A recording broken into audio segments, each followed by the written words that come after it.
いろんな音色が聞こえます。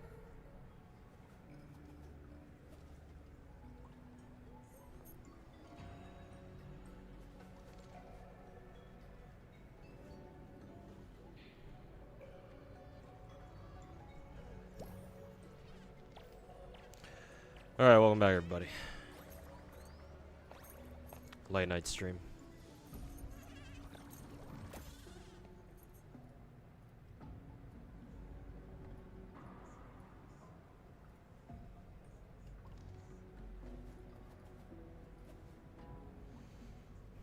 Pulling for a new girl in CZ on the lolly? Yeah, sure, whatever. AOUI, welcome back. Hey, Soccer, welcome back. EX. If I made good progress on Sumoda exploration, that's good. Just gonna be lurking. Hey, Fingal, what's going on, man? Yeah, that'd be no problem. It's late night anyway.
Hey, Darian.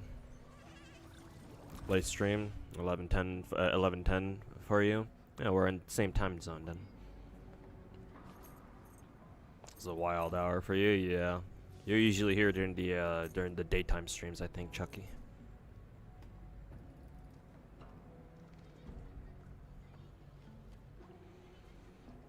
I remember waking up randomly at like 2 a.m. watching anime on like Adult Swim. I used to do that. I used to do that myself too. Though my parents would fucking hate it whenever I did.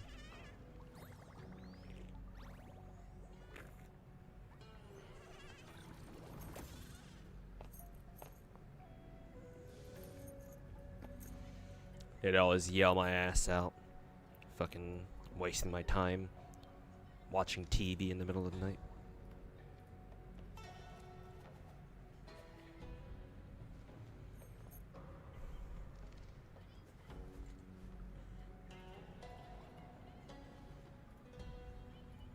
Gonna skip her because she ain't your type. Oh, interesting. Just gonna wait for Tenebria to be released. Did they say they're gonna put in Tenebria into the game? I mean, we know she exists.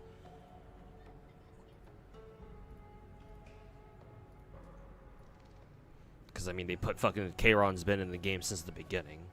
I'm pretty sure they even showed what Tenebria looks like in CZN. So.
血の匂い、無臭の匂い、それからこれは、絶対管理人の匂いだ。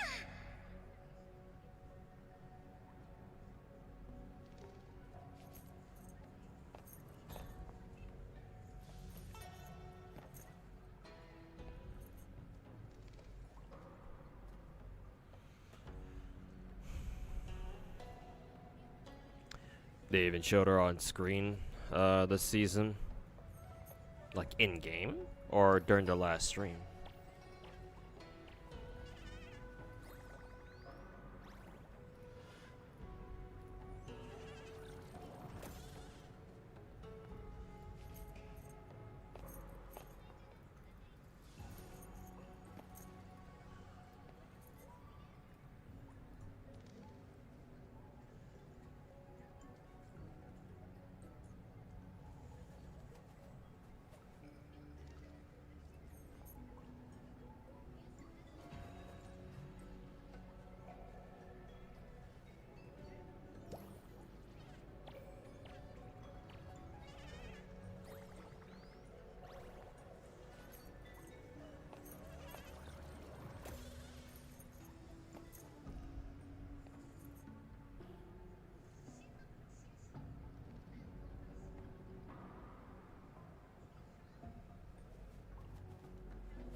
Your school is super far away for you when you were younger, so you remember waking up to watching what is it, Inuyasha? Yeah, I feel that.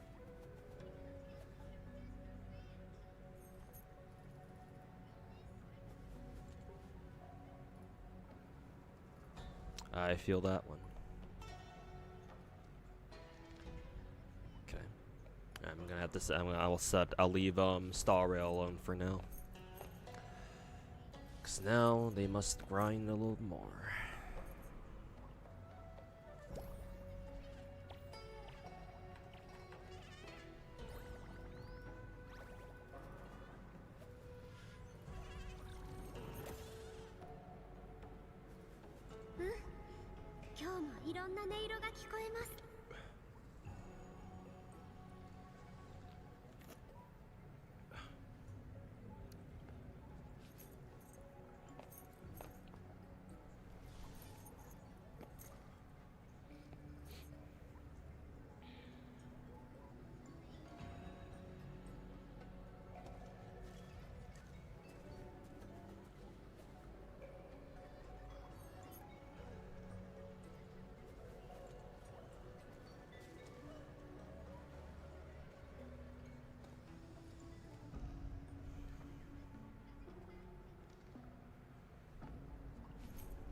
When you open the game, she's the girl on the left, and she was shown with the Marie. She was shown in the Marie stream.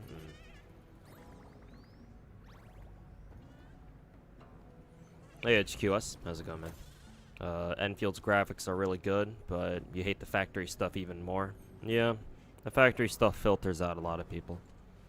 Even having played it myself, I was like, oh, blueprints will make factory super easy for the casuals, but no, it doesn't really.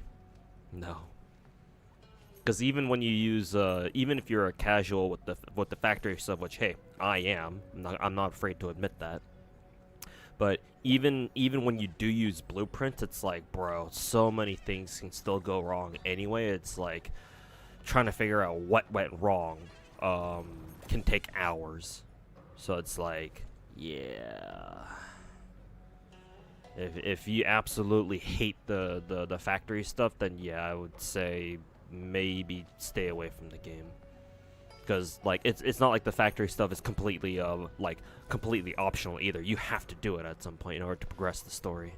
So it's like, fuck. Like I think just I think actually in the first region the factory stuff is relatively simple. and the factory stuff that the game has you do, like the mandatory factory stuff, it's usually pretty easy. But then when you get to the second region, the fucking obligatory Chinese region, that's when things kind of start hitting the fan. That's when things that's when shit starts hitting the fan. And it's like, oh boy, I need to fucking set up my factory to do all these things. And oh, guess what? We recently had a limited time event where if you didn't get started on it from day fucking 1, you are fucked. It's like, fuck me, dude. So, yeah, no.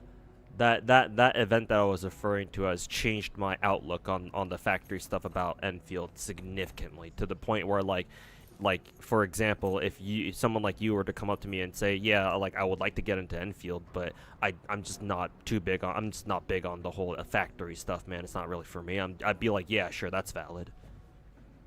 Because normally even if you hate one part of a gacha game, it's like I would usually encourage you or people in general to be like, give it a try anyway, right? Maybe it's not that bad once you get into it. But no, the factory stuff is like, yeah, no. Like, if you don't like it and you don't want to play Enfield for that because of it, then it's like, oh yeah, no, I get it, bro. Nah, you're valid, man.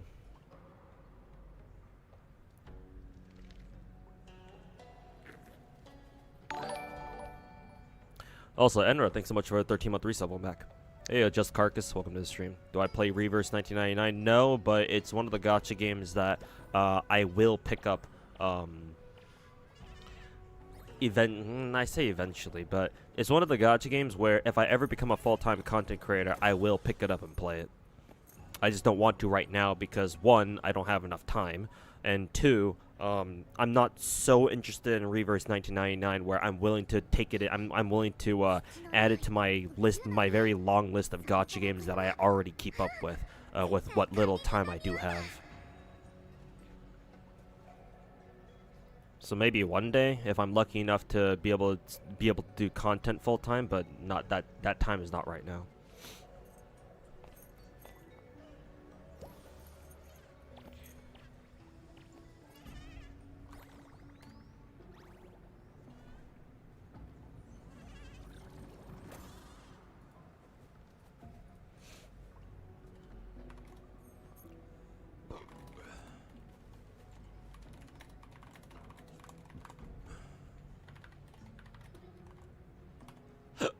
Oh, excuse me.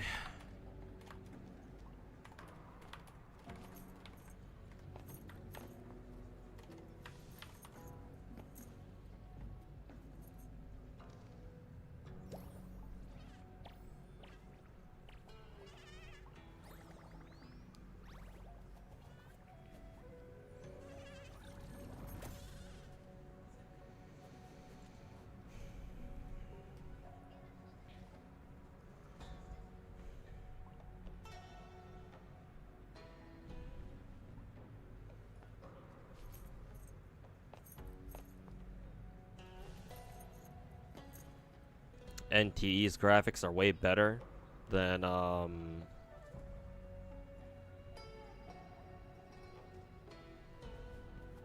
NTE's graphics are way better. I mean, you misspelled graphics, so that tells me all that tells me all I need to know about your opinion.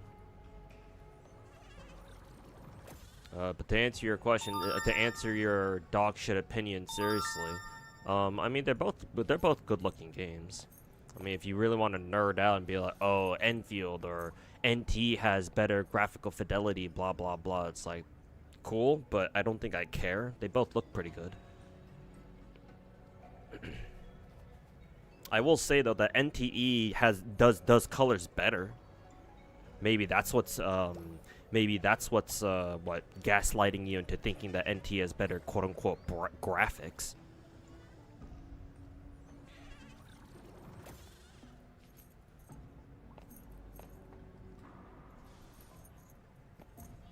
But colors and graphics are two different things, so try not to confuse them.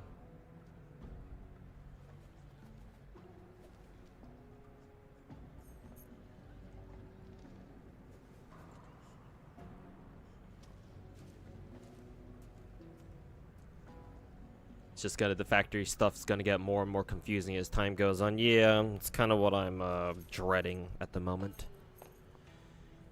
But, you know, it is what it is, I guess.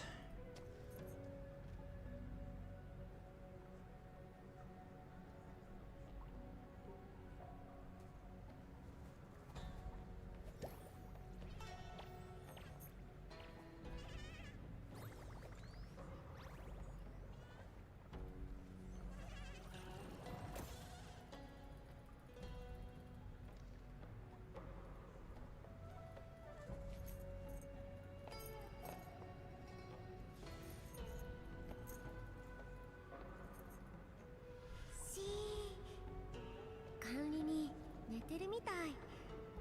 長い旅ってすごく疲れるもんね。ゆっくり休ませてあげなきゃ。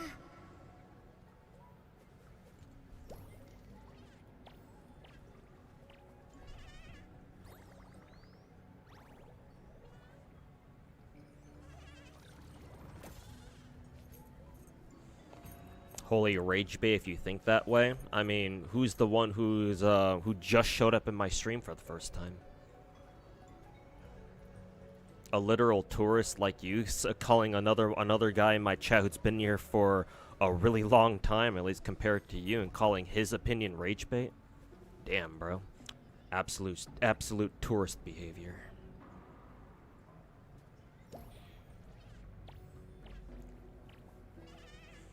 You think NTE is like the gacha game of the year?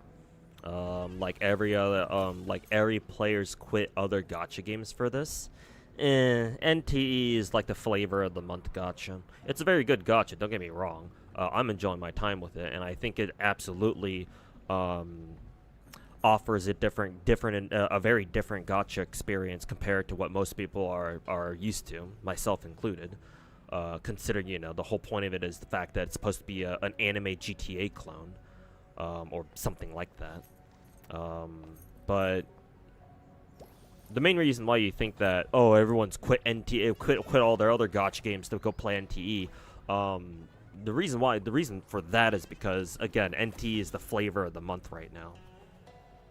Like, it's new. It just came out like fucking last month, so. It's like, yeah, of course people are going to play the new big gacha game. Not to mention the whole AI drama on Twitter. In a way, actually gave it a lot more publicity than I think it would have gotten if they never had that drama. Funnily enough, like mission failed successfully type shit, and like. I think a lot more people are giving NTE a try because of the AI drama. So, you know, hey. I guess in this case, the whole bad publicity thing, you know, turned out to work out for them, I guess. But you'll slowly but surely see people go back to their original gachas. I don't think anyone's quitting their original gachas for NTE. At least I would be surprised if there were. Maybe there are some people, but at least as far as creators go, I don't think there will be any gacha creator, you know, if they're smart anyway, who's gonna like quit their main gacha just for NTE. And besides, like from a creator perspective, why should anyone quit one gacha just to go main another? I mean, Western gacha CCs don't know how to play more than one gacha game at a time, so I suppose I understand.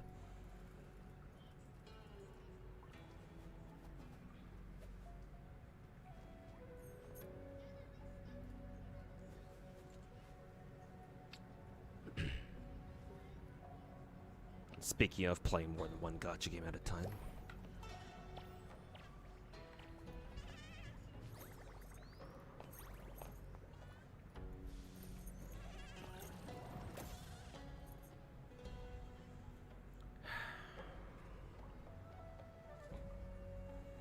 How the hell is that rage bait? Eh, don't worry about it, Mass Knight.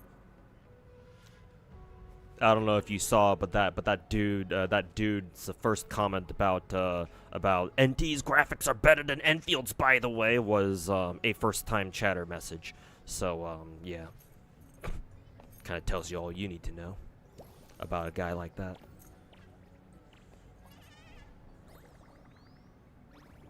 Will I make a video about Guitar Rock or like his latest update of him? I think I saw a video from his alternate channel where I think apparently his Guitar Rock gaming channel got banned or something. I don't know what's going on there. Hopefully, if that's true, then hopefully he gets his channel back.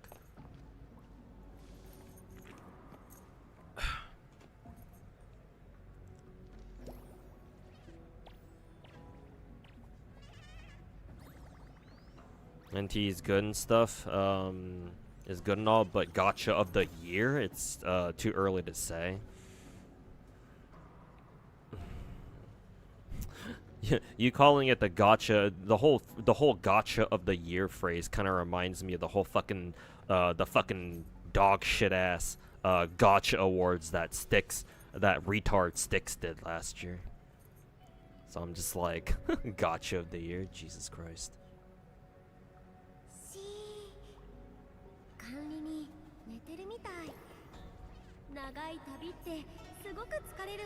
NT's fun because so far there aren't any FOMO events where the gameplay makes you want to commit Minecraft water bucket clutch fall IRL, but we'll see if that changes in the future. Yeah, they'll slowly but surely start adding in limited time events. I mean, technically there are already like limited time FOMOs too, you know? Like next patch we're gonna get the fucking the Porsche collab gacha bullshit, you know.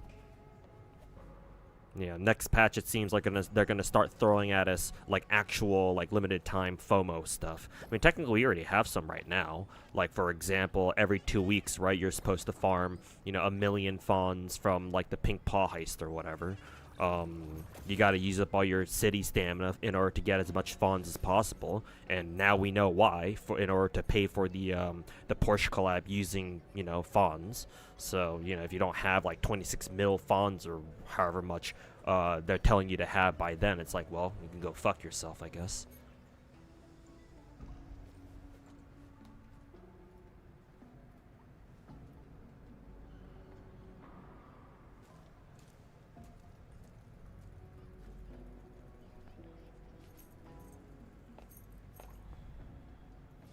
Zenless's gacha of the year for the next 3 decades? Nah. If you're gonna go that far, I humbly disagree. That title will go to OG Arknights.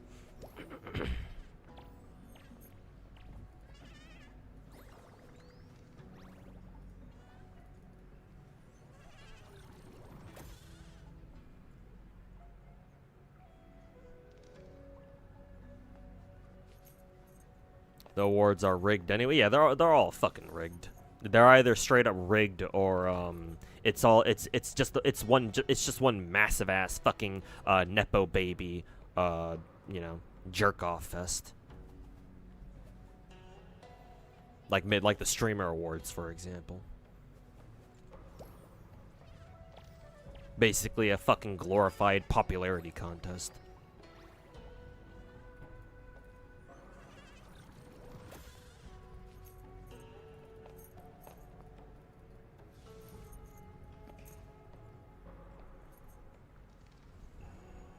Oh, you think Guitar Rock might have gotten banned because of his Brown Dust 2 stream? Ah, I see. Oh. Yeah, that'll make sense then.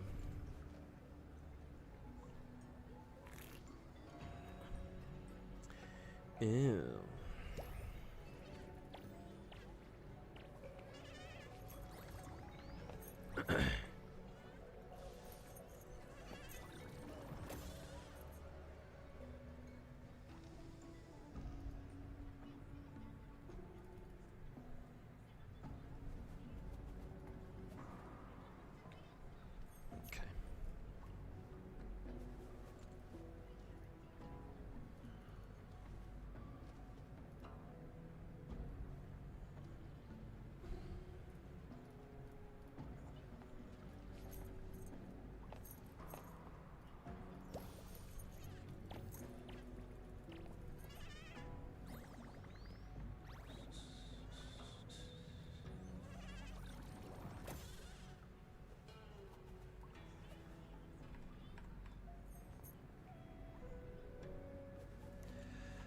Okay. Alright. So I have to redo all my bases in Wuling.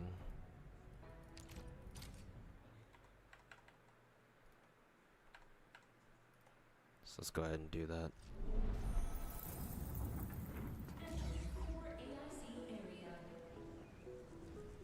I wish there was a way for me to just like select everything and just fucking.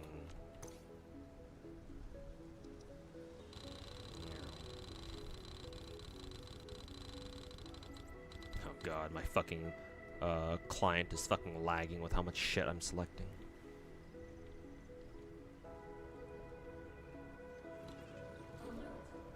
Keep the AIC intact.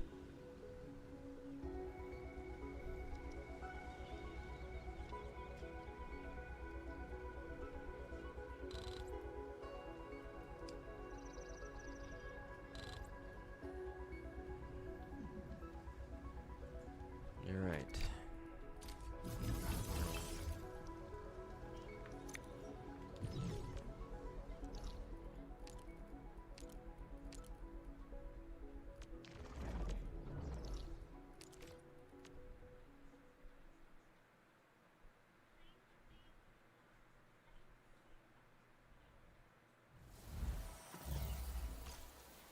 Building by myself? Hell no. I'm just gonna fucking use Kelston's guides. Though I think I'm gonna have to watch his guides from the very beginning, I'm pretty sure. Because I'm pretty sure his more recent guides rely on they assume that you've used his previous guides. And yeah. Kinda gonna have to go back and watch his videos from the very start.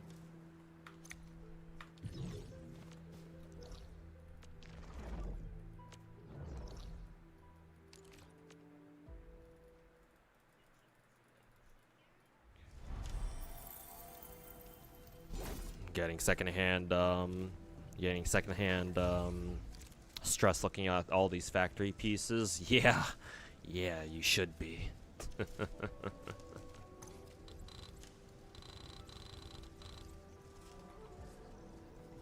Yes, sir, indeed, you should be.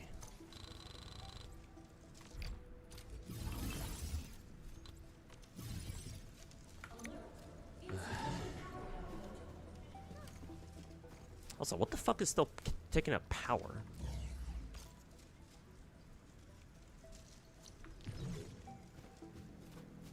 Oh, I think I know why. I think I know why I'm still consuming power, or my base is trying to. It's because of all the drills I have around the map, and all the pylons and the relays that I got around the map. They're all trying to draw power, but there is none. Or technically there is, but not enough of it. Okay. First things first. Let's see, chat. How do I transfer batteries from Valley 4 over to Wuling? Because I think I'd have to either start having to manually transfer, or I think you can have it transfer in between, but it takes time. You can transfer shit in between outposts, but I think that shit takes time, if I'm not mistaken.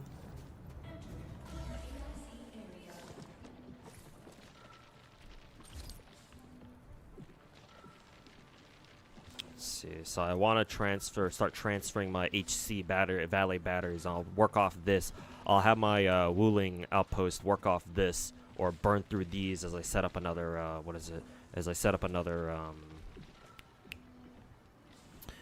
reset up my base again. Regional transfer.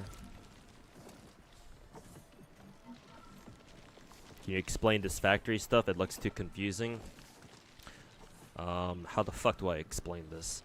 You build a factory, and try not to lose track of your progress in the meantime.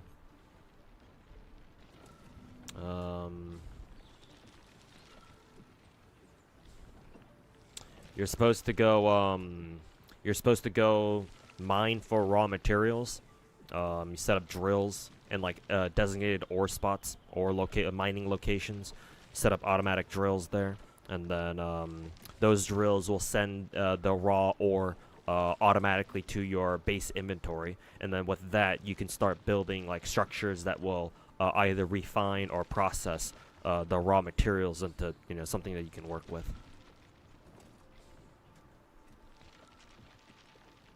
And then, you know, it's a whole fucking rabbit hole of what the fuck do I make and how do I make this shit without everything breaking on my ass like 5 minutes in.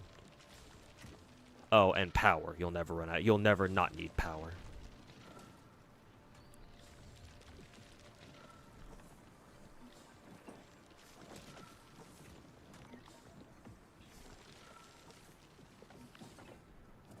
Kyosin's blueprints always assume you start from 0. I suppose that's quite convenient then. Should probably, maybe I don't even need to transfer batteries over, but just in case, I'll bring some batteries with me.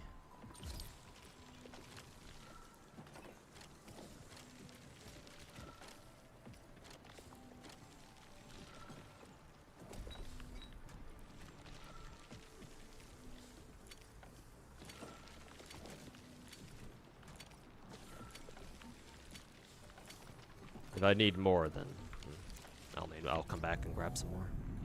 Regional transfer. Let's see. How the fuck does this work? Let's see. I don't even have meta storage.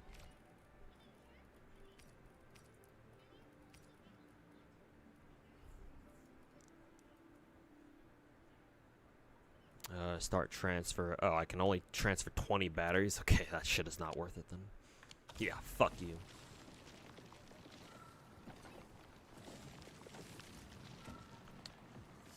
Just fucking manual. The manual transfer is better. I'm better off manual transferring this shit.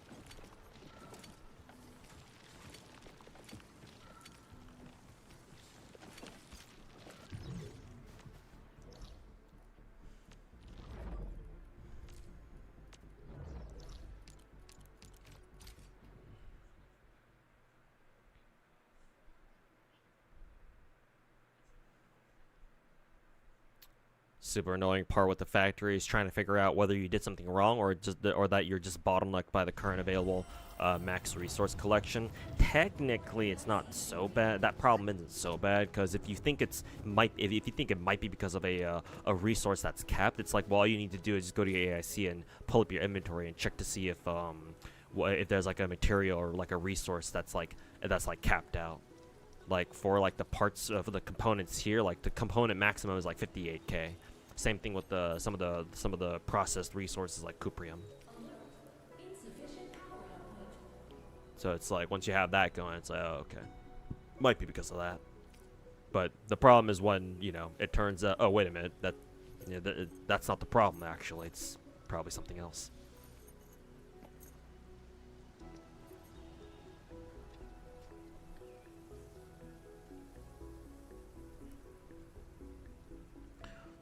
Most BPs assume that you have better transfers, so you want to lock that. You want to unlock that ASAP. Well, it's a good thing I'm gonna use Kilston's instead. Unless Kilston's blueprints also assume that you have meta storage unlocked. If he does, then I suppose I'm gonna have to unlock that first and foremost. Then it's just that I don't know.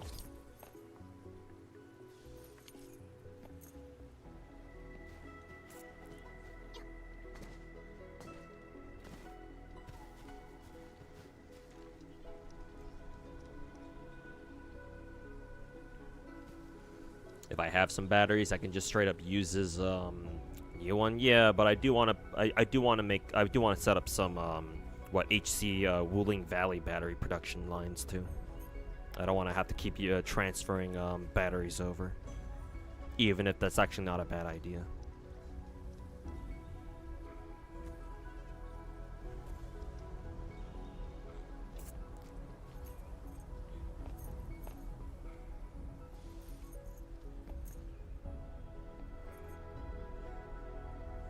His newest blueprint doesn't require meta storage? I fucking hope not.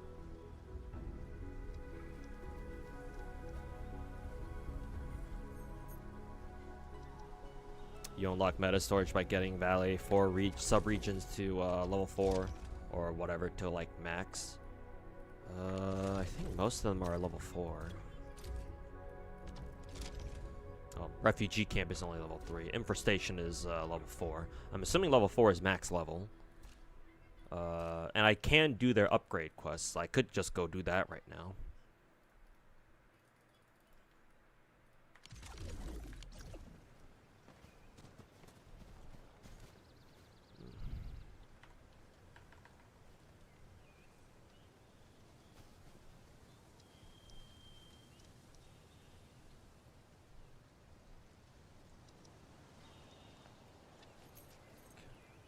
Alright, done with Azure Lane for now.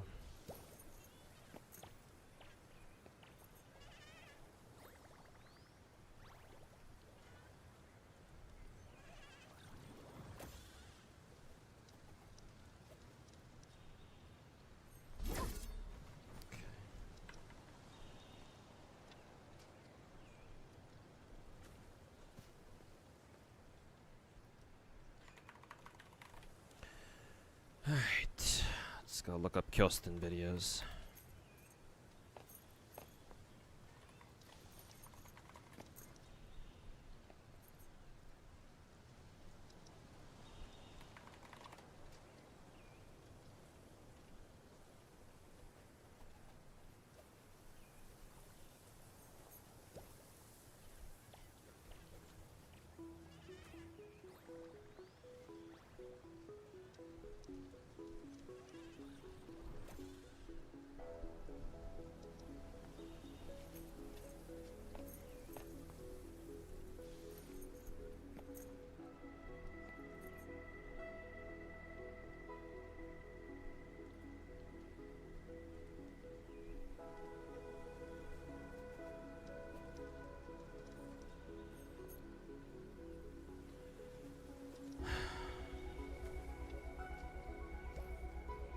Okay, I'm looking at Kyosten's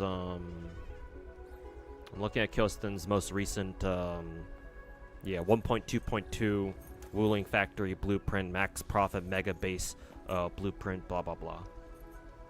Take a look at that right now. Let's see. It seems like his prerequisites are I need to have Jinyu Valley outpost at level 3. I think it's only at level 2 right now, but I can upgrade it, so I can do the upgrade quest for this right now.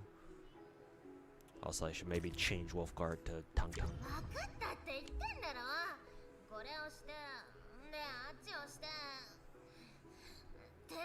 And he does say that the Marker Stone sub AIC level doesn't matter right here. So this one's fine. I just level 1. And that makes sense because I think we just got the Marker Stone AIC. So yeah, I would hope it doesn't matter.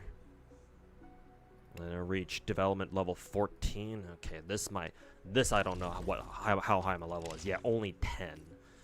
Ugh, how long is it gonna take me to get to fucking level 15? Oh, technically only 14.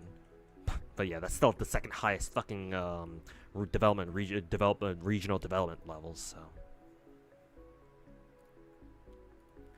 Okay, well. Shit, bro. I guess I gotta do this. We're copying kill, yeah. Make sure you get meta storage. Does his blueprint do his blueprints use meta storage? Because I'm having some people say I don't need to worry about meta storage right now.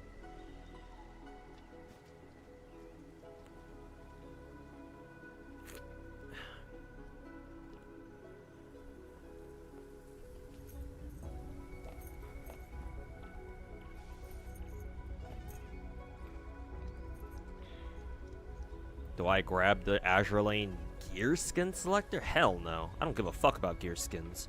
The only skins I care about are for the characters. Gear skins don't have flopping titties all over the place. Nah, I don't give a fuck about the gear selector. Past ones needed meta storage, but the current one says I don't need it. Yeah, I don't give it. Then I don't give a fuck about the meta storage thing right now. Then I'll unlock it later. I'm sure I need to do upgrades for my Valley 4 outposts or my Valley 4 bases, but like at the moment it's not like it's falling apart like my Wuling base did. So yeah, no, I don't give a fuck. That being said, I do need to give a fuck about my regional development level. So I am gonna have to do this somehow. I don't know how long this is gonna take for me to do though. How do you fucking raise this shit again?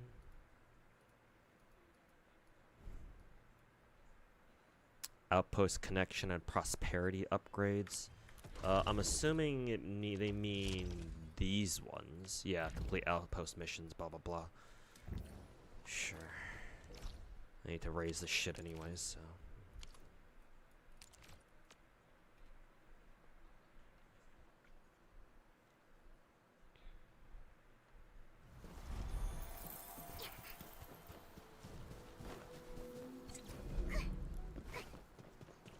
Damn, your collector's greed isn't as high. My collector's greed isn't as high as yours. Well, my collector greed is only limited to characters. So my bad, bro.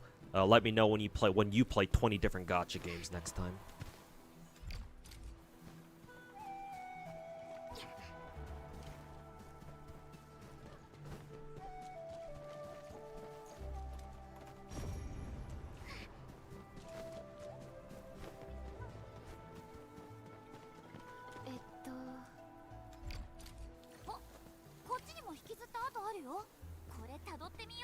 Leveling up the outpost shit is really easy, but you're kind of broke on money. Yeah, well, just like real life. Yeah, I'm kind of fucking not homeless per se. That's Tectone. But yeah, I'm kind of moneyless right now, cashless. Yeah, tell me something I don't know.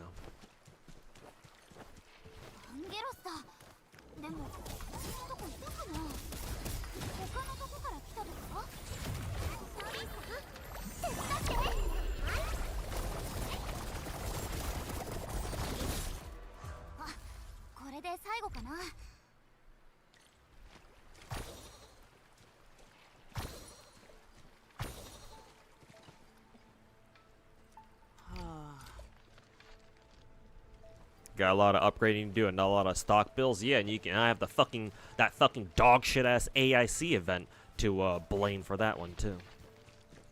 Fucking piece of shit.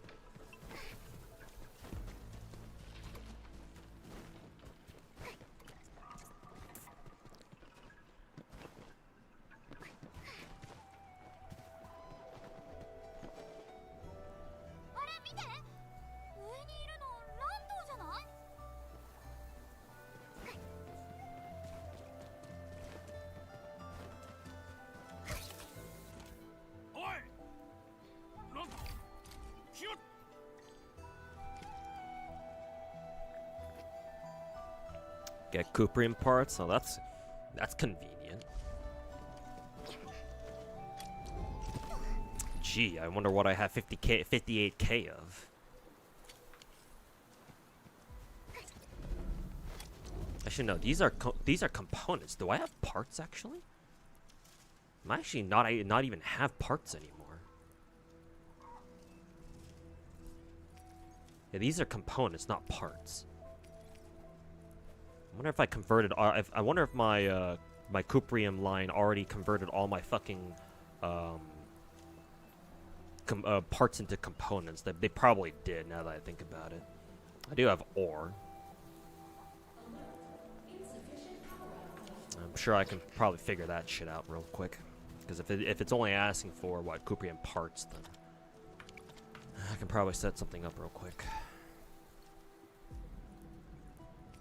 Let's see. First of all, I need thermal banks.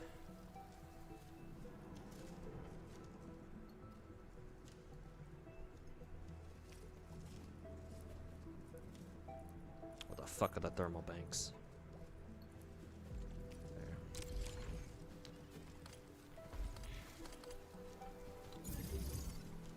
Yeah, right. Go to caps lock.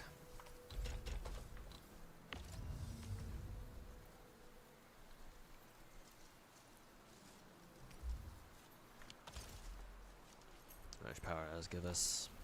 decent chunk.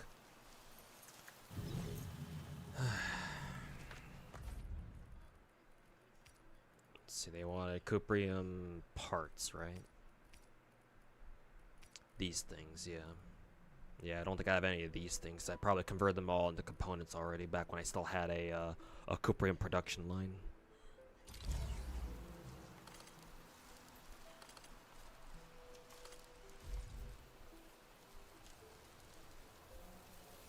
Let's see. I also need water for this fucking thing. We have conduits, so.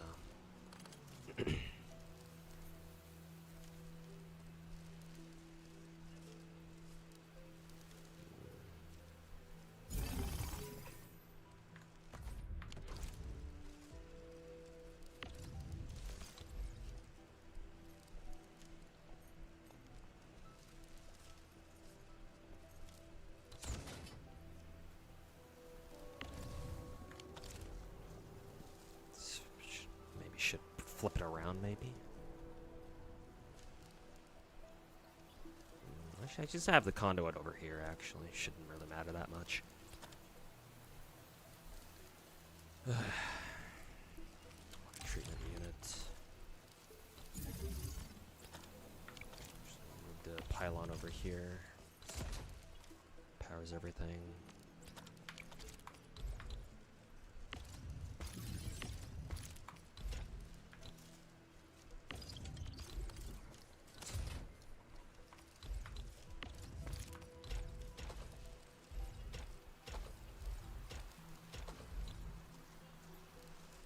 Is this putting in cuprium? Yes.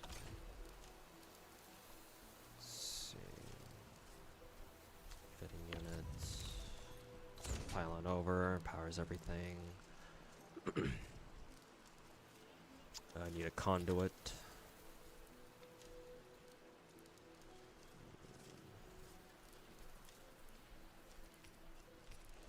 Conduit into it. Why does it say I have none?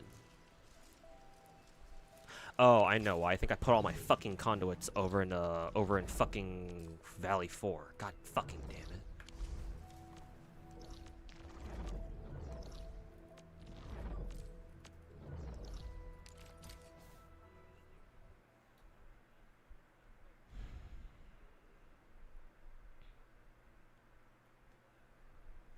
AIC event low-key forces you to have stable base to produce the gourds. Yeah, and I didn't. And I tried using blueprints to get that event done as quickly as possible, but it turns out, oh, sorry, if you use blueprints from different people, chances are they're not compatible. So go fuck yourself.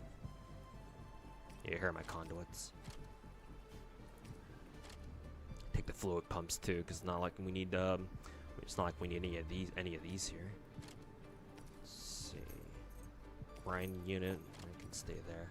Actually, yeah. Why did I put all my Forge of the Skies here of all places? What the fuck? I'll take back my planting units. Thermal banks. What the fuck is this? Easy stash?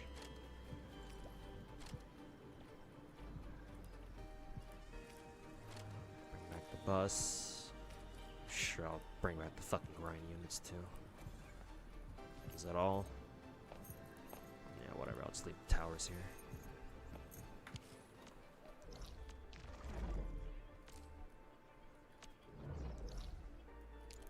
Where was I? Here, I think.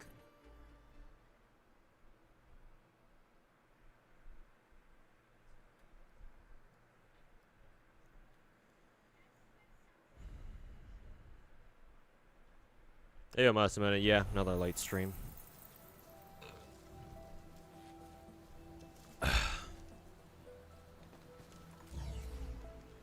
Yet another late stream. Let's see, conduit inlet, conduit outlet. Right here.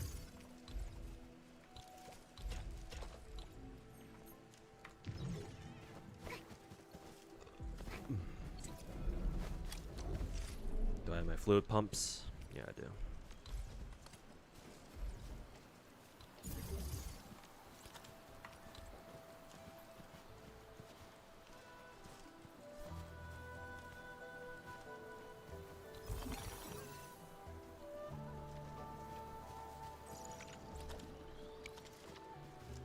Technically, I didn't even need a conduit here, but whatever.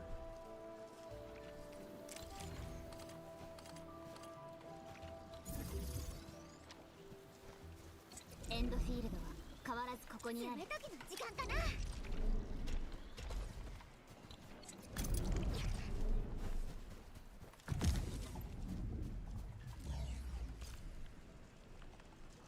Okay.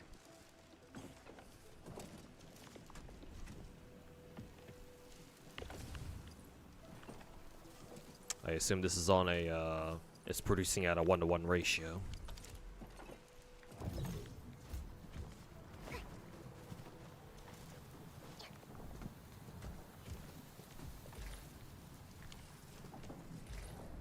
Oh, I already have 50, I'm already maxed out on Criprium parts. Oh, what a waste of fucking 10 minutes. Yeah, whatever. I keep forgetting that the game already will highlight whatever materials you need all the way up the fucking top left corner. I wish it were a little bit more obvious that it's doing that, but just one of many very fucking annoying things that the game does or doesn't do. And it's the same way with the original game too. Glad to see that that tradition is still alive and well in this game. Maybe people don't even need to play OG Arknights now if that's how it's gonna be.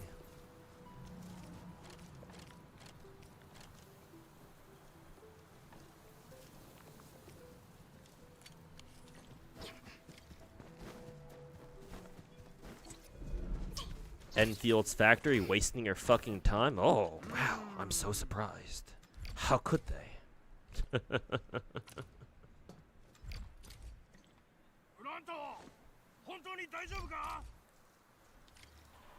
Trying to get Levitating before the banner ends. What are the biggest sources of pulls in this game? Leveling up.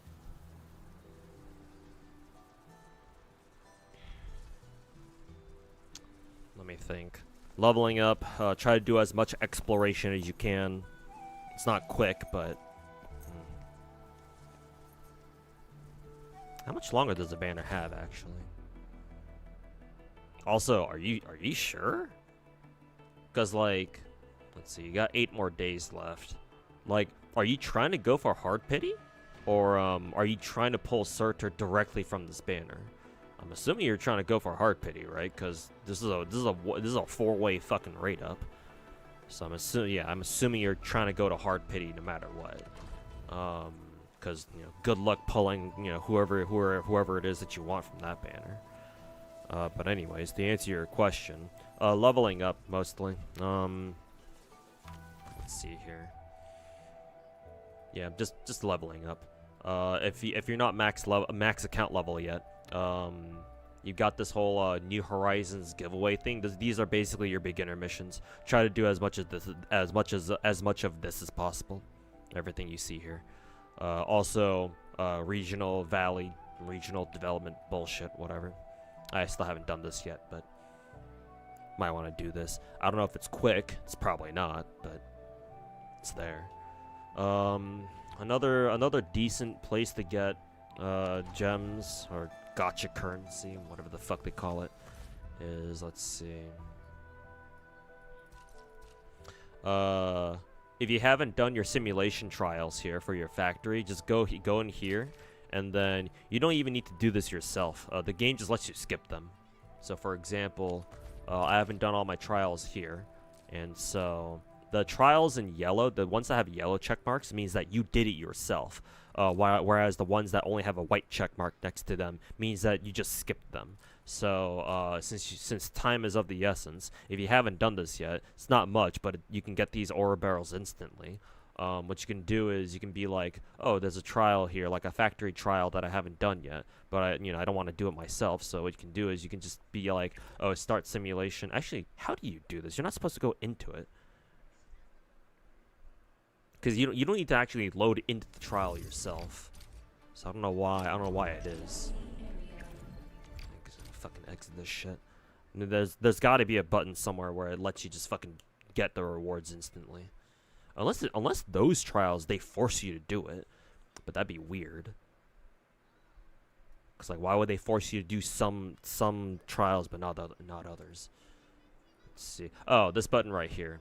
Content mastered, complete SIM or complete sim. So you don't have to actually do the simulation yourself. If you click this button and be like, oh, I just want the rewards, fuck this shit, then the game's like, alright, sure, just take it then. So in case you haven't done that yet, go do that. What else? Do all your operator guides too. Do all your basic training bullshit. These all give you aura barrels. It's only a little bit, but again, those should go by pretty quickly, or those should go by pretty fast. Do all the operator trials too. Again, it's not much, but every little bit counts.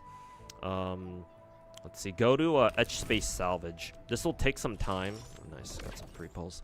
This will take some time, but they do give you a decent chunk of aura barrels. Like if you get used to how Etch Space works, then you can actually progress here pretty quickly. I think it's not too bad, at least not from what I can tell. And here, this game mode gives you a decent chunk too. 400, 400, 400. It alternates basically. So you can get some there.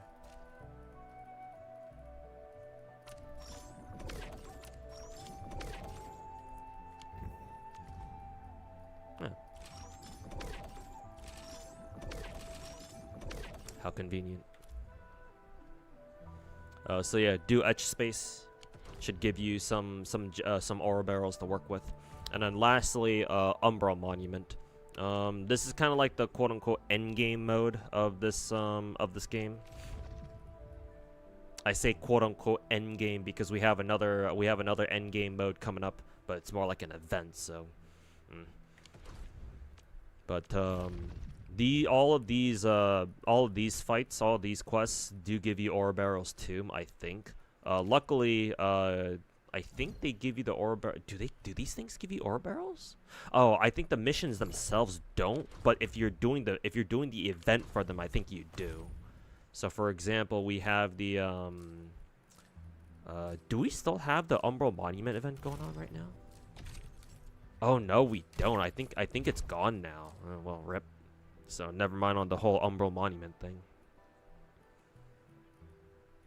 Let's see. You can do Delver of the Cryptic. You can do this at least. These are like exploration quests. You don't have to do any actual battles here. These are just exploration quests and like, you know, puzzle solving bullshit or whatever. Most of these are easy. The only really annoying one, there's one mission I think in this first set of cryptic delver where you literally have to guess your way through like a multi-branching like factory path or something like that. That shit was kind of annoying. So if you have bad luck and you keep guessing wrong, then it could take you ages. So for that mission specifically, you'll know what it is when you see it. But for that mission specifically, I would highly recommend you just, for the sake of time, you just look up a guide for that and just, you know, one-shot that shit and say fuck guessing. But, yeah, you could do a Cryptic Delver, actually, in case you haven't done it yet.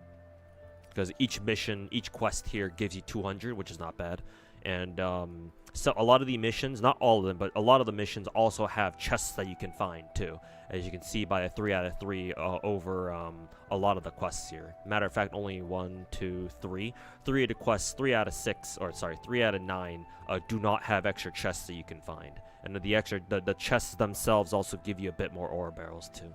So in reality, for the quests that have extra chests in there that you can find and you can loot, they give you, like, I don't know, like maybe 400 aura barrels or something like that. So, but yeah, in case you haven't done the Cryptic Delver quest, you can go do that. And then, again, most of them should go by pretty quickly. There are some that are a little more annoying to do, especially that random fucking branching path, pick a path, motherfucker, quest that was, that was in the first set of, Cryptic Delver quests. But again, you can just watch a YouTube video for that. And you just look up a guide for that. I think that's about it. I'm assuming you're keeping up with all the other events that are going on right now. Most of the events also give you gacha currency, so make sure you do those. So yeah, best of luck, my dude.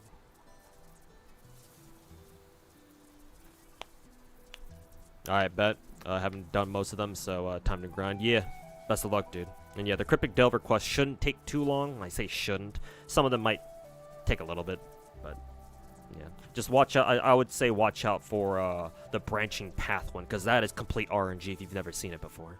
So yeah, just when you encounter it, I forget the name of the quest exactly, but I know it's in like the first batch, the first 9, the first batch that has 9 quests instead of 6.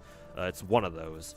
And I know, like once you see it, like you'll know, and just look up a video for that, just to not have to deal with the fucking RNG. But yeah, best of luck, my dude. Hope you get, hope you're able to pull for Levitine.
Have I seen the early access video of Enfield CC from Kilston? Bro, you're ready to suffer. No, and I'm gonna be honest with you. I actually do not like the fact that Kilston, and I know it's not just him. There are other CCs out there who have also gained early access to Enfield CC, but I don't like the fact that they're spoiling the contingency contract gameplay like early, man. I don't know that. I don't know like the. I'm not sure about like the ethical arguments about that whole situation, but me personally, it leaves kind of a weird taste in my mouth. Like I don't know, man. I don't know how I think. I don't know how I feel about that. Other than like, yeah, no, I don't really agree with this.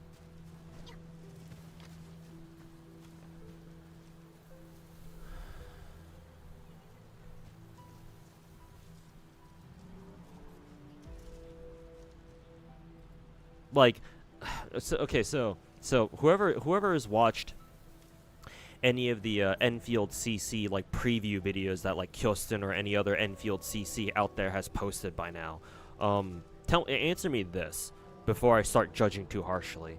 Do they literally just beat Enfield CC right then and there? Like risk 20 or whatever the risk level is required to get all the rewards? Like, do they just straight up beat it? Or is it like purely just like a preview type of video where it's like, oh, they explore like all the different types of risks that you can take, and like they do show you gameplay of it, but they don't show you like beating the boss or whatever. Hey yo, Mid Peace, welcome back.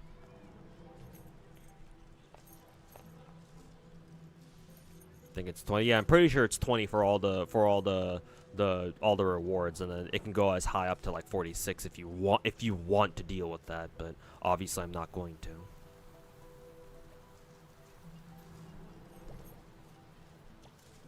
Cuz like if it's just if all they show, Kyostin and the other CCs that is, if all they show is like the different types of risks that you can take and like maybe a little bit of gameplay, but they don't show you actually beating the fucking map or beating the fucking event, then it's like, okay, well, whatever, I can excuse that. It's like, oh, it's preview content, right? Like I can't fault them for that type of content, because like, hey, to me that's the same as like say a lot of like Genshin players or Star Rail players, not players, CCs for example, being authorized by Hoyo, through the sponsors or whatever, to be like, oh yeah, sure, let's let a couple of creators out there put out preview videos for our upcoming characters. Like to me like as long as Kyosen didn't show himself beating the actual boss on like risk 20 or some shit, or like something even higher than that, as long as he didn't do that and he mainly focused on like, oh, what to expect in this event, like what kind of risks you should expect to take or stuff like that, and not too heavy strategizing, or like just straight up, as long as he's not straight up telling his viewers like, oh, take these risks and you should be able to do risk 20 just fine. It's like, as long as he's not doing anything like that, it's like, okay, well, whatever. Again, I see that as just preview content. But if he does physically kill, like, whatever, if he does physically beat the event by doing risk 20 or whatever, or something even higher than that, and he does go heavy into, like, telling his viewers, like, oh, you want to take these risks for the easiest, to have the easiest time getting risk 20 or whatever. If he does do that, or not just him, again, not just him, but any of the other Enfield creators out there who gained early access to this, if they do that, then that's I have a fucking problem with that, man. I have a fucking problem. Like, hell no, that shit ain't that. I was about to say not fair, but it's not really the fairness of it that bothers. Yeah, no, I can't call it fair. Like, fair is not the right word to use here. It's like, I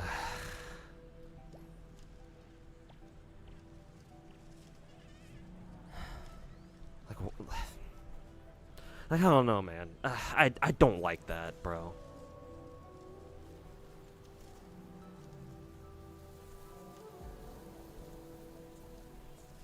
Nose diving into content blind. It's not even about like diving into the content blind. Like, I don't mind if gacha players go into like a future patch with like knowledge of the patch that they probably shouldn't have. Like, leaks have been a thing for forever.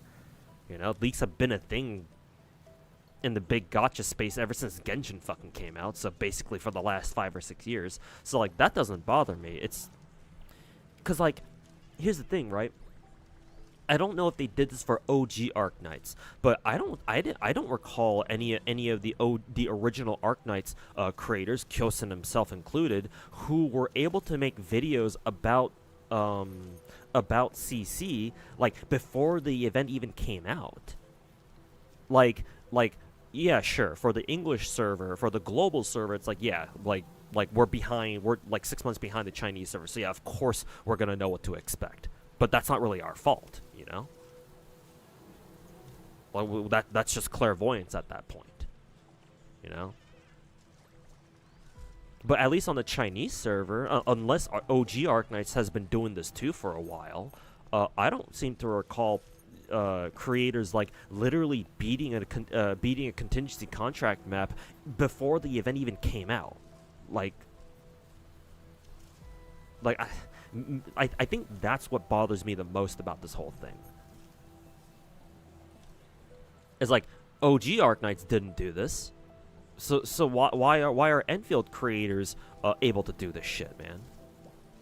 And not to mention, like, you know damn well that there are going to be some people, some like OG tryhard, like OG ass Arknights players, like Arknights 1 players, who are going to look at this whole situation and be like, bro, what the fuck is this? Right?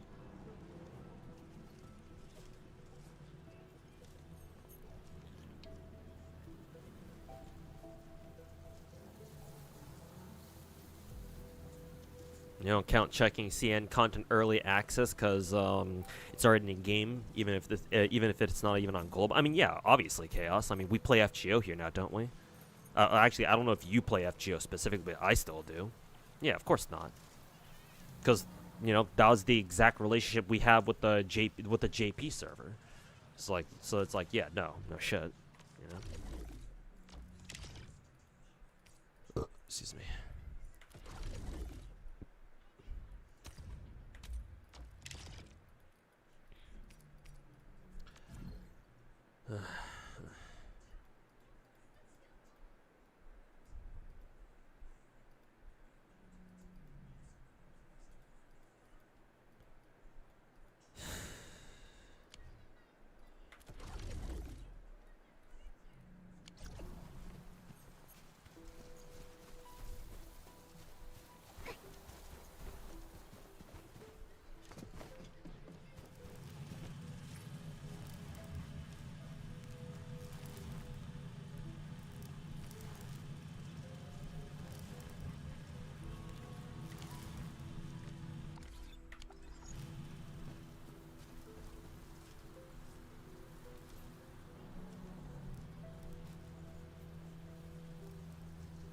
At the end of the video, he did max risk, but you can't see the risk tags.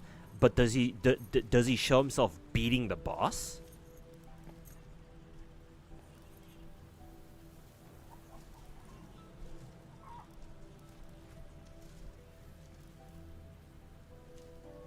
Ghost and beaten the game before the game even existed. Footage from early access server. Things are subject to change for live server. Like some content, obviously, for the sake of like social media and like marketing, like having creators access like a content early doesn't bother me. But this is CC we're talking about here. Why is Hypergriff letting creators gain early access to an event like CC? Like, that's what I don't get. Like, CC is supposed to be a high difficulty event. So, if you let creators in early, not only can you consider it to be like a form of like unfair treatment, I'm not going to say cheating, because cheating is something different entirely. But not only can people see that as like a form of like bias, right? Like content creator bias, because hey, if they beat the fucking thing before the event's even out, and assuming for the moment that they don't change anything about the event, which they may, but you never know. They might not. When they say things are subject to change, maybe they don't do anything at all. Maybe it's the exact same fucking thing, and they don't touch it. They don't change it in any way. And if that's the case, that means that the creators have a huge fucking unfair advantage because they already know how to fucking beat the thing. Now, to be fair, those same creators are still gonna make guides on like how to beat CC easy anyway. So maybe at the end of the day, this doesn't really matter. But still, it's like, I don't know. This whole situation does not sit right with me, personally.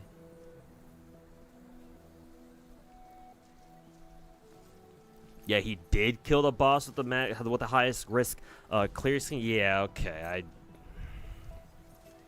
Like, even if he blurred out the tags, I'm still not happy with that, man. I don't know what else to say.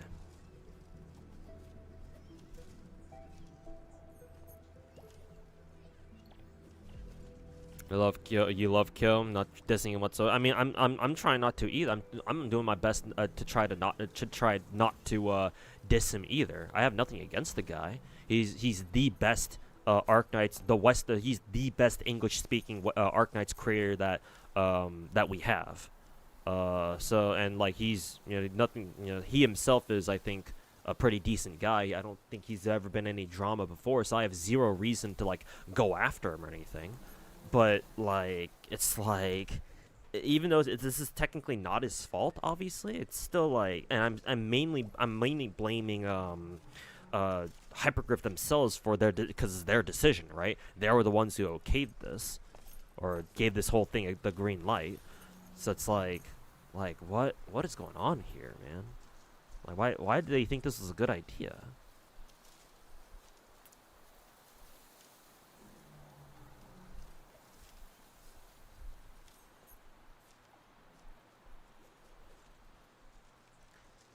I don't know, man.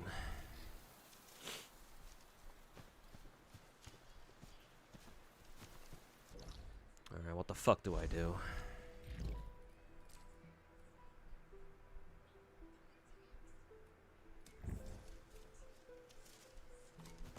Oh, I have to fucking make this thing. No wonder. I was wondering why I still hadn't completed the Wuling Chef event. Like, why the event was still like giving me like the red dot indicator as like, oh, you haven't finished this yet. I was like, what the fuck do you mean I haven't finished this shit? It's a good thing I checked my fucking quest list.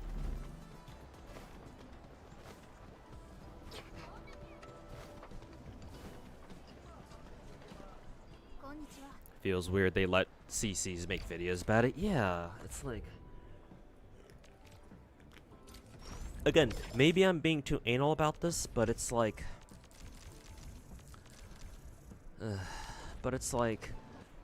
for any other like casual event or any other piece of content that they wanted to show off early, it's like, yeah, sure, that's fine. but CC is meant to be a high difficulty event. So like that feels different, you know?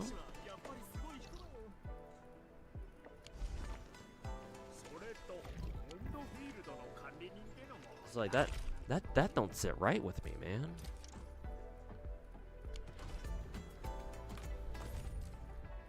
Okay, yeah, now we're done with it finally.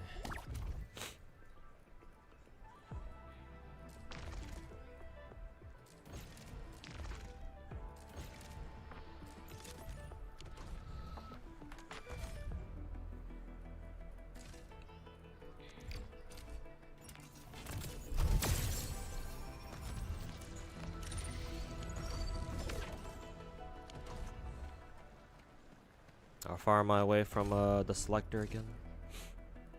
Yeah, still 160 away. Dog shit.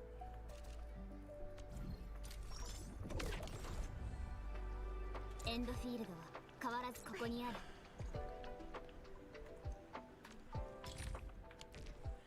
今回集めるデータを確認しますね。オリジニウムが歌っているんだ。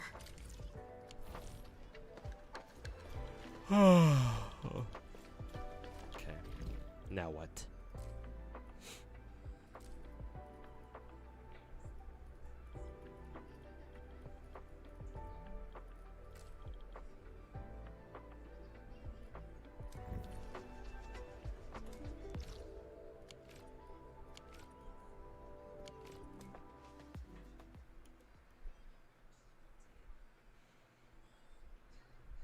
So they won't get ass fucked as instantly, but I don't know why they would care about that. Considering how they fucking put out the AIC event, why would they fucking care about that?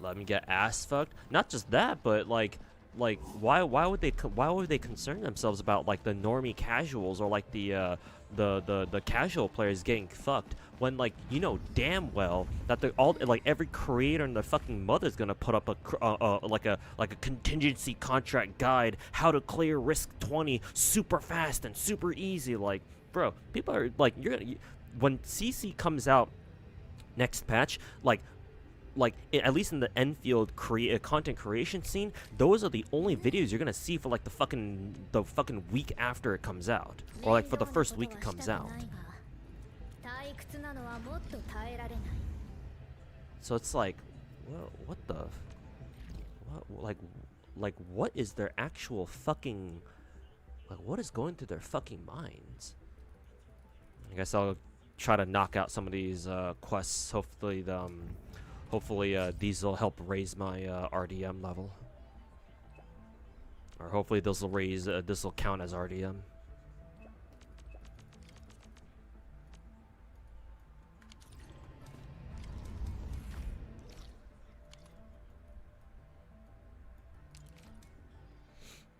Hey Oberon, how's it going, man?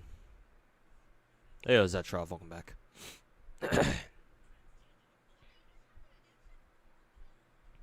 You dislike the hypergriff previewed it because they never did that in OG? Yeah, exactly. So why are they previewing it now? Like, it's a high difficulty event. It's meant to be hard. Why are you fucking spoiling us right now?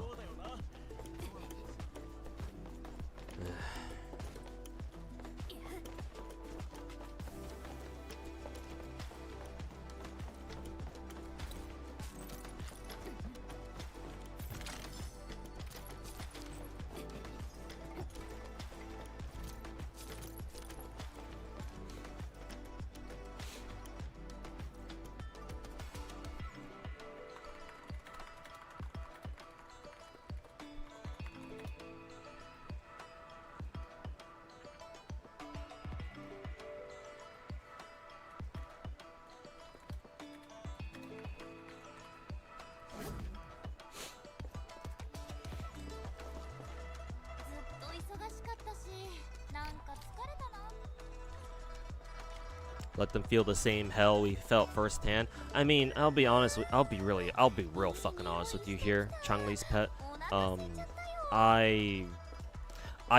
I never thought that, not even for a second did I ever think that CC would be anywhere near as difficult as like the original contingency contract events we got in OG Arknights. Like, I think no matter what, Enfield CCs would be significantly easier to get risk 20 or, you know, to get all the rewards from the event than, say, for example, you know, OG contingency contract. So, like, honestly, I don't really care about, like, the whole, like, you know, oh, like, you know, let them feel the hell that we felt back when we played OG Arknights. I don't even care about that part, man. Oh, let's take a picture.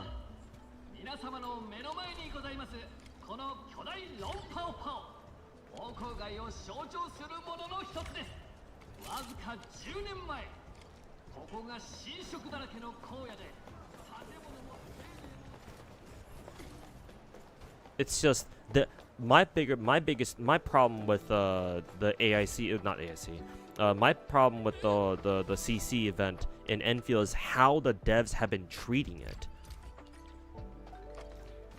Like, they're treating it like a fucking spectacle.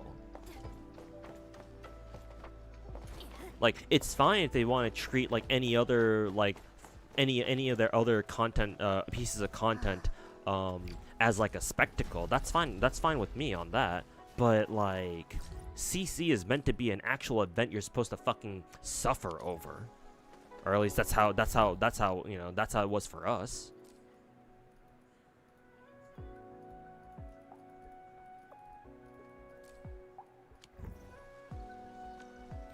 Where was it? Yeah, this one.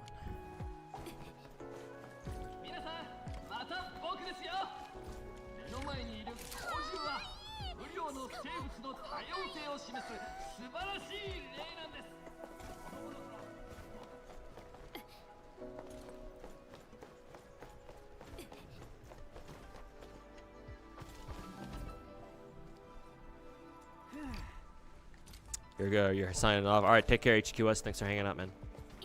Thanks for lurking. Appreciate it, dude. And hopefully we'll see you next time.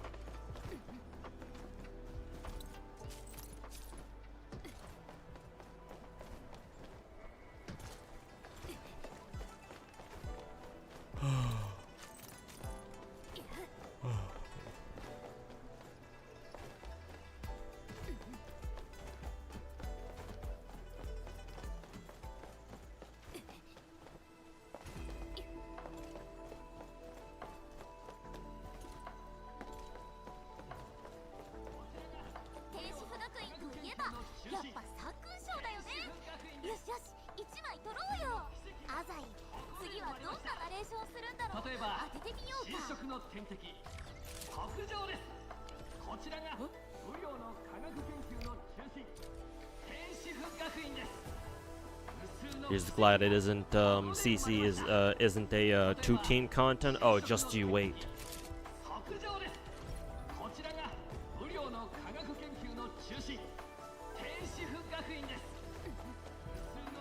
Just you fucking wait, buddy.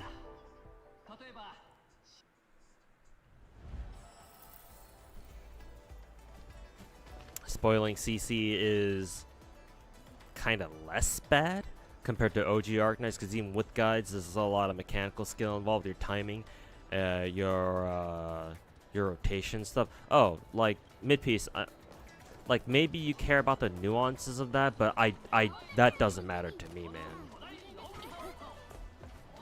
Like the moment that Hypergriff let CC's creators fucking preview the event at all, that's like, the fact that they even did it at all is what I don't like. Even if, you know, even if creators spoiling Enfield CC specifically isn't as bad, or it's not as impactful, it's like, bro, like, that shouldn't even be the problem here.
Very worried about the new casual mainstream audience.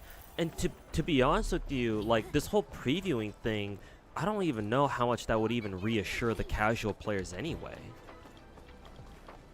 Because as soon as most casuals hear that, oh, this is one event where it's gonna be super high difficulty endgame stuff, most of them just get scared. Most of them just kind of piss their pants and don't even bother doing it at all. Either because they don't want to, or because they're like, oh, I'm not ready for this, so I might as well not even try.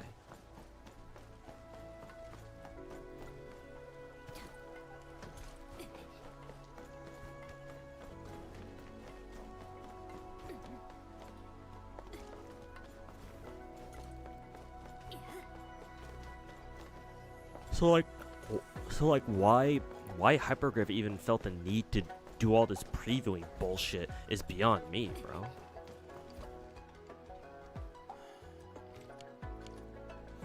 Oops, I was supposed to give her that.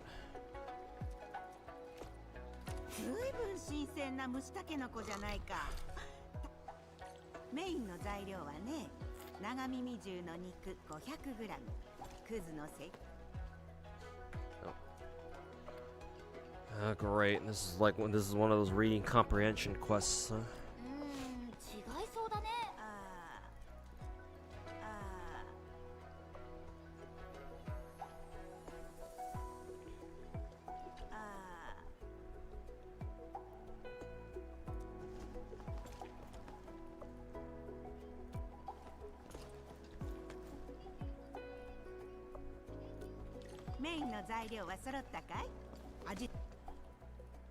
I'm supposed to get the fucking condiments too.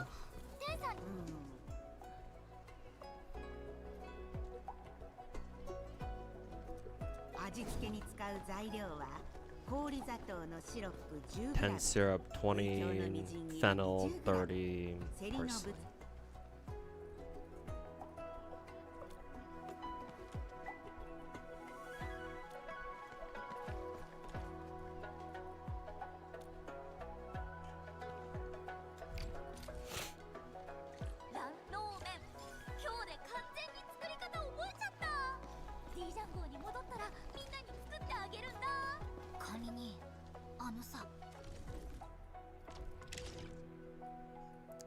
I don't think doing quests raises your RTM level at all.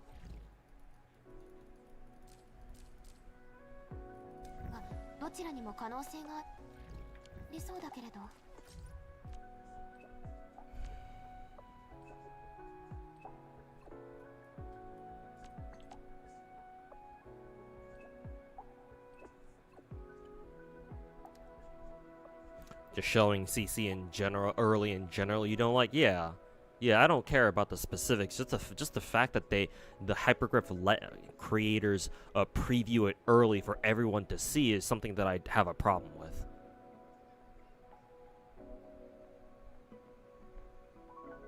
Like, it goes against the original spirit of Enfield, you know? Or, sorry, contingency contract.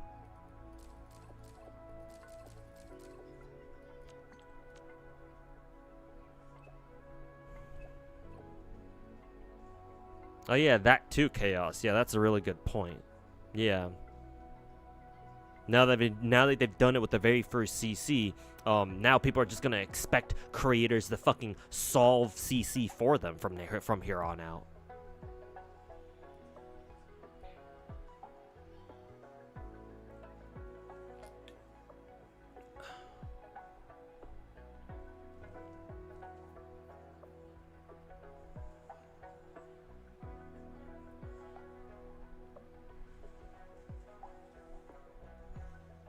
What you don't agree with is that some veterans and OG Arknights complaining that it's easy. I'm assuming you're not talking about me, because I don't think I mentioned that at all. Like, come on, we also struggled a lot during CC's beta, CC beta back then. But to be honest, problem if they're gonna release a preview, cut you people some slack, and don't scare them away. I mean, the factory itself, here's the thing about with that, Zetrov, the fucking factory scares off a lot of people from playing Endfield to begin with anyway.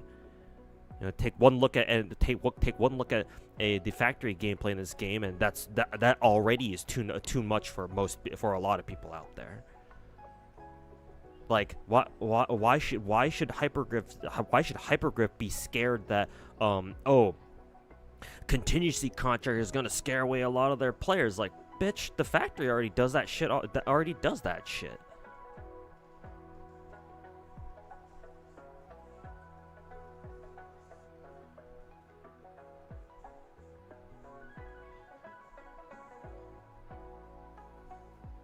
Yeah, the same thought as me, which is expecting CC to be easier than OG because of it being because of it being mainstream.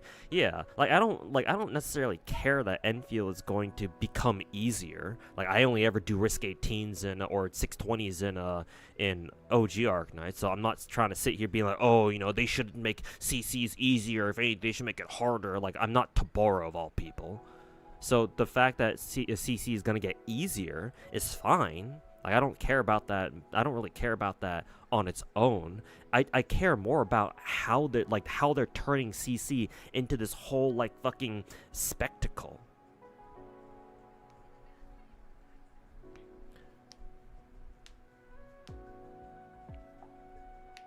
If you're trying to do regional, you should do post upgrade quests, go around, place drills on mining spots. I suppose I should do that, huh? I'll do these events. I'll do these quests anyway.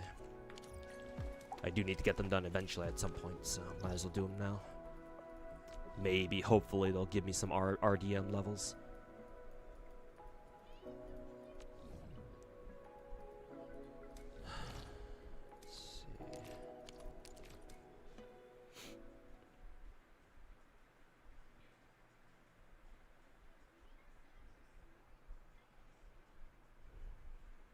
Some threads and people seeing OG, you're seeing people be elitist about OG Arknights. Okay, then yeah, basically you're Taboro frauds.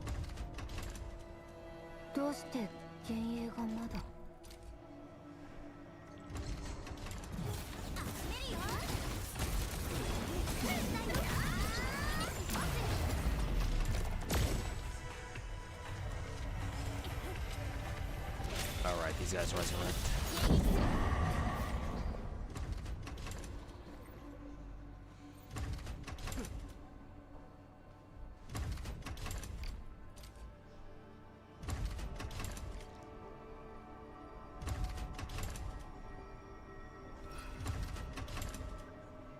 It's their problem. They don't try to search for guides and just want to be spoon-fed. I mean, they kind of do. These are we call these people casuals for a reason.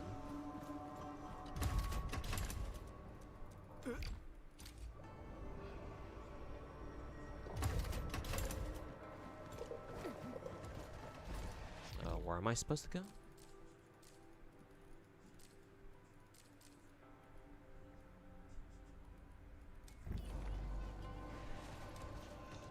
Oh, I'm supposed to go back here.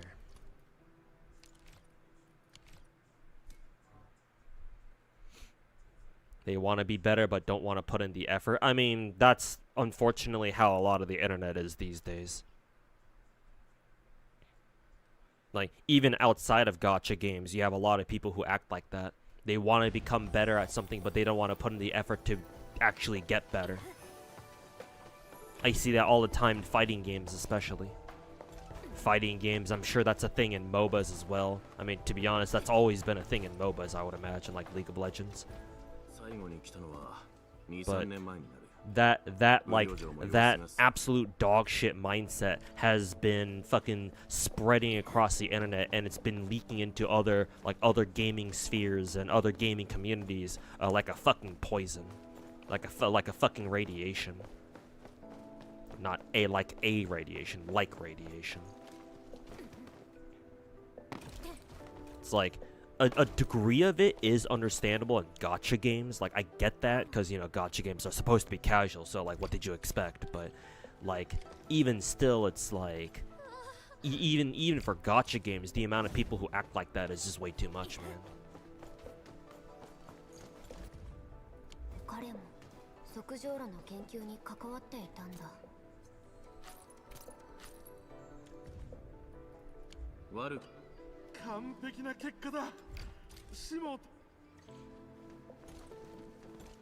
We all have different lives outside of games. People have work and other hobbies to do, and that's fine. I mean, same here, dude.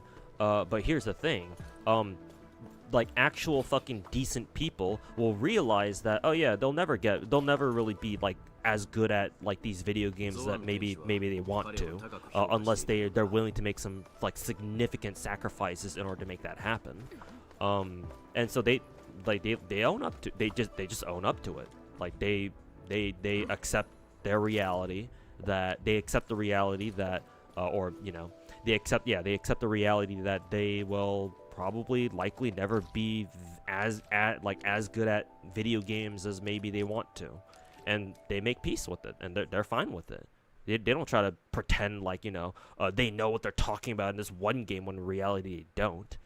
Like, most normal people are like that.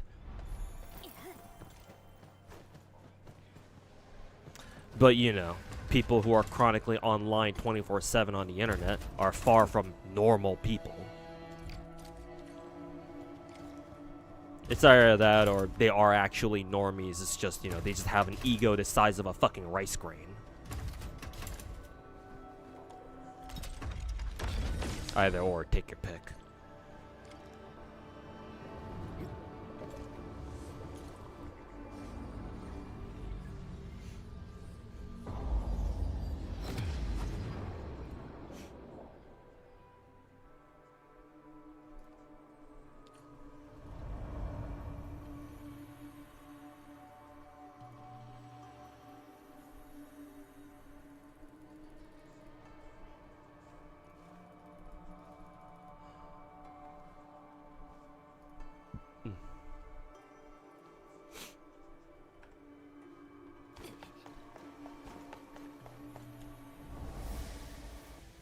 There's nothing that comes easy that's worth having. Yeah, unless you like win the lottery or something.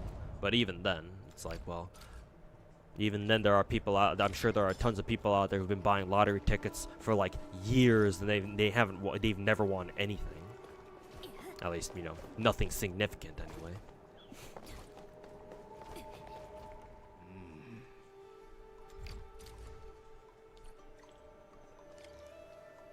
People don't understand that.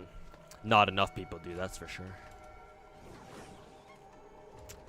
Fucking spoiled ass retards who've been born with a literal fucking silver spoon in their mouths.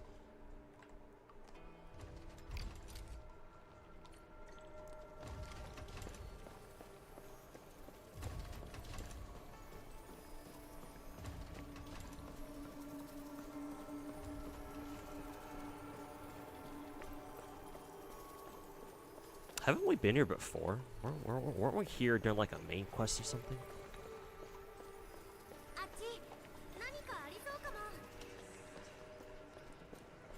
Did Angie find something? Oh, I just walked past the fucking chest. God, that's the reason why I absolutely love Enfield's decision to have your entire team out on field, because they do that sometimes and they save your ass.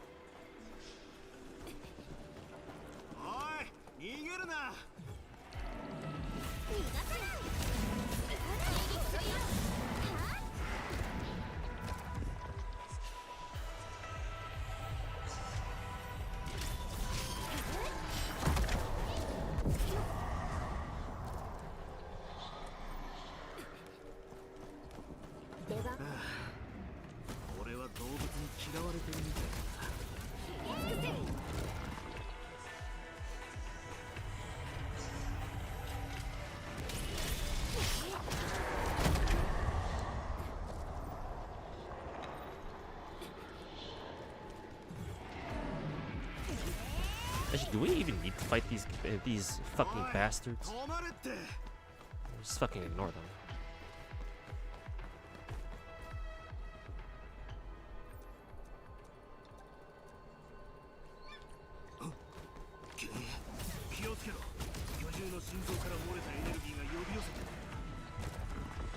Also, whoever's speaking right now, his Japanese voice sounds very familiar.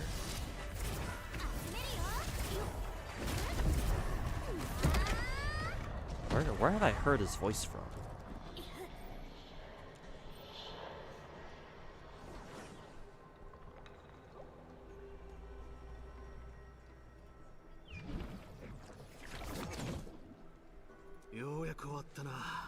Yeah, this Shimo dude.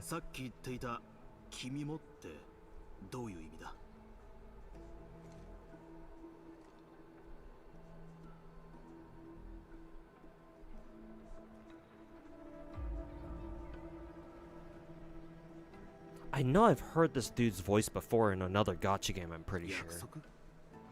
亡くなった友人まさか俺と似た境遇とはな。10年前俺も救援活動に参加していたんだ。それで王竜の隊員と知り合った。同じように俺は約束したんだ。どれ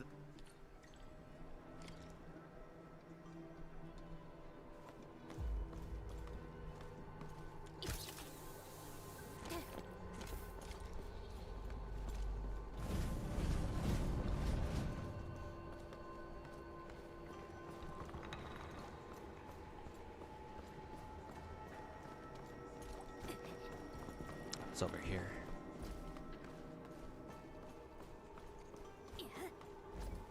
It just takes us back to some other room.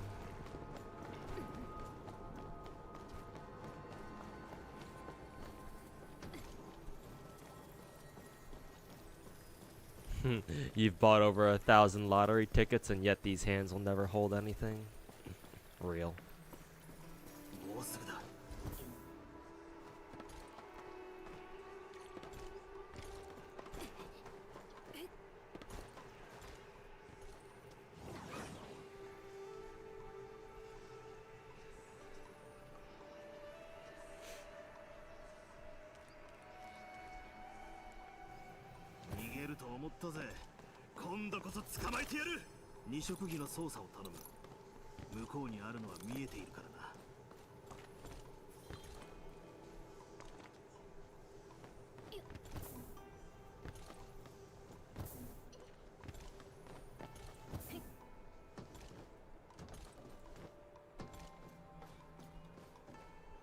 Huh, also, that's funny, because I know I've been in this area before. That means I missed a chest back here. I only found it because I happened to jump over here.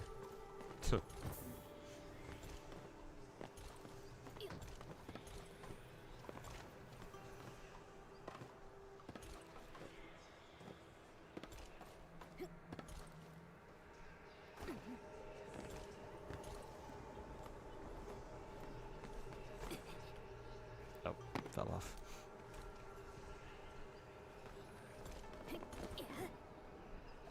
Fell off again.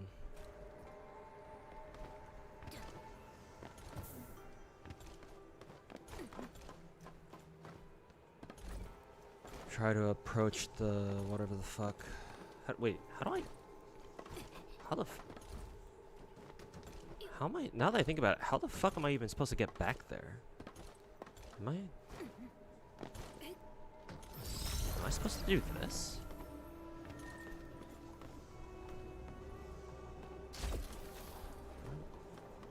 what am I supposed to move? Or what am I supposed to fucking spray with this?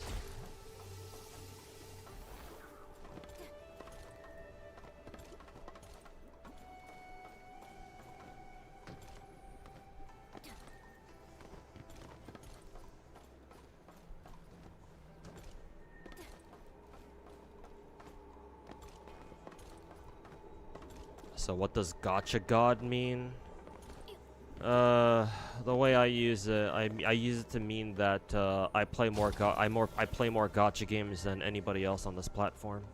Actually, try let me be more specific here. I play more gacha games than any other creator here in the entire Western Hemisphere.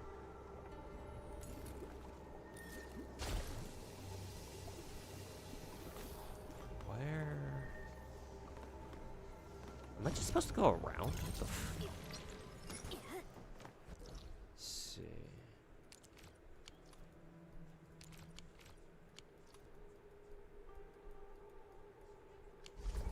Where the fuck am I supposed to go here?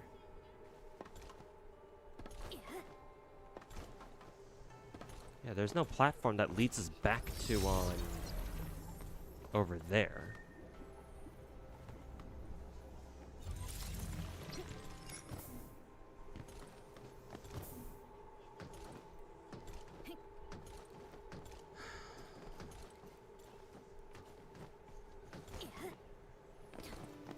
Grab this.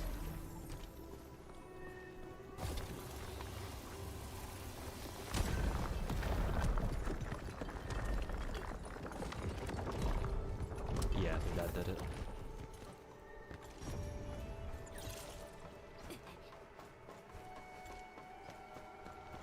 Yeah.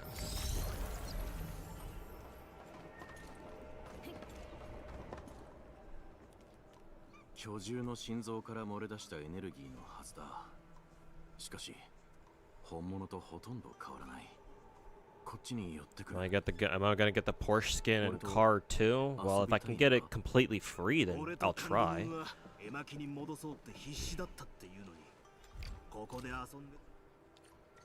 But I want to see how that Porsche gacha works before I commit to doing anything.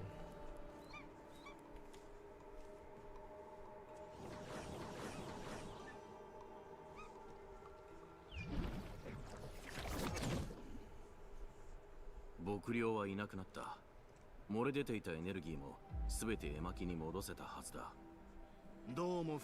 you have to match my insanity tag to actually be heard? Your message that you wrote got deleted, so don't think you should even try talking at this point. I don't know what the fuck you're on about, Better Matters.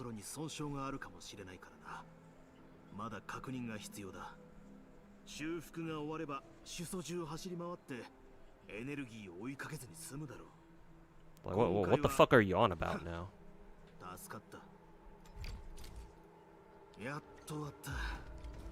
If you want to ask me something, just fucking ask it, dude. I don't know why you're being so melodramatic about it. Like, can I help you? Is there something that you need help with?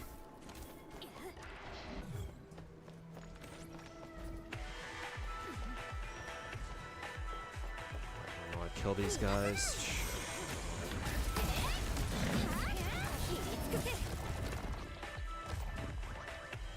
Where do we...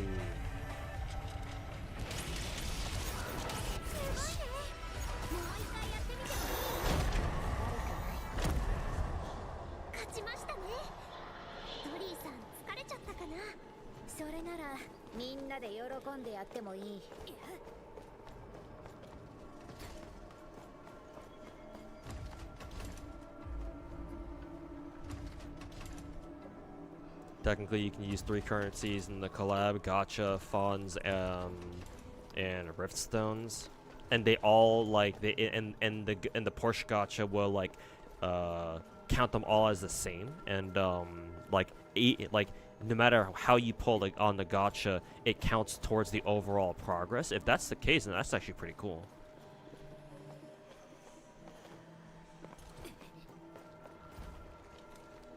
Return to marker stone lower floor. Oh, I can just do this.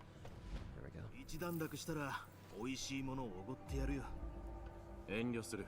これは任務だ。まあついでに頼みたいことがあってな。遠慮なく。 You can never. ああ、シェンジャオエっていう女性。 Alright, bro. I told you to stop being fucking melodramatic. Please don't test my fucking patience. I don't know what happened there either. That sounds like an automod thing, in which case, that's not me. 女性ではない。 Have you tried? I don't know. Have you tried just saying whatever it is you wanted to say originally again? Why are you fucking whining about how you'll fucking nobody will understand you? Like, what the fuck is your problem, dude? Like, my channel is not a fucking therapy session, bro. Like, if you need me, if you want me to ask you a question, just fucking ask it, dude.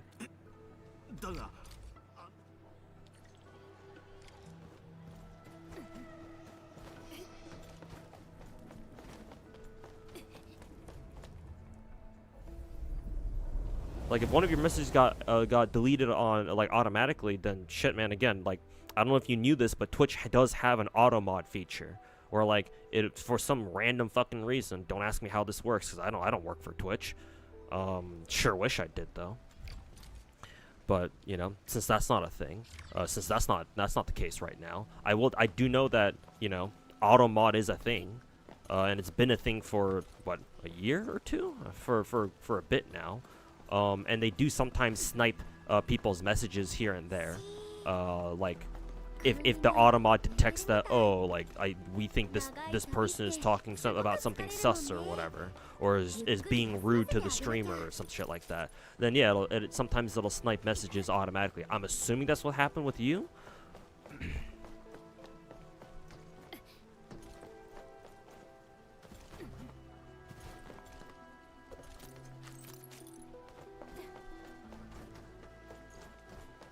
This one's the one that moves, right?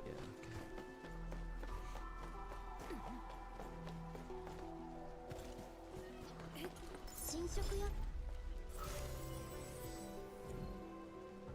Probably new on Twitch.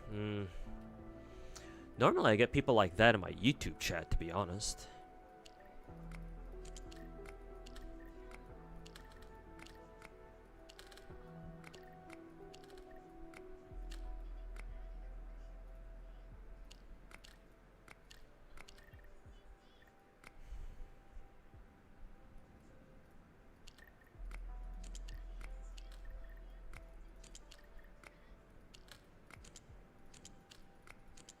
I have no idea what shape they want you to make here.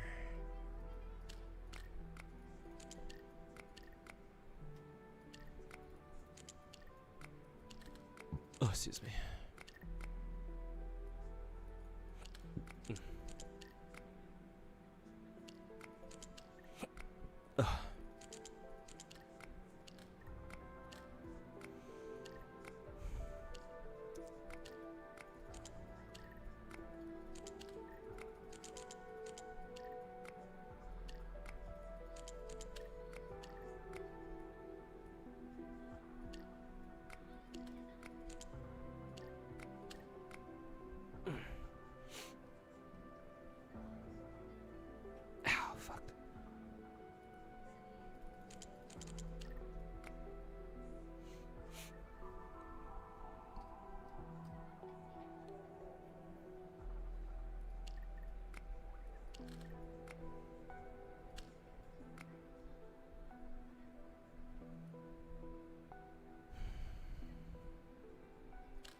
Work either.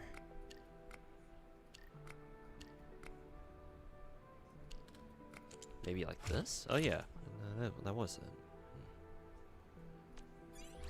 Can you show me a certain zipline network out of bounds? You use no exploits or story spoilers either. Is that alright with you? That sounds like self-promotion to me. I don't particularly care to know about out of bounds stuff. I mean, it's interesting for sure, but I'm sure it's an interesting video topic, but at the moment I'm kind of busy trying to do quest progression, just trying to upgrade my base and shit. So at the moment, I don't know why I would want to watch something like that. So no, sorry, but I'm not interested right now. And again, that sounds like self-promotion, even if it's not. So yeah, no, I don't mean to be rude here, but nobody asked for a video like that in my chat. Like, it's cool if assuming you made that video yourself, like, go upload it to your YouTube channel or something, and, like, I don't know, share it on the Enfield subreddit or something. I don't know. Like, I'm sure it's a cool video. I'm sure it's a cool whatever, but at the moment, like, I'm already doing something else, man. So no, sorry.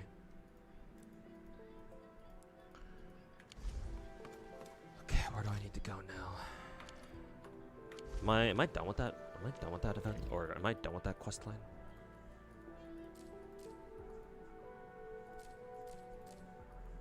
Okay, yeah, I think I am. Okay, I think this is the last whirling quest that I have at the moment.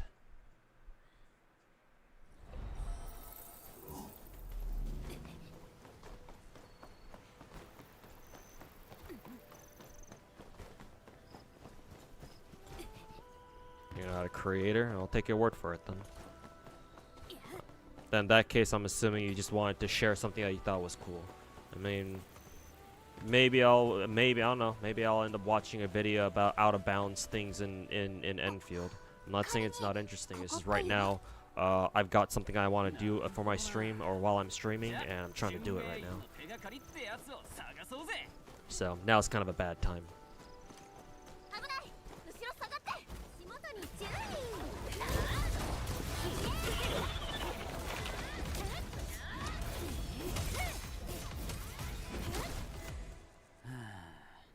Got any pets? No.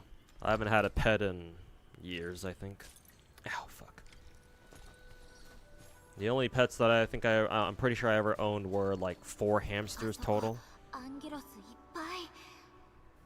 think I had them back when I was like middle school, maybe early high school, I'm pretty sure.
ぐ先だ。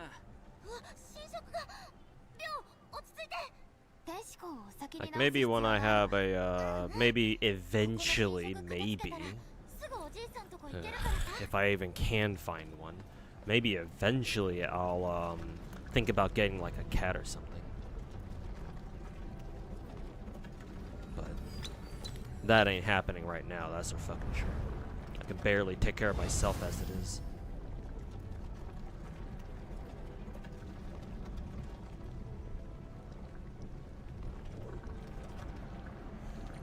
Ain't gonna be able to even have pets if my only job at the moment is just fucking food delivery.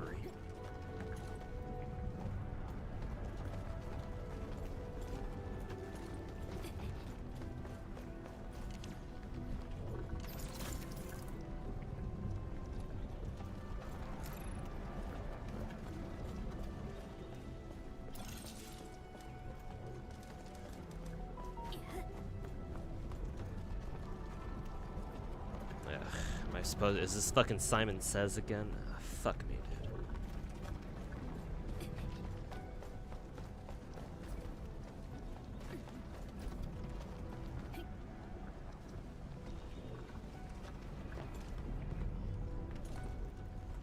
Oh, and I still need to fucking grab what is it? That Zeronite spray or whatever the fuck it is.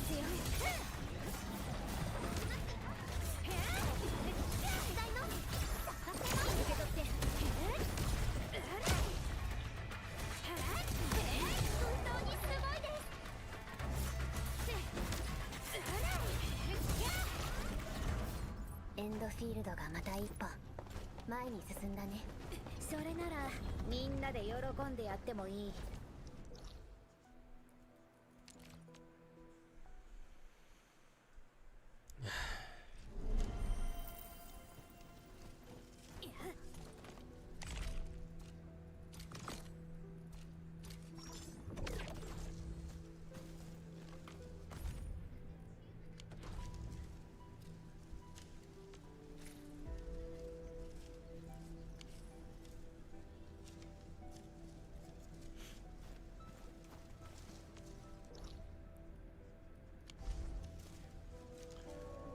What did I need again?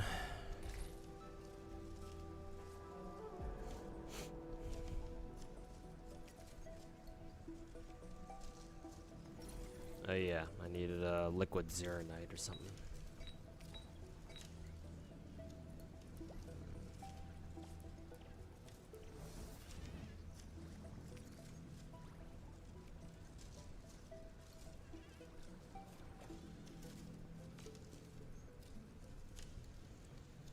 How do you fill up on Zeronite again?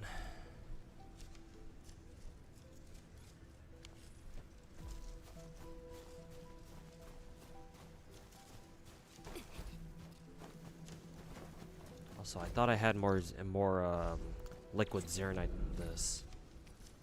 Than just this.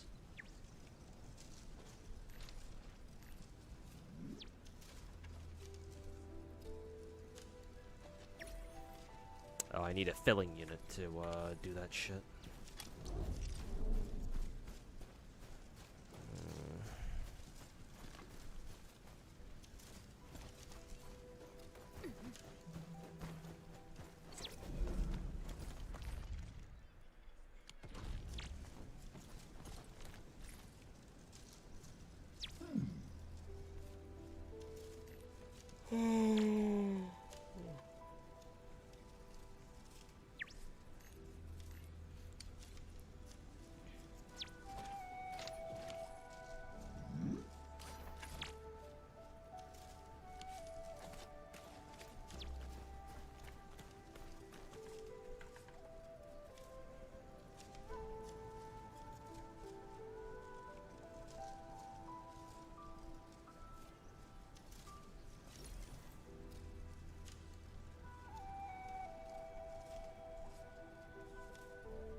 次はどこに行こうかな。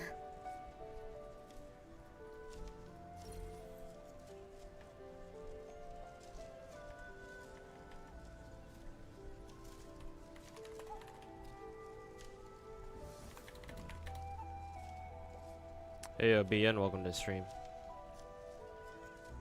You dumped all your polychromes on Silly, cause he's so saucy. Hey, that's what's good.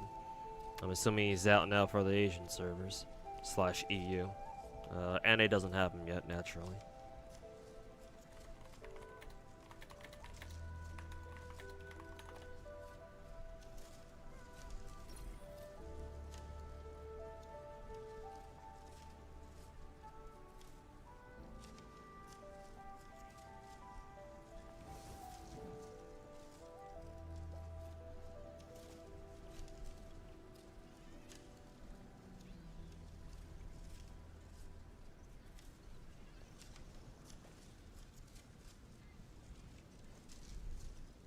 I need liquid zeronite in a reactor crucible, and then I have to combine them in a filling unit. Lovely.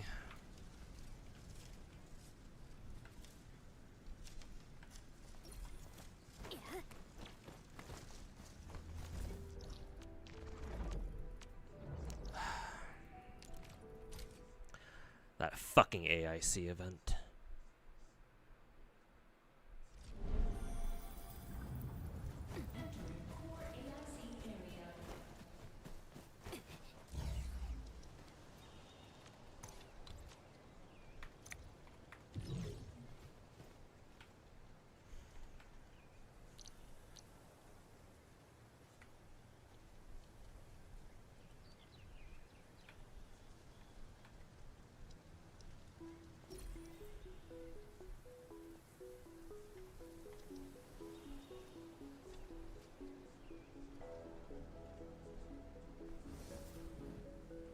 I need a reactor crucible.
A filling unit, I believe.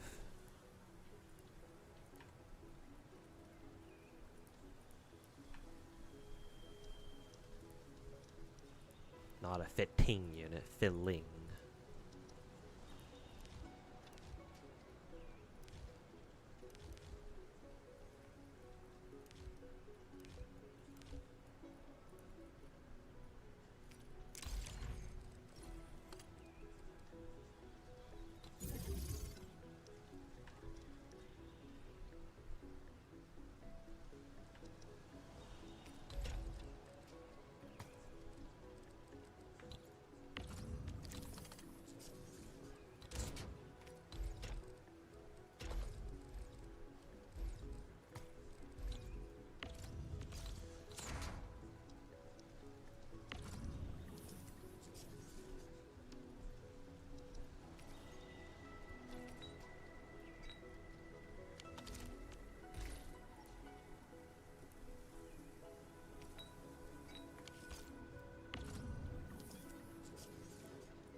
no way for me to fucking manually just put in the fucking Zeronite? Do I have to fucking pipe it in directly?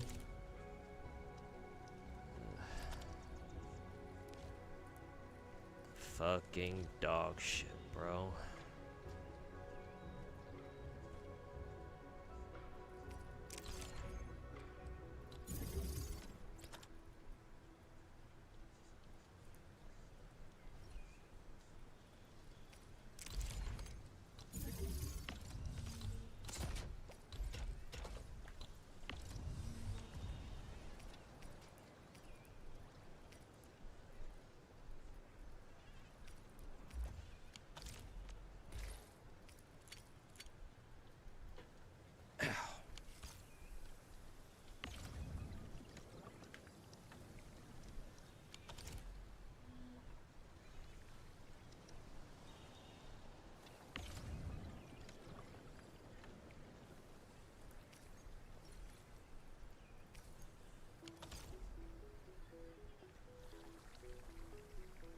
Yeah, Kira Fangs, how's it going, man? Welcome back.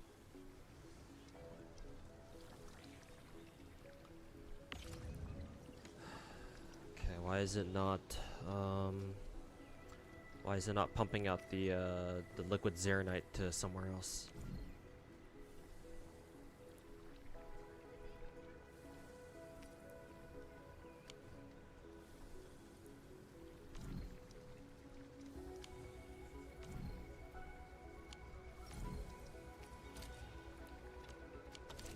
Now it is. Why do I have to fucking select it? Why didn't it just do it automatically?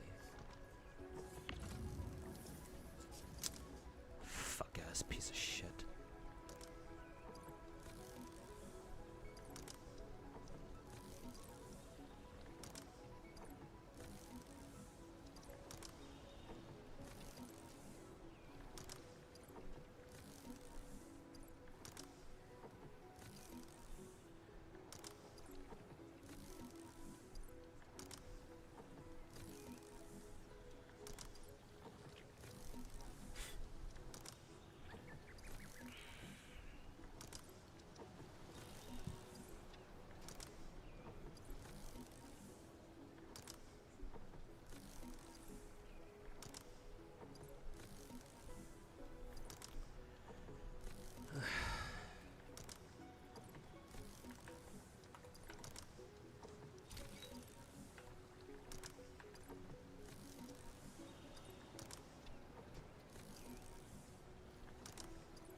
Sabrina H, your 50-50 and Faith Deuce's banner. Oof. Are you going for more copies, Chaos Lord? Or are you is it your first time actually pulling on Fetusa? Or pulling Fetusa?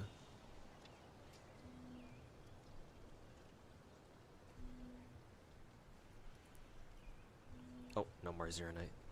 Let's see. I know it's because I discontinued it here.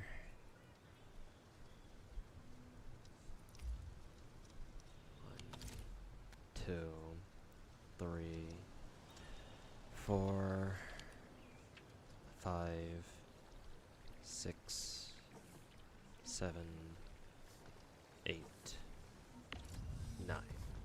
Deselect now.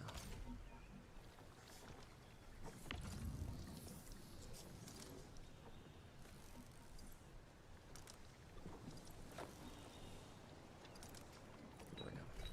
Perfect. I'll just have these guys just sit here in case I need more bottled Zero Night.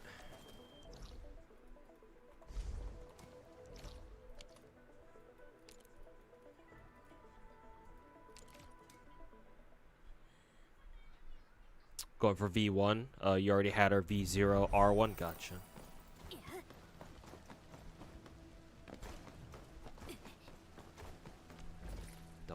Double check to make sure I have my Zero Night bottles.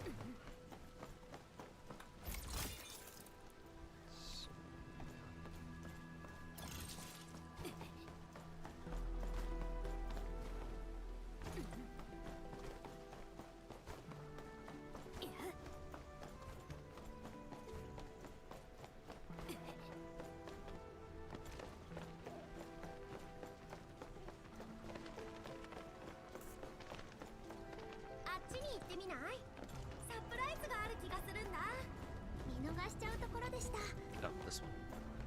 That cat cafe had daily cap reset in one of the modes? What do you mean? What do you mean by daily cap reset?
Dude.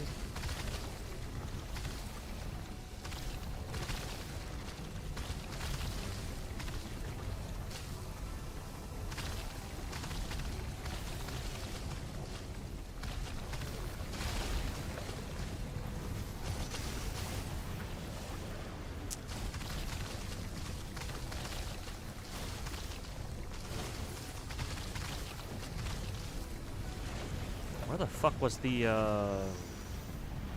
was the central node for this fucking blob?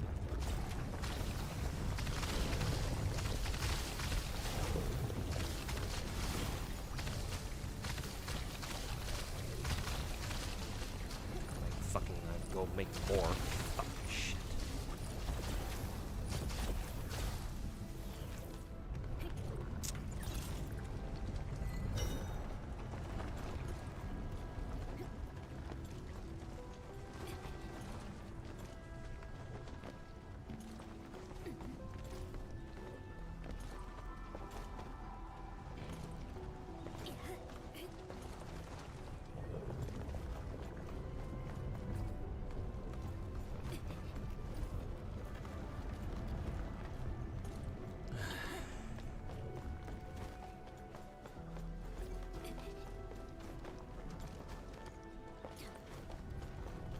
600 daily cap resets to 0 daily? Oh, for fuck's sake. Are you telling me I have to do that shit every day?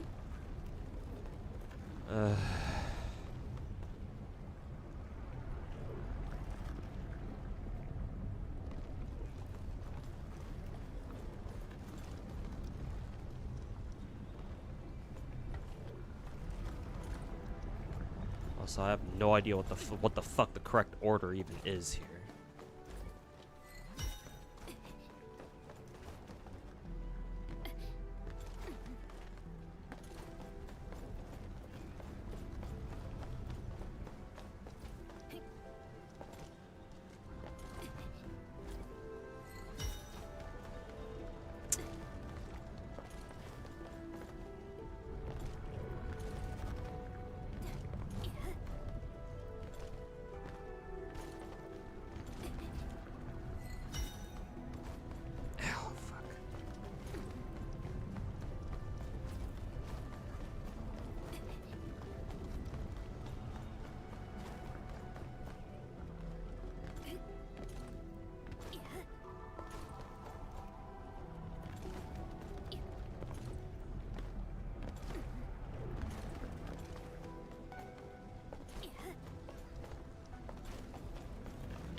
The new event has some kind of daily component, like some fuck ass thing you have to do every single fucking day.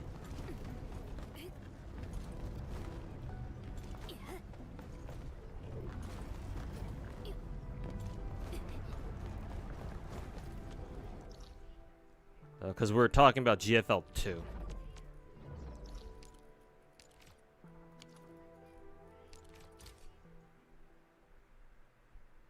And hey, Crazy, well, what's going on?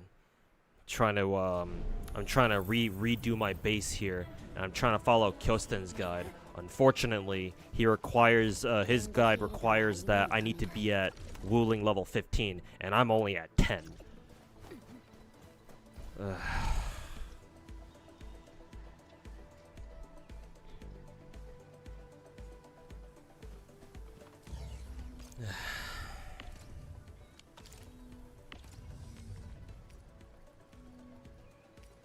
Jesus fucking Christ, man.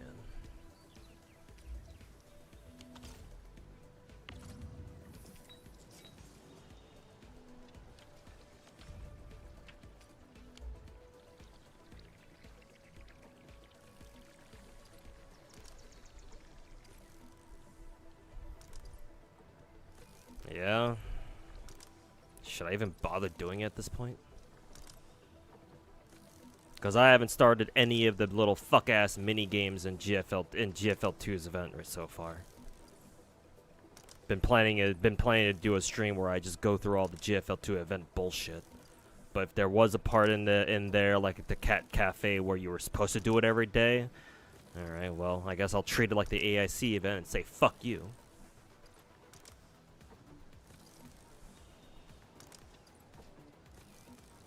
God.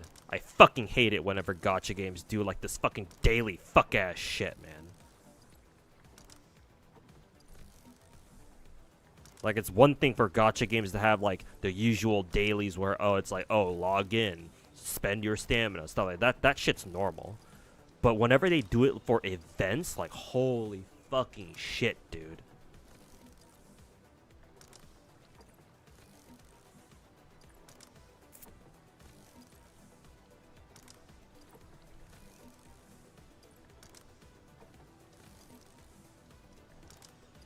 Think Wuling level isn't a hard requirement for blueprints. Nah, man, I'm trying to use Kyosten's guide right now,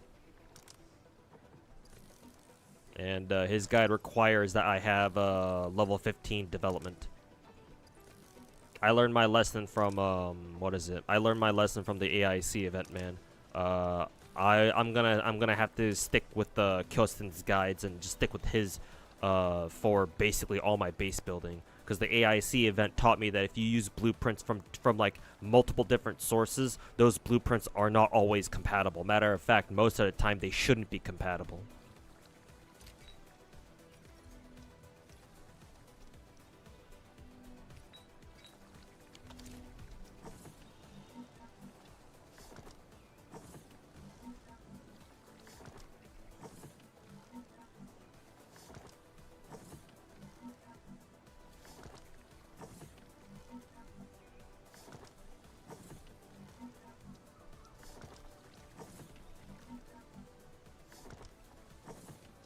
try with his earlier guides then.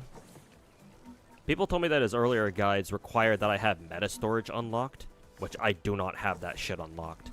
But if that's if I have to do that, then I need to go unlock meta storage first. And I don't know how fucking long that's gonna take.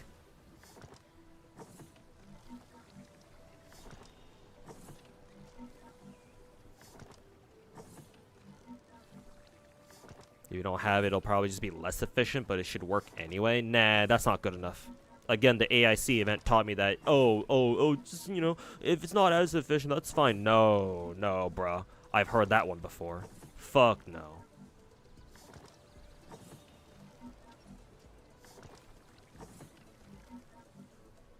Like, nah, bro. Nah, I've learned my lesson from the AIC event. It has to be the exact same, otherwise I know for fucking sure that something's gonna go wrong. And I'm gonna have to deal with this bullshit all over again. Like, no. I know you're just trying to help, but no. Fuck no.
Ugh.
Frontline survivors, walk TK is finally replaced by Springfield. Oh shit.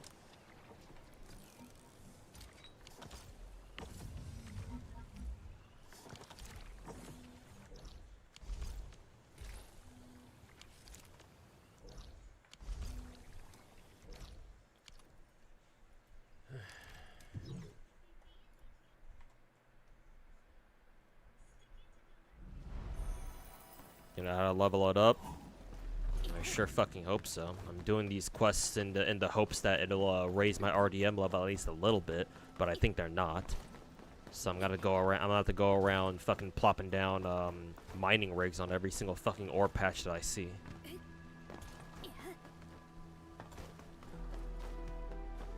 God knows how long that's gonna fucking take.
Fucking piece of shit.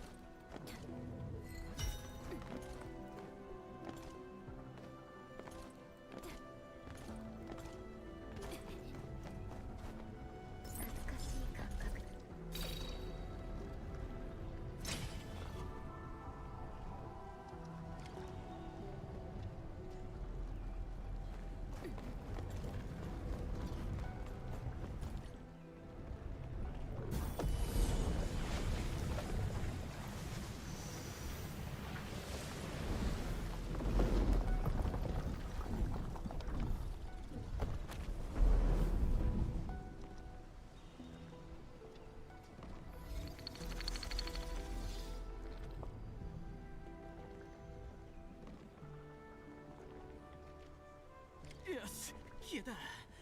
助かったよ。じいさん、俺だ。会いに来たぜ。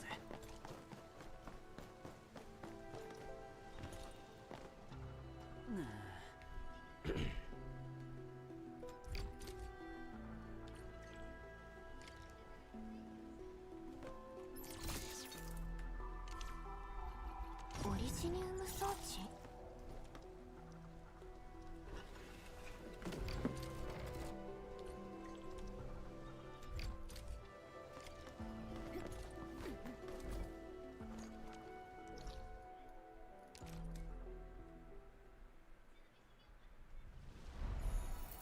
？You probably already know this, but you'll say it anyways. Endfield is not a game that you can play without maintaining resources.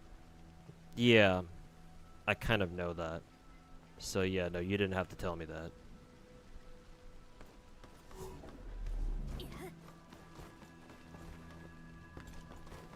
It's not, just to make it clear to you, Pain Dragon, because I don't know how much you watch me as a creator or watch me as a streamer, but the problem with my Enfield progression is not the fact that I don't know what I'm doing, but more rather I haven't had the time to properly set up bases yet, because you know, real life is kind of a bitch.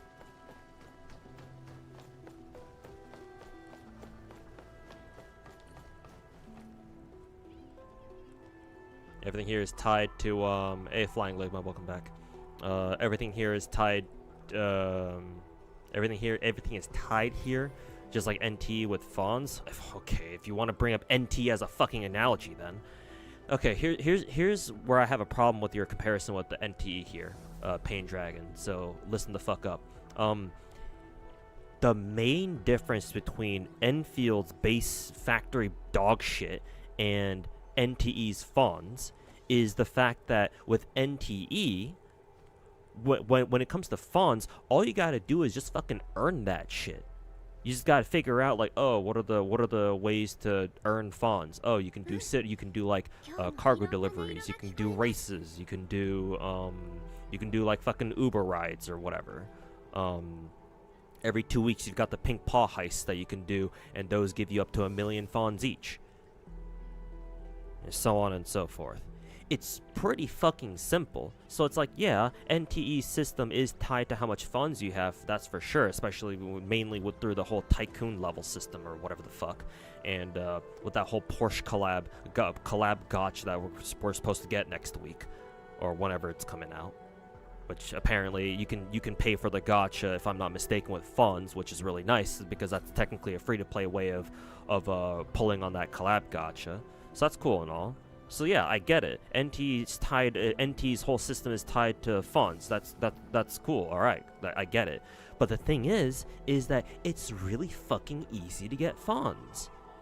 The only quote-unquote difficult part is having done it for long enough where you have enough funds to play around with.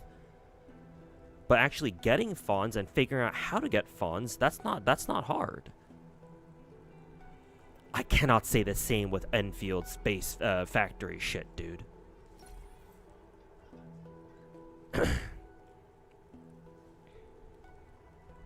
I don't think that's how it works in this game.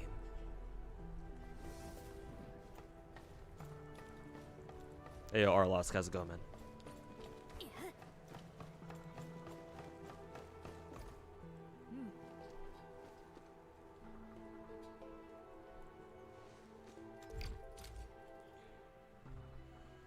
You follow AIC guides, blah blah blah. You still oh, I already done that, and the whole point of me going around doing quests right now is so that I can level up my fucking development level, which is only at level 10, and his blueprint that I want to follow requires you to be at fucking 14 somehow, or for some reason.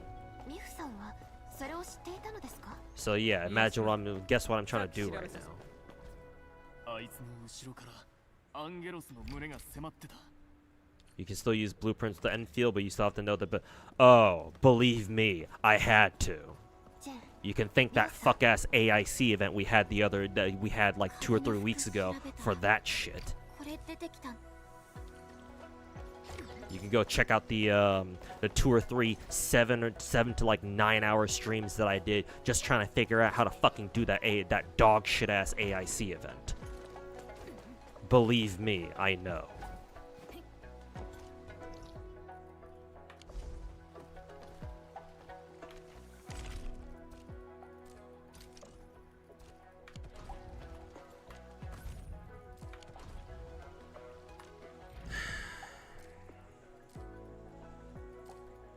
Those are all the...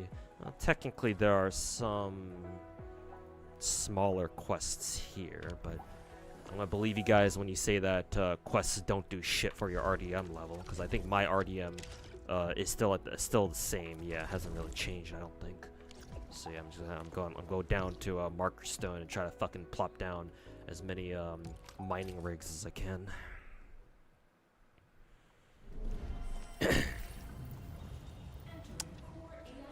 Where are all my fucking pylons?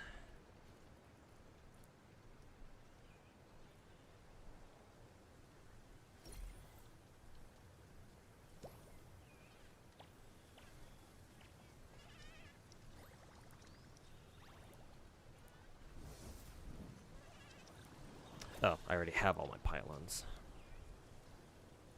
Do I have more relays? I don't think so. I don't see any in my inventory right now. Can I make some?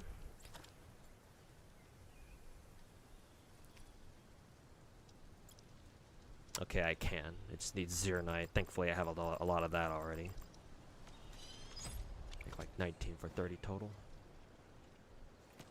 Let's see. I have some hydro mining rigs. I have some electric mining rigs.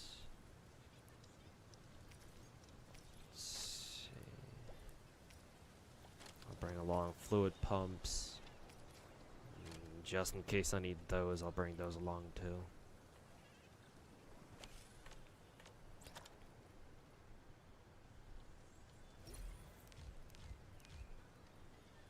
Let's see.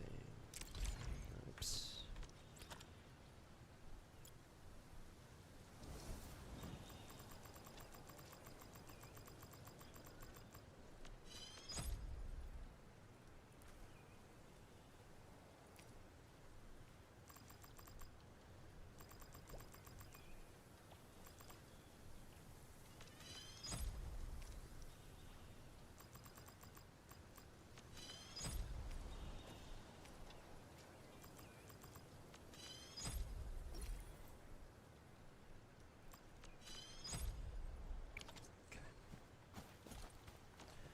Okay, let's go find some more mining or fucking ores, wherever they are.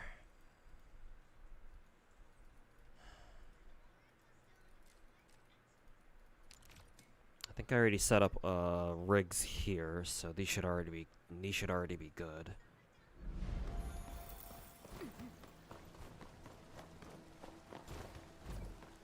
Fuck, why is there an art lane over there?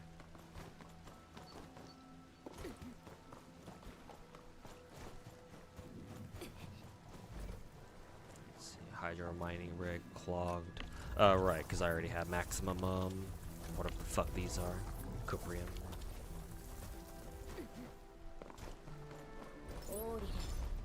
記憶と同じだ。つかみどころがない。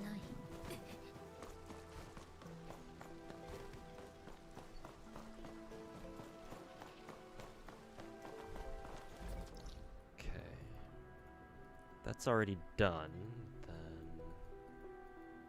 Then Why are these disconnect? Oh, that's right. It's because they're not within range. I know why. It's because I got rid of all my facilities here, so that means that the relay over this way is no longer connected. Let's see. Yeah, grid connection pending.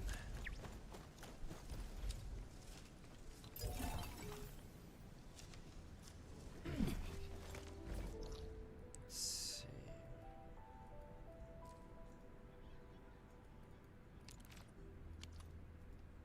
Huh. I've never opened up this area. I wonder if I have to do one of the side quests to open this place up. Probably.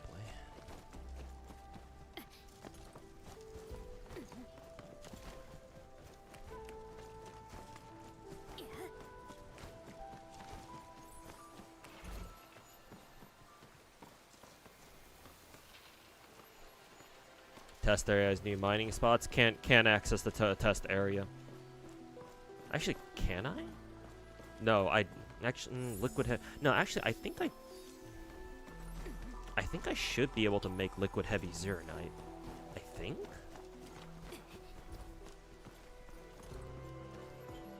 I'll have to go back to my base and check if I have heavy zeronite. Because if I do, then yeah, I actually can make liquid heavy zeronite. But do I have 150 though? Oh yeah, I should have already set up mining rigs here. So I already got all the fuck ass mining spots here.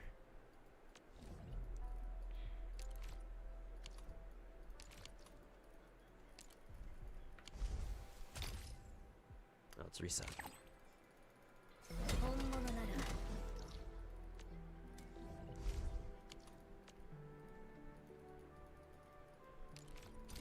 Okay, I'll check if you're not farming fawns on NTE, you'll probably miss out on first cycle of endgame 2. Yeah, that's kind of the thing. I'm gonna I want to try to push more NTE progress on my account in order to try to see if I can see what I can do for this cycle of Beyond the Rails. But I'm pretty sure I'm not going to be able to reach. I'm pretty sure I'm going to have to skip this entire cycle just because I haven't been able to put in as much time as I wanted to. I basically didn't farm fawns at all until like last week, pretty much.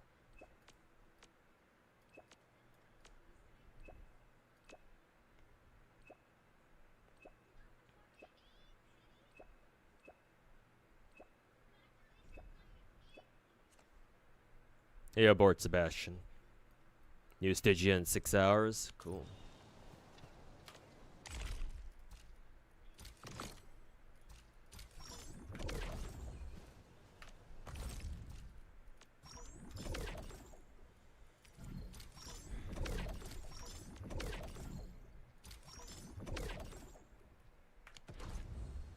Excuse me.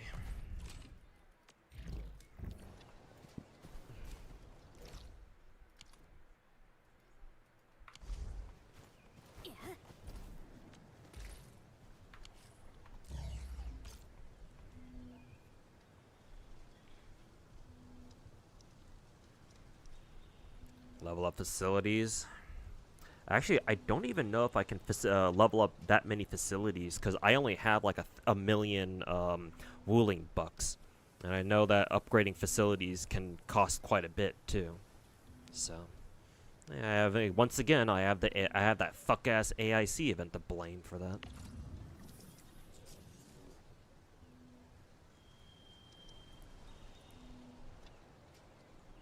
Okay, I think the. I'm just gonna go do this fucking daily so I get it out of my fucking screen first.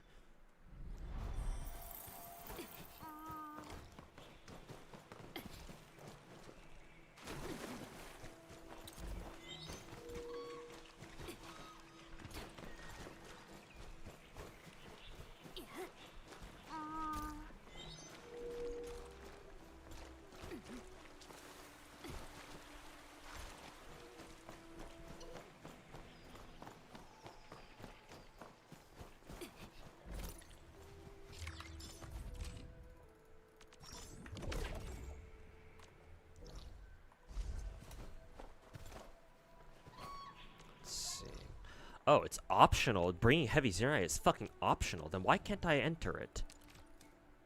Why can't I fucking enter this place? Was it because I didn't have enough liquid Zeronite, just regular liquid Zeronite to just clear the way? Why did I feel like I wasn't able to enter this area to begin with?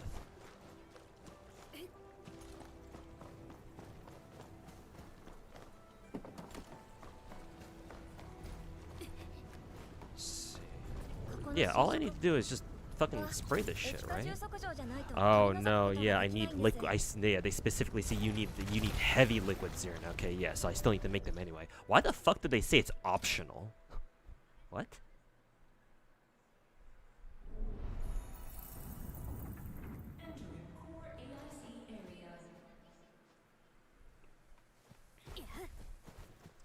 Fuck ass retarded devs. Yeah, no, I'm not buying that right now. Fuck you.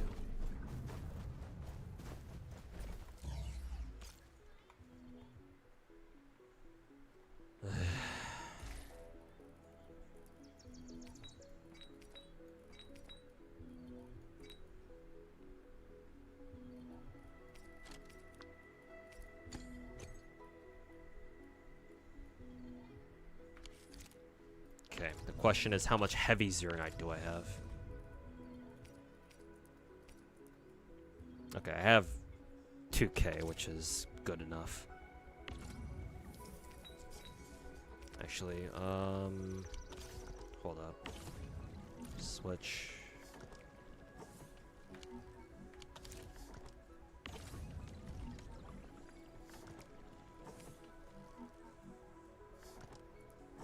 Oh, for fuck's sake.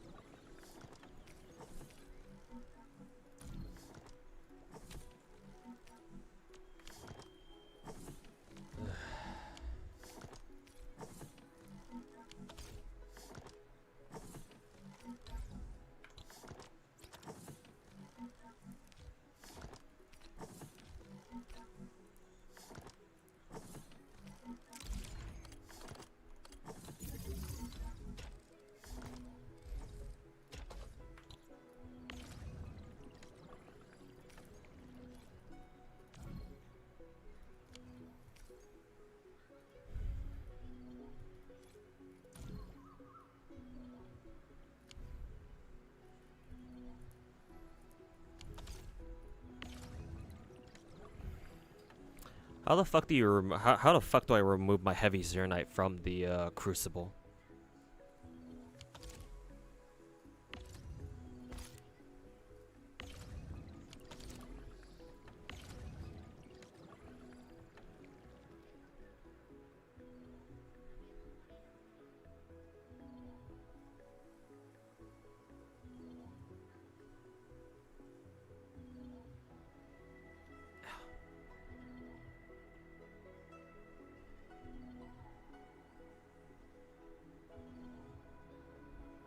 God, I've already been streaming for 3 hours and I haven't done shit at all.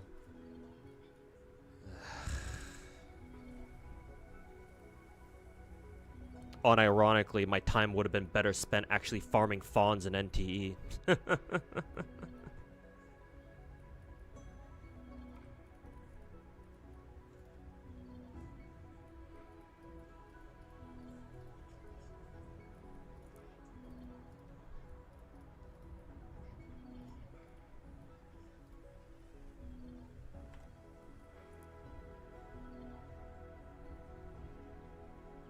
Stash a facility. Oh yeah, that's right, I can just stash it.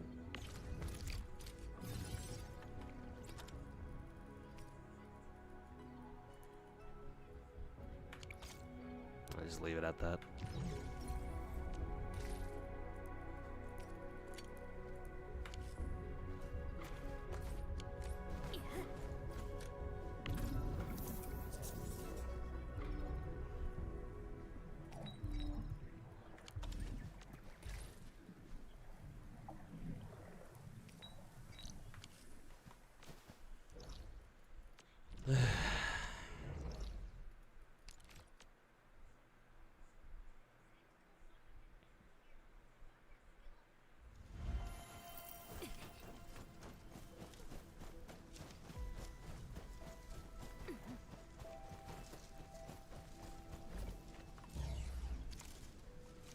forgot to put away those things.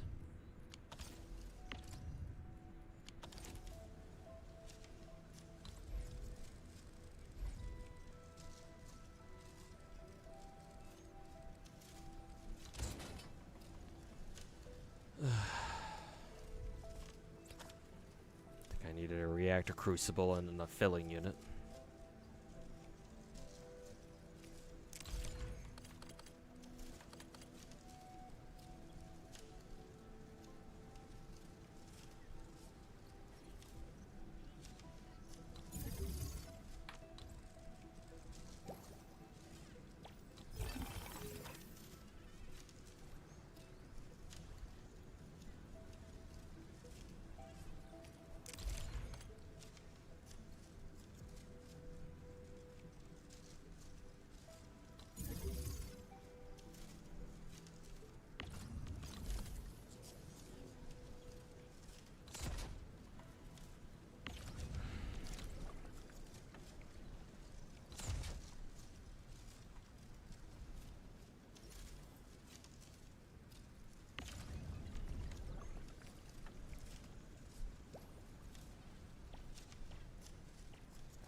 Wait, hold up. I need to put one here.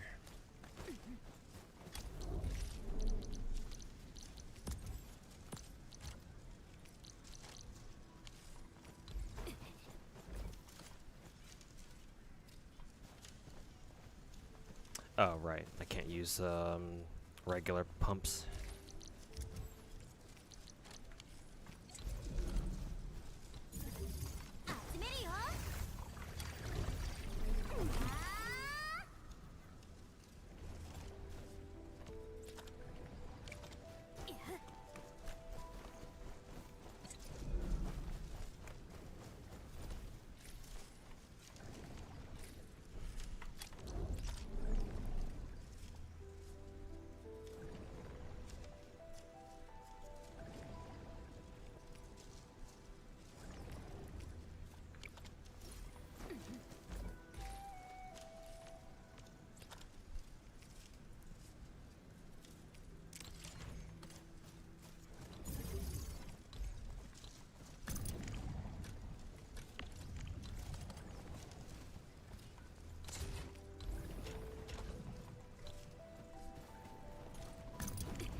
Did I really need a fucking conduit system for this? Probably not.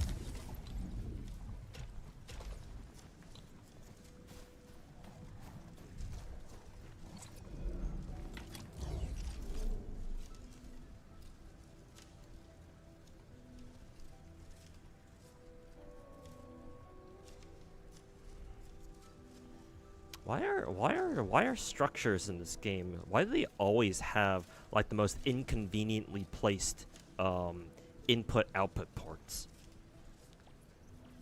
God, this shit is fucking annoying. Also, why isn't there an option? Why didn't they put in the why didn't they think of putting the option of just flipping the input output ports by now?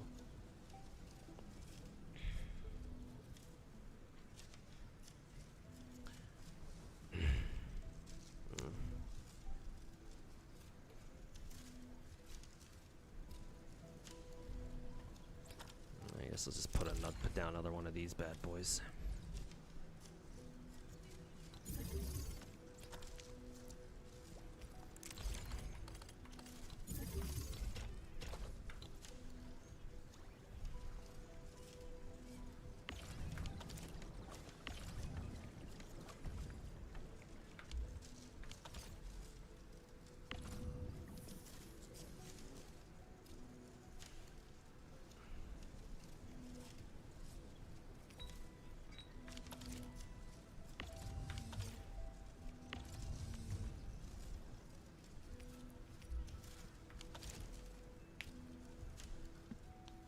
Hey, Beast King. Welcome back to the stream.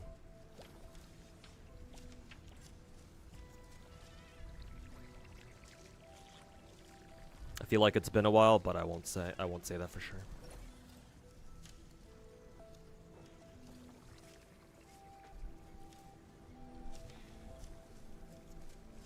You're doing the head knight bullshit right now? Yeah, I have to as well. In order to build my Fengyi, and I haven't been able to build her for the past fucking God knows however long it's been.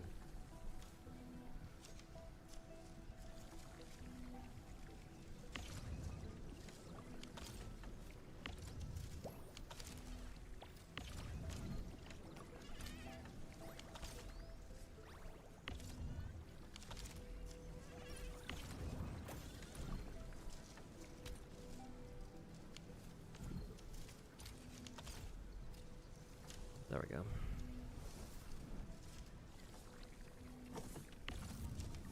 Also, why doesn't the game just do that automatically? Why do you have to fucking manually fucking tell the Crucible to be like, oh, you send your shit here? Like, what?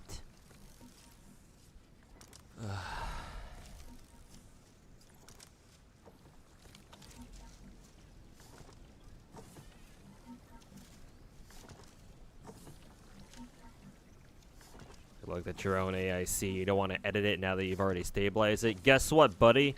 That shit is not gonna work 3 days from now. Better get back to it.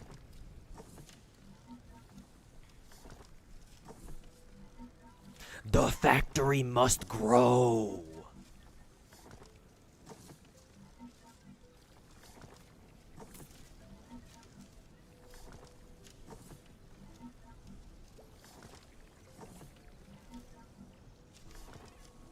And by grow, what people really mean by that is you're fucking stuck here forever.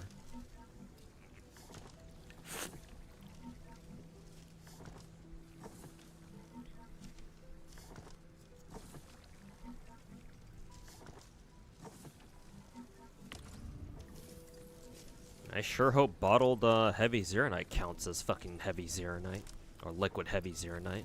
Hopefully I'm not doing this all for no fucking reason.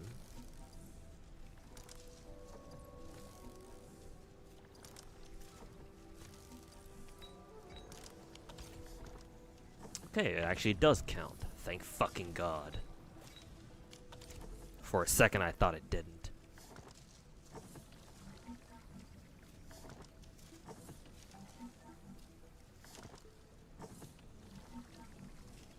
We're gonna get gas next update. At first I thought you were saying gas as in like a slang term. Cause normies like to use gas as a slang term a lot. So I thought you meant you were using the word gas that way, but no, you meant you literally meant gas in the harvestable gas that in the next update.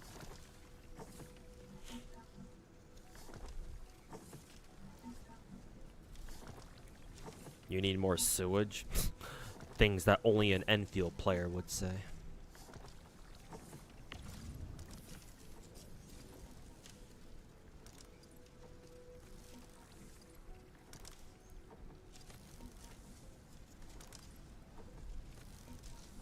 We have three states of matters. Yeah, as if one wasn't bad enough.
that we're gonna get oil somewhere in the update? I mean, yeah, it's likely. I don't know how much about I don't know how much astronomy y'all know, but I think one of Saturn's moons. It's either one of Jupiter's moons or one of Saturn's moons. I think it's one of Jupiter's moons, but there's a moon out there that's literally covered in oil. Actually, just to jog my memory, let me look up which one it was. Moon filled with oil.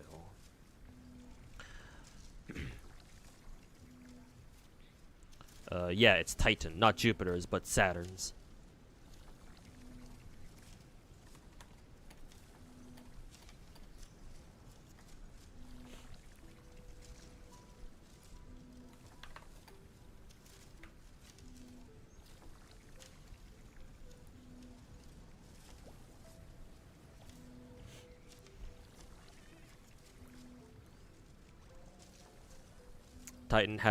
Saturn's smoggy moon named Titan has hundreds of times more natural gas and other liquid hydrocarbons than all the known oil and natural gas reserves on Earth.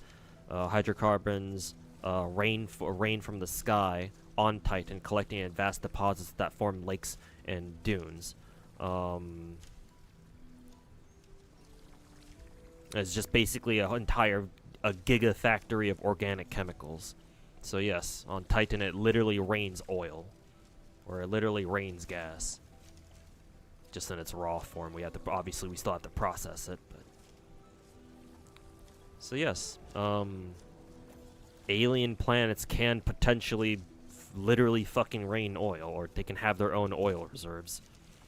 So yeah, no, I wouldn't be surprised if they just straight up be like, oh yeah, you're mining oil shale or something, or no, you're just fucking pumping oil now.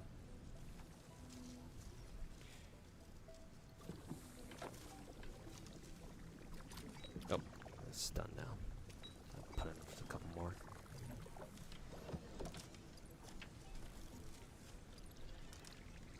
Some Endfield players wanted weekly or monthly events. Yeah, I say fuck those people.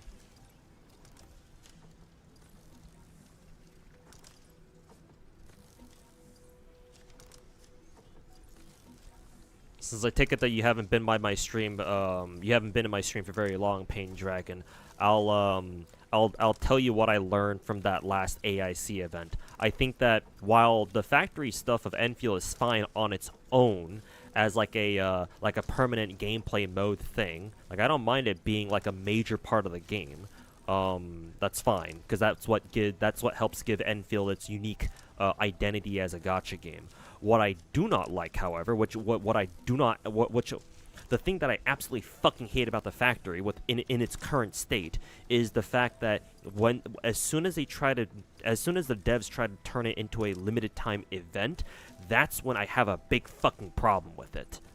Because with how energy intensive and how time intensive and effort intensive it is just to set up a functional ass fucking base to do everything that the game asks you to do, and with how easily all that shit can break, because oh, you forgot this little thing or that little thing, or oh, sorry, we didn't tell you. Maybe the game does tell you this, I don't know, but I certainly didn't know this.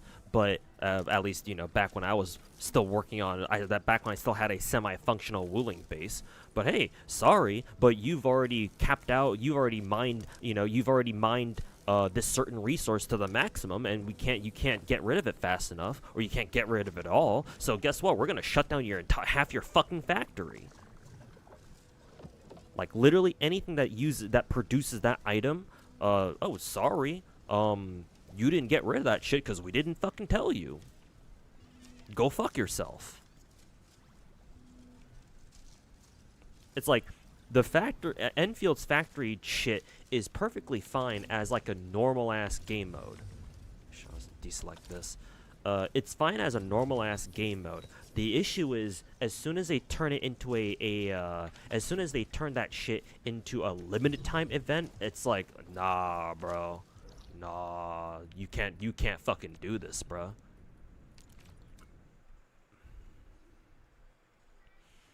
There's a planet that rains diamonds. Yeah, I've heard of that planet too. Planet/moon. Does that Saturn moon need freedom? No, but China does. It needs the CCP needs that planet. Don't say oil. America might try to give it some freedom. Oh, I guess you guys are not. Yeah, I mean, I talked about this like a while back, but in case you guys didn't know, which I'm assuming you guys don't, considering you guys are spouting those memes. We Americans don't need more oil. We're actually a net oil exporter, or at least a net exporter of finished oil products. The meme about how, oh, America, if you have any little bit of oil, America's gonna fucking invade you. Watch out. That hasn't been true since the fucking mid-2010s. We really don't care about oil anymore, at least not for ourselves. We only really care about it so that way our friends, quote-unquote friends, don't get fucked over, or that we don't send the oil market into complete fucking freefall. But we Americans, generally speaking, we don't really care. Like, sure, yeah, our gas prices have gone up because of Trump's fucking dumbass decisions in the Middle East for some reason. But it's not like we're gonna run out. We're not the ones who need the oil. China does. Oh, wrong one.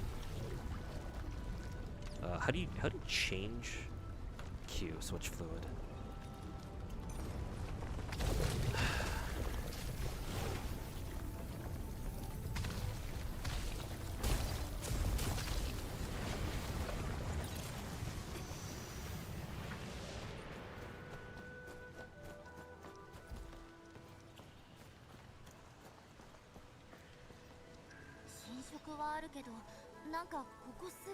Why the fuck is gas so high? It's $4. Lucky you, Jojo. I live in Cali. Our gas prices here have hit $6.50 per gallon. Bro, $4 a gallon was the normal shit for us Californians.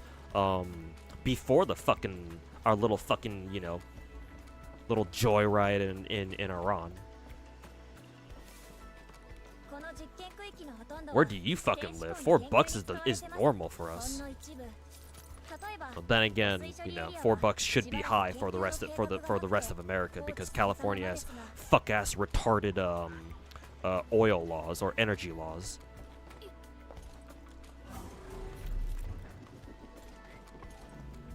$6 for gas. I can explain to you why. So, all right, quick little lesson in why California is fucking retarded half the time. So, okay, so backpedal to how I explained to you how America as a country is no longer reliant on oil imports. The reason why we are no longer reliant on, or at least not nearly as reliant on oil imports as we used to be historically or traditionally, is because in the 2010s, we Americans underwent something called the oil shale revolution.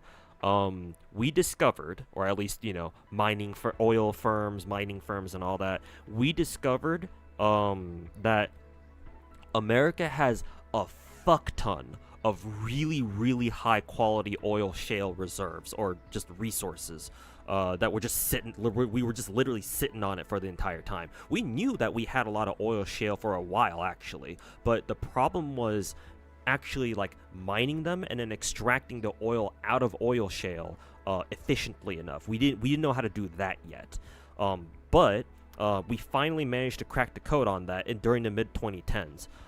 Like a couple of different oil companies, like independent and like the big companies, I think, were able to like make their own individual breakthroughs like all together. And so once we cracked the code on that collectively, then we were like, okay, now we can use our own oil shale as our own strategic like oil reserve. And so as soon as we were able to do that, we've gone all, I don't want to say all in. No, maybe we have. But we retooled our oil industry to run off of the oil that we got out of our own oil shale, to the point where we don't really, we still import oil, especially when we think people aren't looking. Like whenever, you know, with all the oil that, you know, Venezuela has been shipping out, you know, we'll yoink that if we think no one's looking. You know, a couple extra million barrels, sure, doesn't hurt. But for the most part, we don't care about oil imports anymore. We don't really give a fuck about Middle Eastern oil. The only reason why geopolitically speaking, we care about like foreign oil sources is just how it would affect like the oil market globally, and of course it affects us too, but like it's not gonna pose like an existential crisis for us. Like we're not gonna start getting like rolling blackouts because of it, like they see in China, like what's going on in China, for example. So anyways, the oil shale revolution was huge for us because now we get to leverage our own oil advantages like to our advantage, obviously.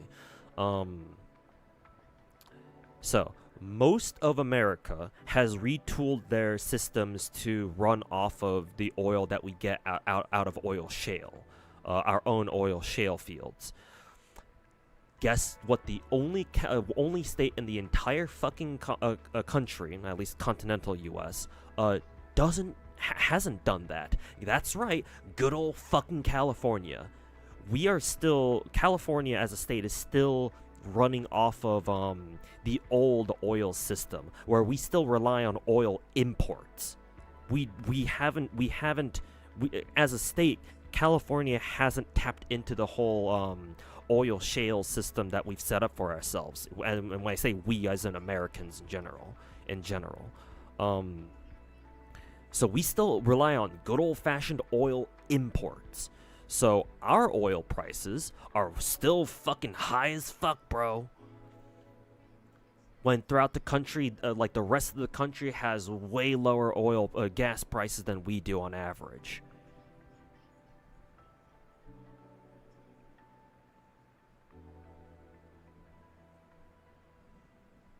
You live in the South, so it's a lot cheaper. Oh yeah, no, because the South has gladly retooled their shit for the oil shale boom.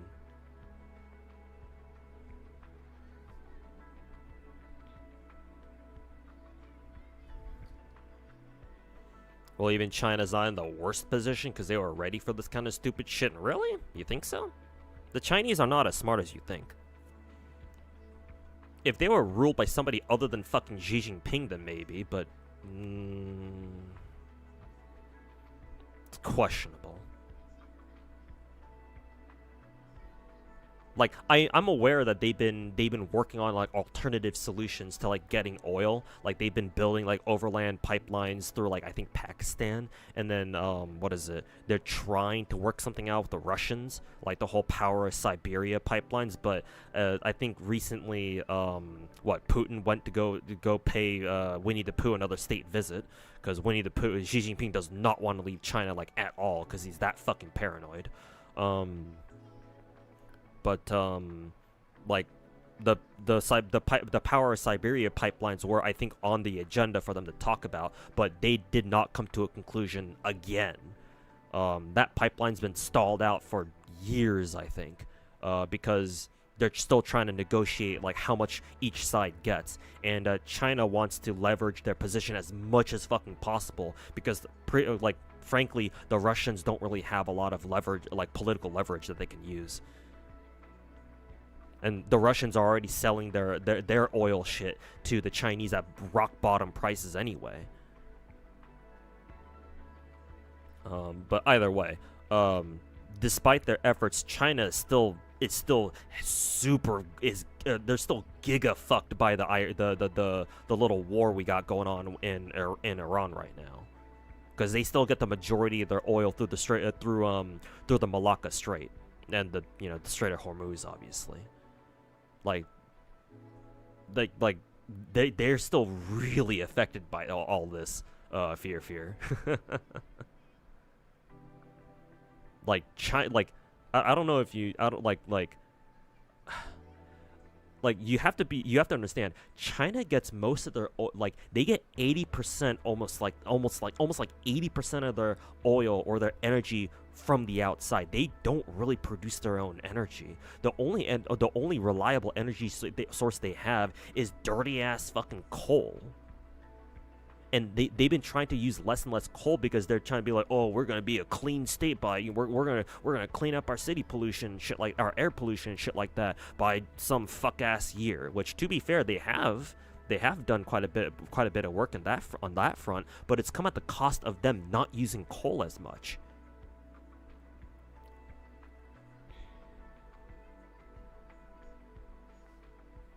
So they gotta get their fuel from somewhere else if they can't use as much coal.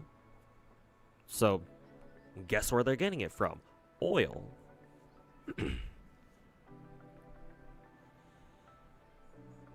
They've been going for solar and some wind. The problem with the solar and wind is that you have to put it in places where it makes sense. But then again, the Chinese economic model doesn't really make sense, so go figure. Here's the thing, Fear. Renewable energy sources like solar and wind, they're great and all, but with our current technology, unless the Chinese put them in areas that actually make fucking sense, and they might have great areas for solar and wind, don't get me wrong, and if they are able to like use those places like effectively, and they don't, they put solar in places where the sun shines a lot, and they put wind turbines in like really windy areas, then yeah, it makes sense, and they can most likely provide some power. But even still, with our current renewable energy tech, like it's not likely that even the Chinese can rely on renewable energy as a primary source of energy. Like it's not baseload power, I think is the term.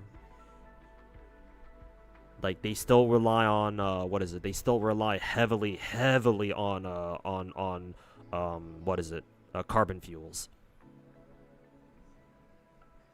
And again, I don't mean to downplay like their efforts to like diversify the energy sources. It's just with China as it is, with our understanding of what China is like as a country and what their goals are both politically and economically, it's not enough, man.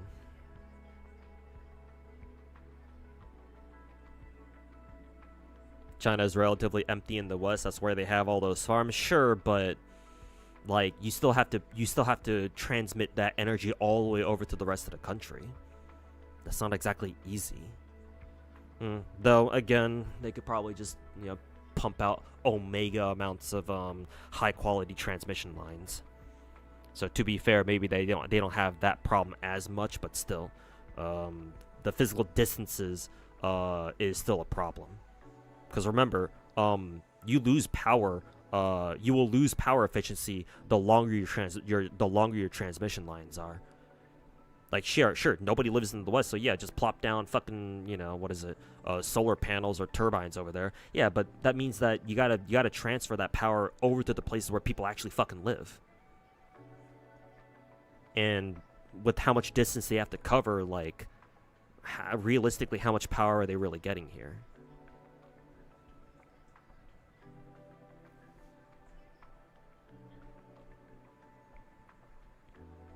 That sounds very on. Yeah, it's very on brand for California. Yeah, don't worry. We've been dealing with this shit for years.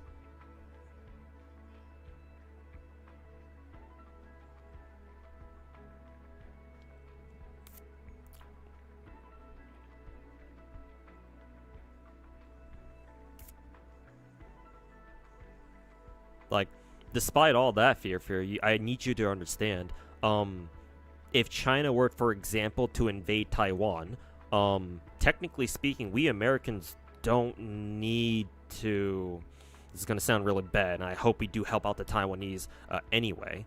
But realistically speaking, in the cold calculus of geopolitics, we don't need to help the Taiwanese, or we don't need to help Taiwan. Because if the Chinese do decide to go on a fucking joyride in Taiwan, assuming they're successful, we can block off the fucking Strait of Malacca with our navy, and yeah, there goes China's entire industrial state. You underestimate just how much the Chinese rely on. They still rely on their oil imports to keep their entire country running.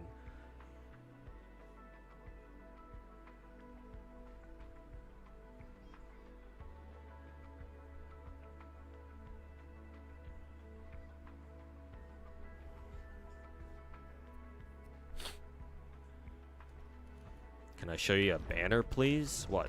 Like one of these?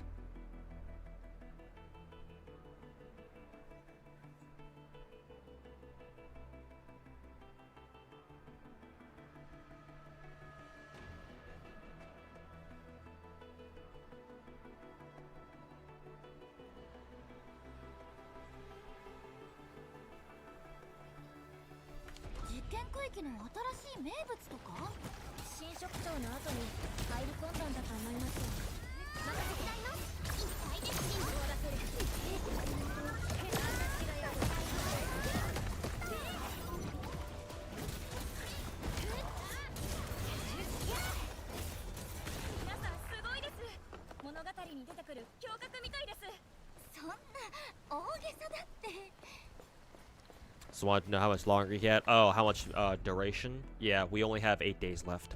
Technically 9 days, but yeah, a little over a week. So if you plan to pull on that banner for some reason, yeah, you don't have too much more time.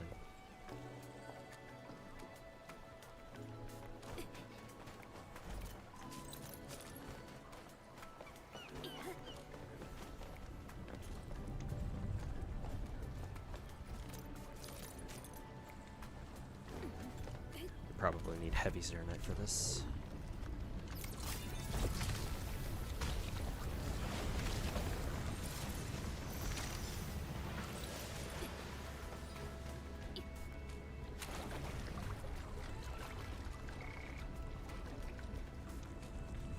Where the fuck did I even land? Favorite character in Endfield?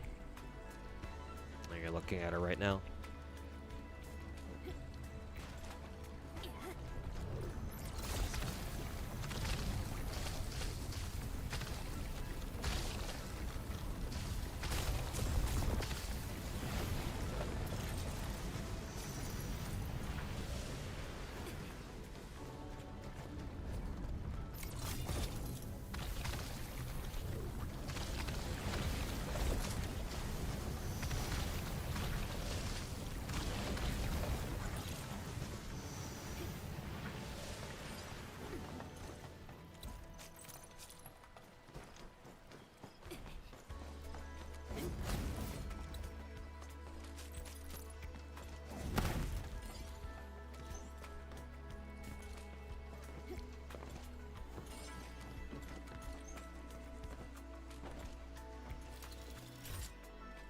You're a fan of your Aussie rabbit? Yeah, Avi.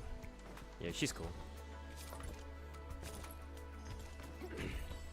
The original Arknights game, if you're into Aussie girls, the original Arknights game also has a couple more Australian characters in there too. My favorite Aussie in that game is a sniper character named Ray. She's real cute.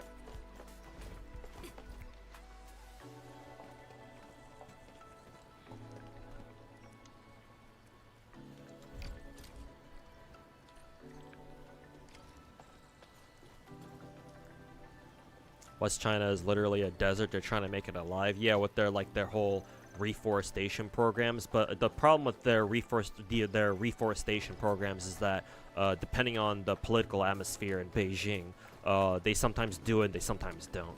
There are reports of we have reports of like the government ordering either like companies or like peasant farmers to like I don't know, one year they start planting trees, and then next year they order them to rip up the trees again and go plant something else, because that's what Xi Jinping wants. Like some areas for sure have shown good signs of reforestation, so it has worked out in some areas, but not all the time.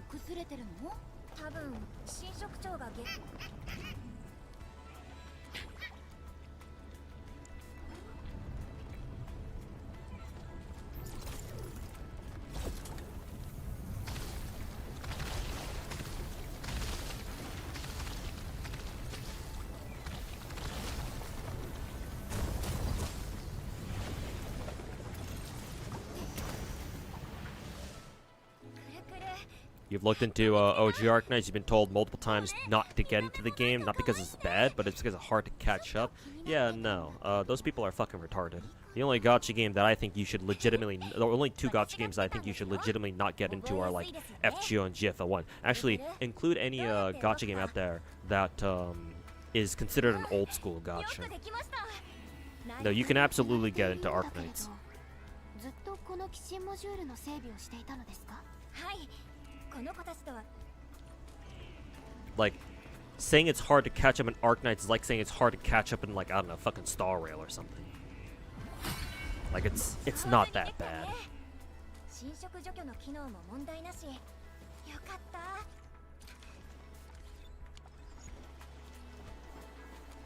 You're already playing FGO, so it's too late for you? Yeah, if you got your hands full already, then yeah, that's fine. It's just, the people who are telling you, oh, don't get into Arknights because it's so hard to catch up, man. It's like, no, those people are most likely fucking gacha casuals. And they can go fuck themselves.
Sure hope I don't fucking run out of liquid heavy Zeronite before this quest is done.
夫だよ。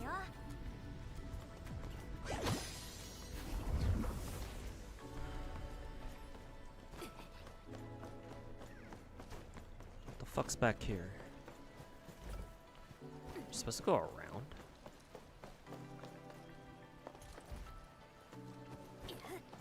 Oh, maybe you're supposed to go from on top.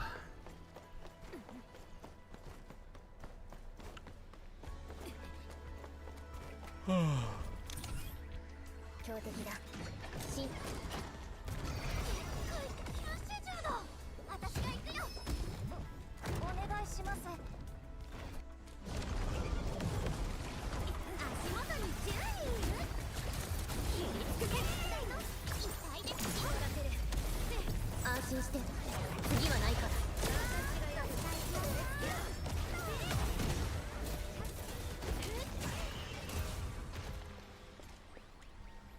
怖くないよ。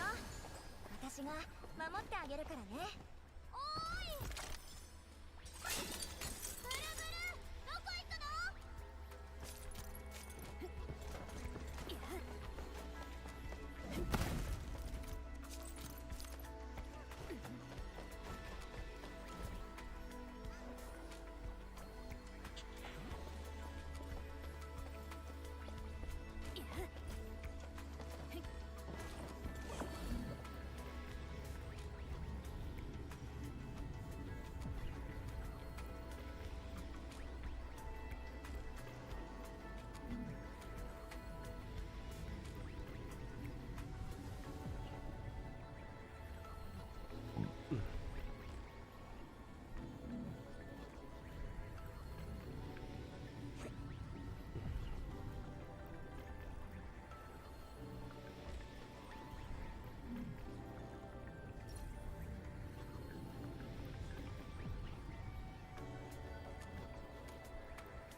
いろんな音色が聞こえます。 It's about to be 6 a.m., so you gotta go to sleep. You're East Coast. Yeah, that's fine. Take care, dude. And thanks for hanging out.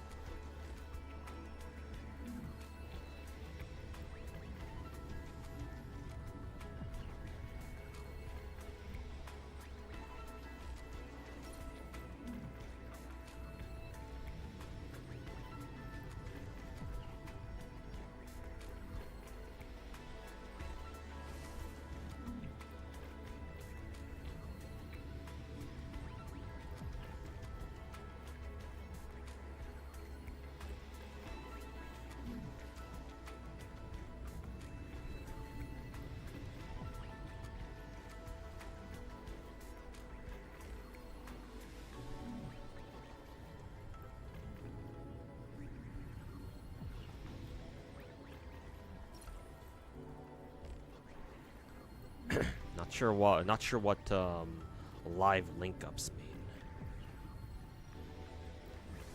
What the fuck does that mean?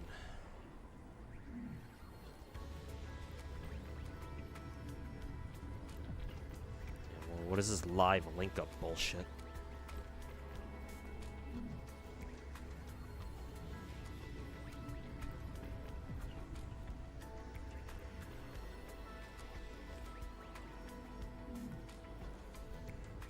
Oh, just a fucking story dog shit.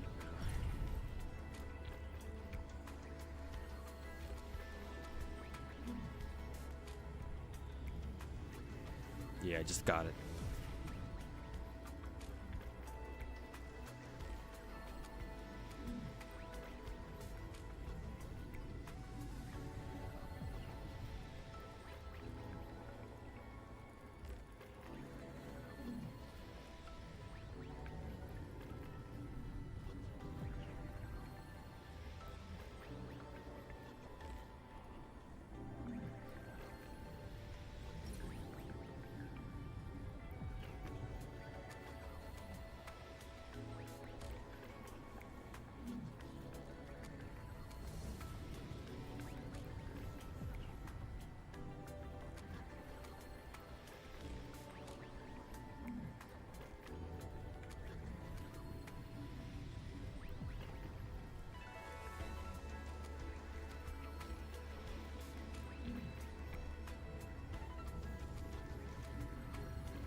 怖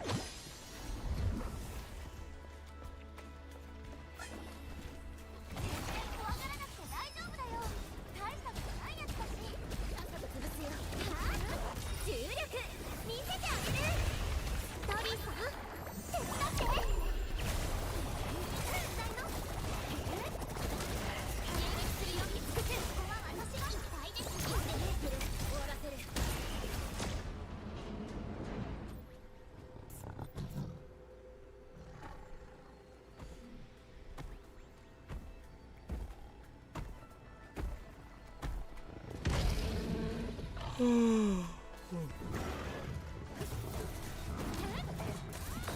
完璧な連携だった。任せて。切り尽くせ。迎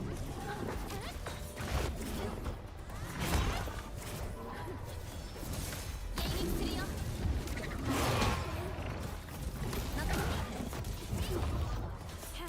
り尽くせ。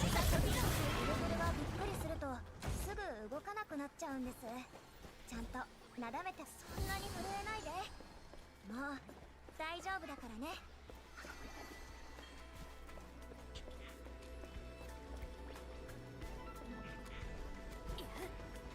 なんで遠回りするんだろう。道分かってるのかな。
Oh, you go up this way.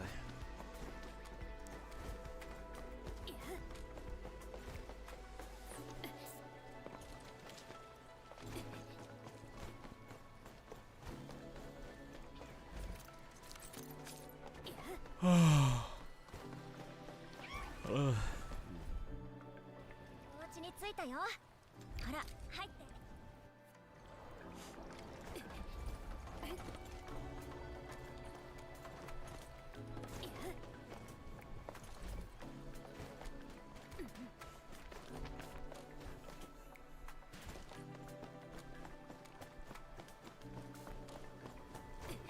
あ、ゲートの起動装置です。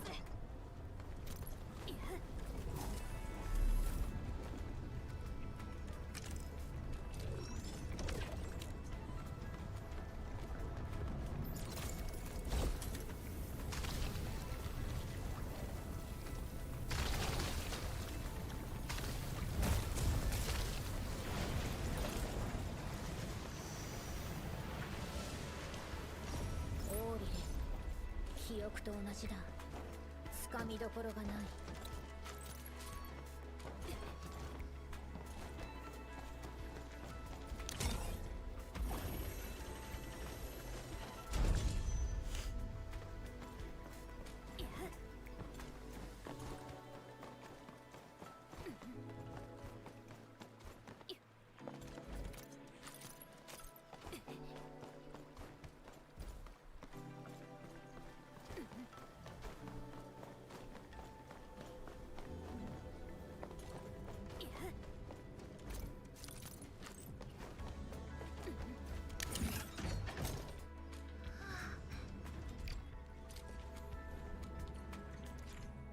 チャージボードのシステムが故障してるみたいですね。ほら見て。液化速上で再起動するしかありません。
30 sewage for one effluent? How the fuck are you supposed to even make that much sewage? カラカラがあっちに行っちゃいました。代わりにあれ、ここにも二色機ある。使ったことがあるんですか？ Unlock a max second depot here, but skip the new functional building or whatever. I gotta finish this fuck ass quest first, though.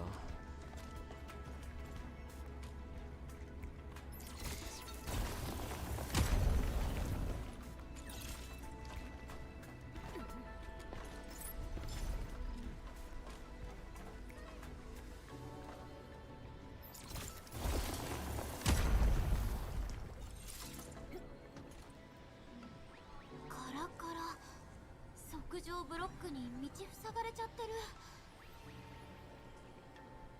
先に二色機の侵食を取り除かないといけないみたいね。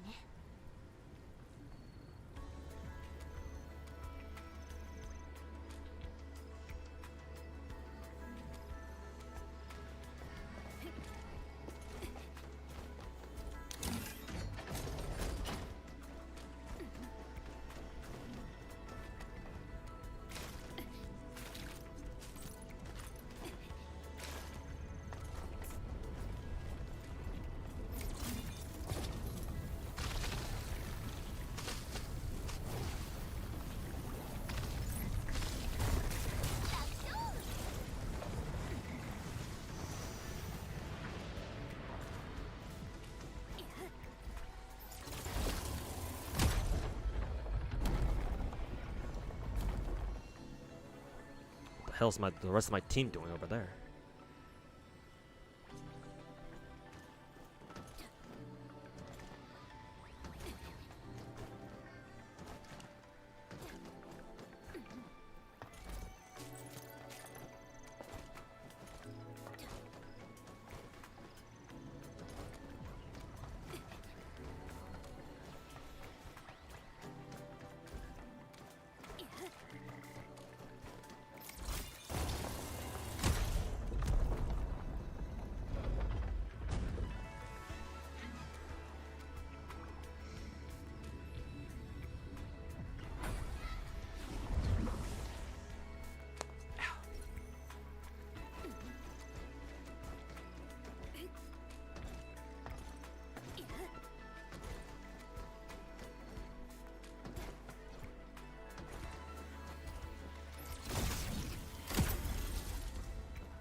いっぱいだ。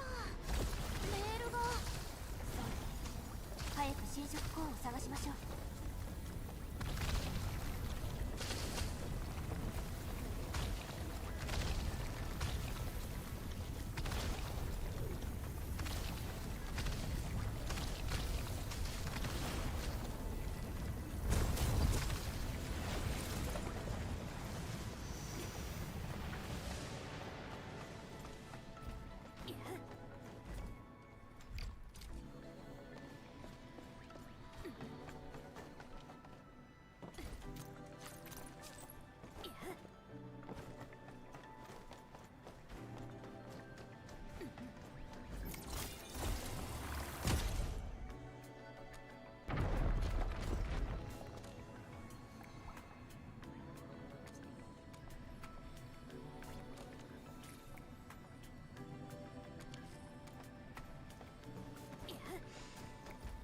あっちに資源があるみたいです。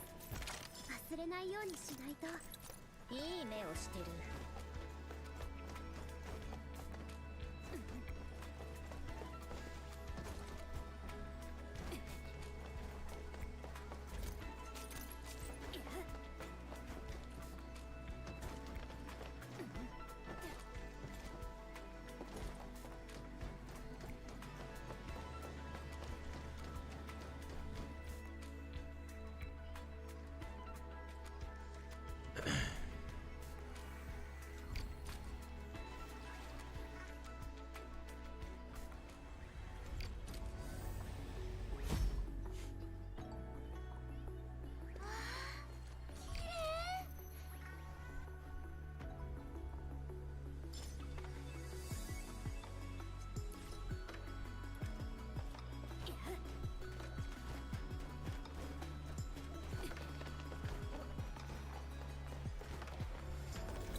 じじゃなかったらもっと景色見てたかったな。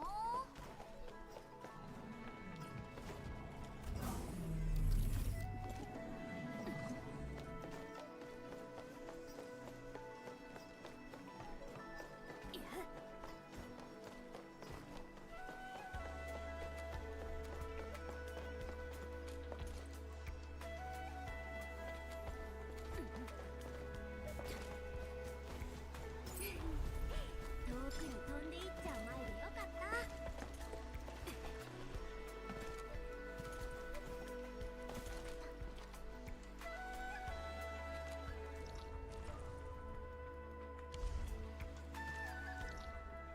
Why is this area still covered?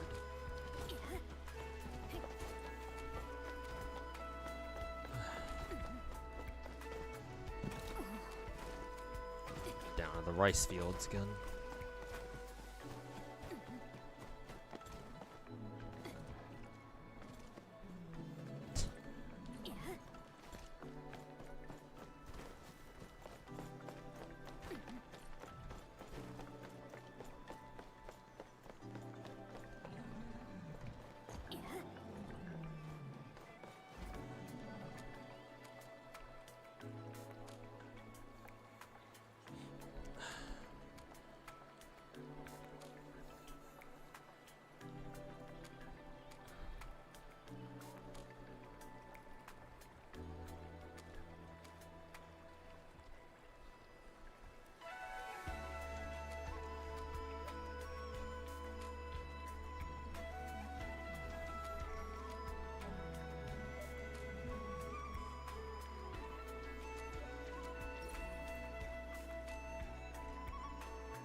What do I think about Chaos's unique ability where I can set up we can set up our own teleporters? Are they permanent? Or are they like Genshin's teleporters where they expire after like a week? Because if they auto expire on their own, that shit is really fucking annoying. If they're permanent, then that's really good. Because I think there are quite a few points of interest where they're not exactly within like convenient teleportation range, so yeah, that'd be pretty cool. Though it would be even better if we could just, you know, make our own teleporters. That'd be even better. Instead of having it like, you know, unique to a character. But technically it's not bad.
侵食や裂け目とは違って危険なものではなさそうです。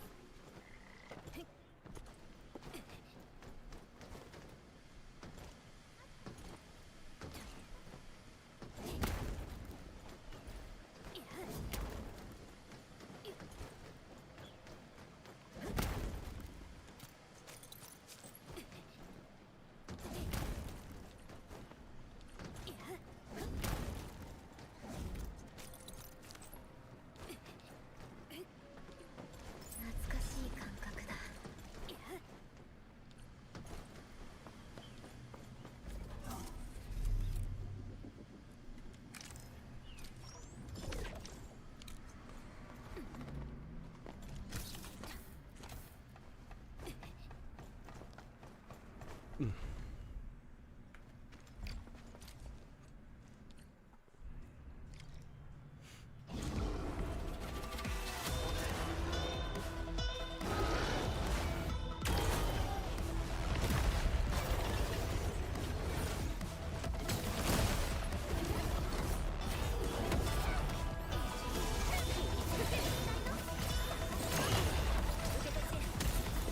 安心して。トミーさん、手加減しないとだよ。言わないから。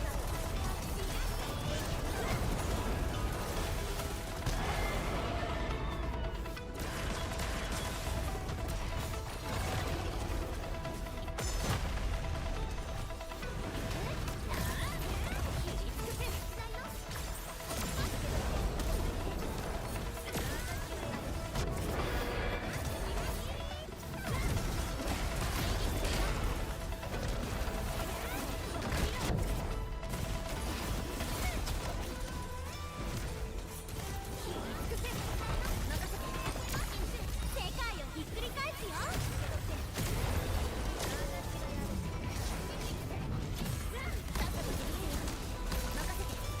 トリーさん、遠くに行っちゃダメ。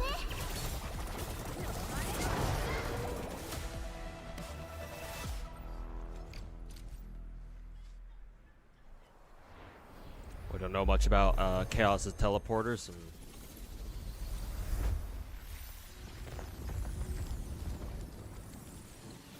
like, I wouldn't be mad if they only let Chaos put down one teleporter, like his own personal teleporter, as long as it lasts forever.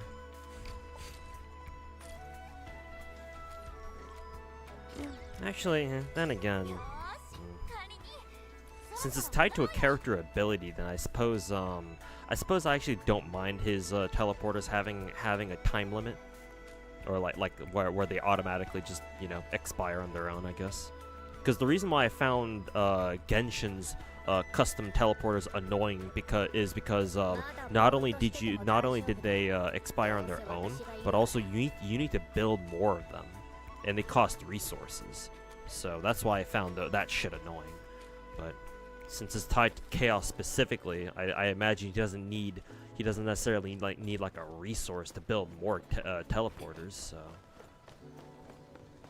So I guess for him, if his teleporters have a cooldown or something, I guess it's not too bad. But I mean, it depends on what teleporters we're talking, like where you place them.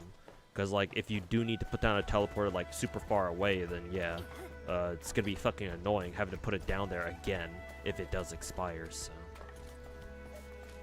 I guess we'll see. Hey, have a good night, Arlos. Thanks for hanging out, man. Thanks for lurking, and we'll catch you next time, dude. 夜中に起こされることもなくなります。あれって。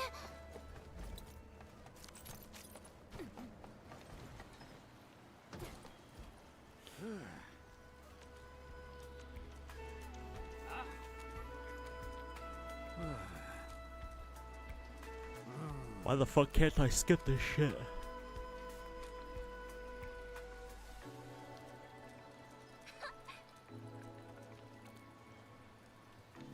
Hey, yo, man, welcome back, man.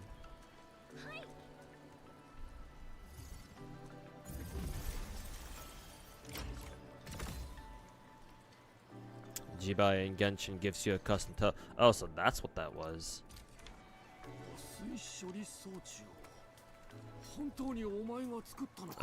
But it only lasts a week like the craftable ones. I suppose that's not too bad, because that's exactly what I'm talking about. The problem is that if you do decide to put it in an area where, what is it? If you do decide to put it in an area where, oh, finally I can put down more sky forges. If you do decide to put it in an area where it's really far away, then yeah, it's gonna be fucking annoying having to put it down every single fucking time.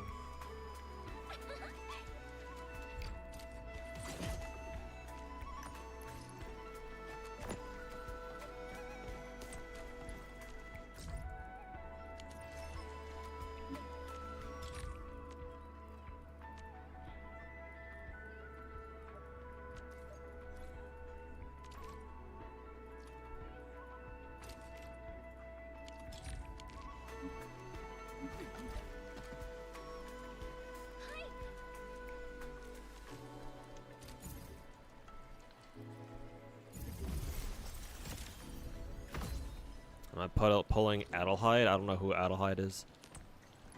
But Billy, yes. I go for every single character, Memi. You should know this by now.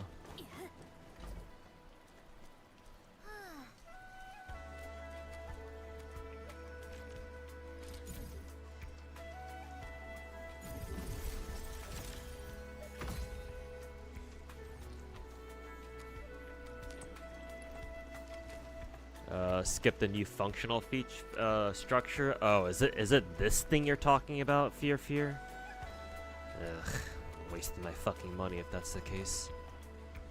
Why is it a mission though?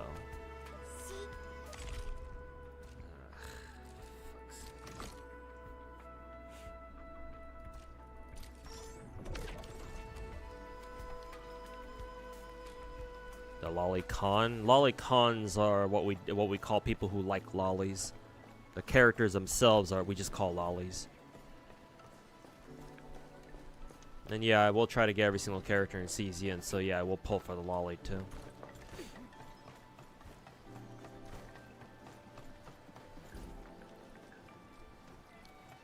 Yeah, why is this an actual why is this a fucking mission?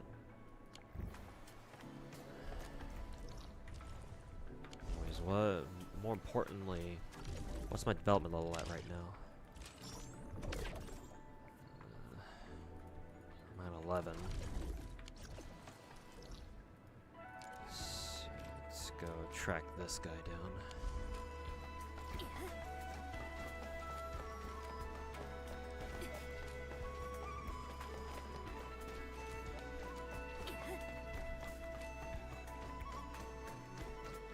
She's already here. Well, I guess I'll pull for her off stream then.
All that just for a fucking loot crate? Go fuck yourself.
Yoki City, how's it going, man?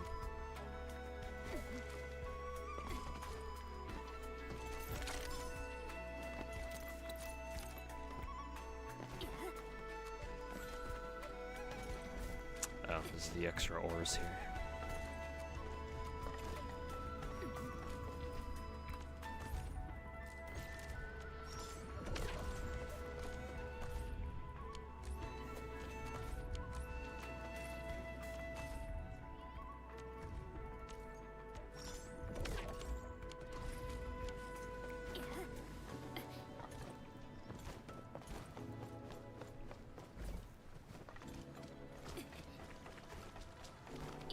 色や裂け目とは違って危険なものではなさそうです。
We're up to 12 now.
Hold on, this is a pylon.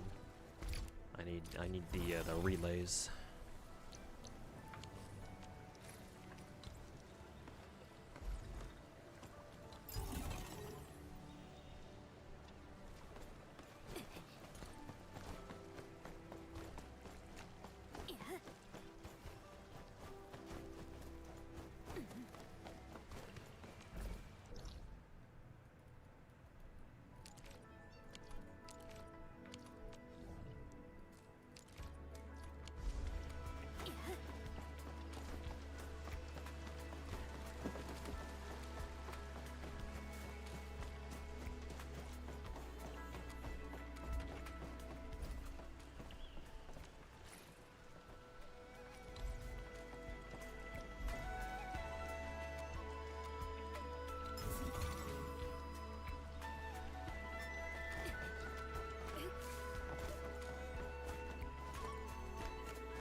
いつでも出られるよ。ああ。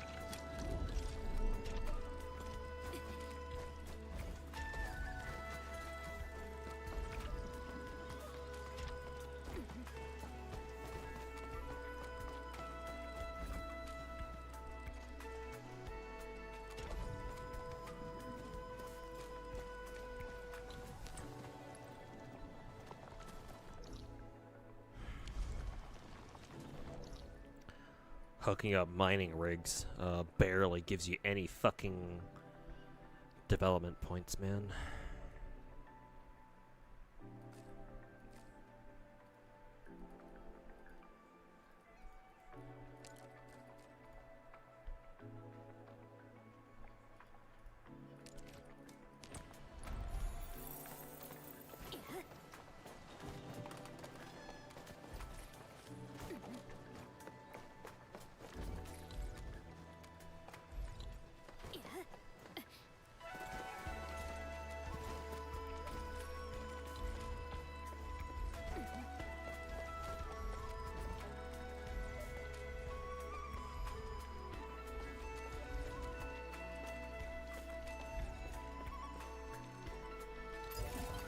Fuck ass zipline in the way.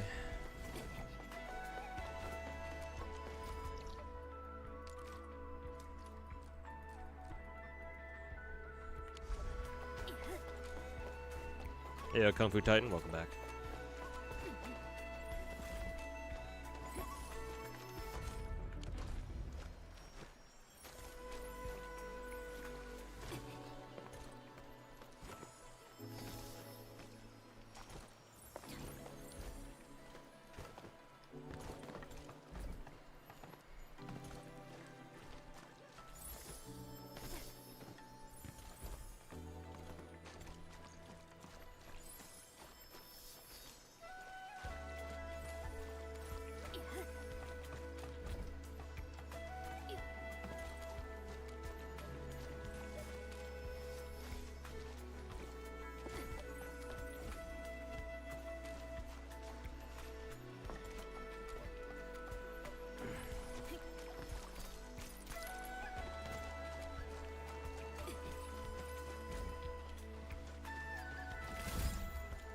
At least this one gave me a gold chest. Why the fuck didn't the other one give me a gold chest too?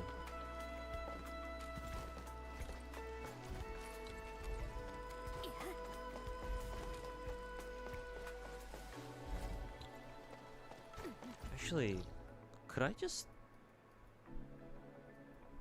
go like straight across? Actually, I don't know if the game will let you cross all the way over here now. Actually, if I can put relays on the grid area, then I could just put one right here, and it should be able to reach this, I think. Problem is, well, let me do that. Oh, it will. Oh, that's funny. That's actually fucking hilarious. Don't mind me, I'm just setting up a fuck-ass teleporter on top of your fucking crops.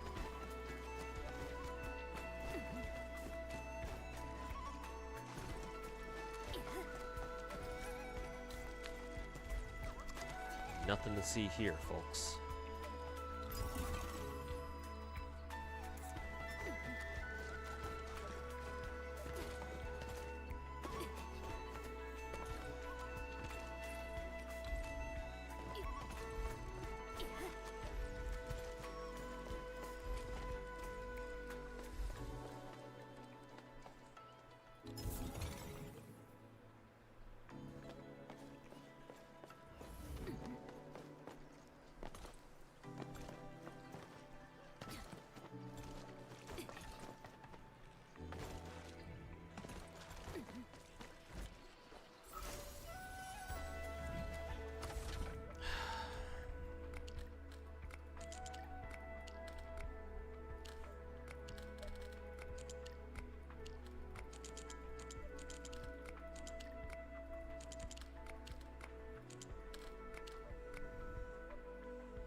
びここまで足元に注意切り尽くせ探せます受け取って私が大事に来て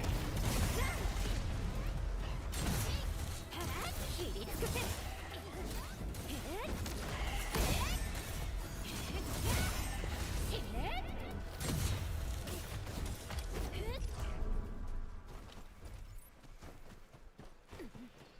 今まで頑張ったご褒美でしょうか。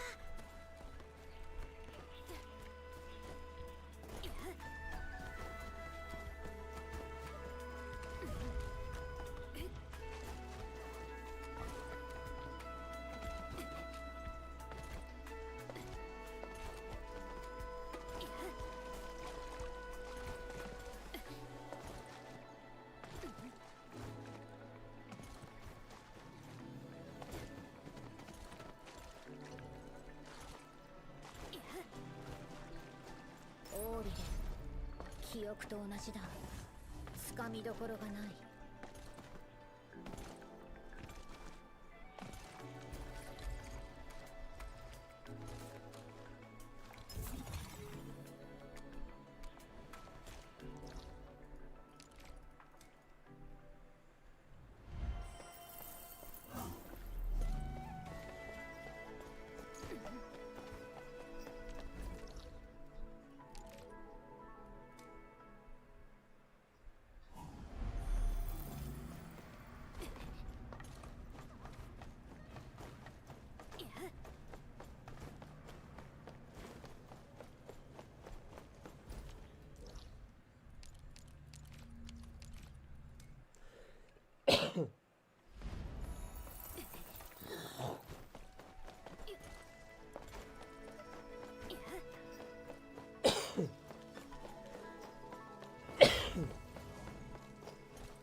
Okay, well, at least I'm done with the, this event.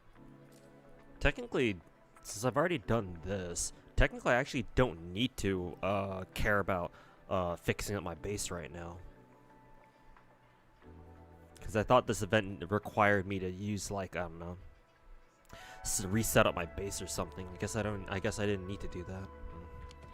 Cool. I can postpone, I can procrastinate my base reloading until later then.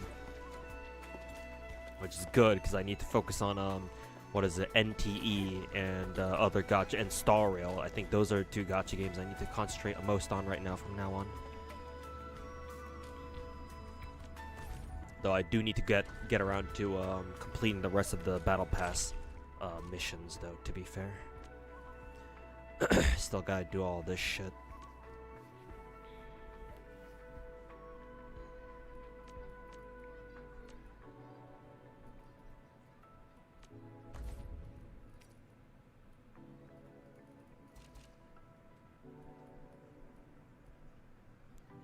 Excuse me.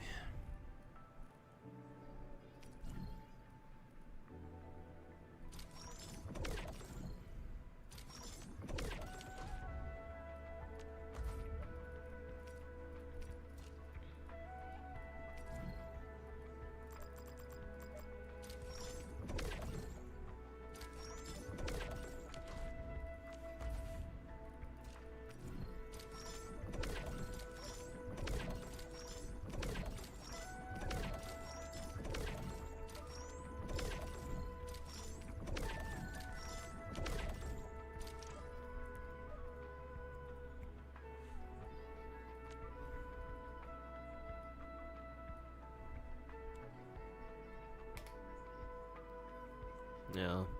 So I still have to do the base shit anyway if I want to get this battle pass mission done, but at least I don't have to worry about it being too significant. You aim for the gear part? Yeah, but that still requires me to figure out how to make Het Knight parts. So.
God damn it.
When you're juggling multiple gachas at once, do I find myself pushing for all the battle passes, like everything including weeklies, or do I just focus on dailies and occasional limited time goals?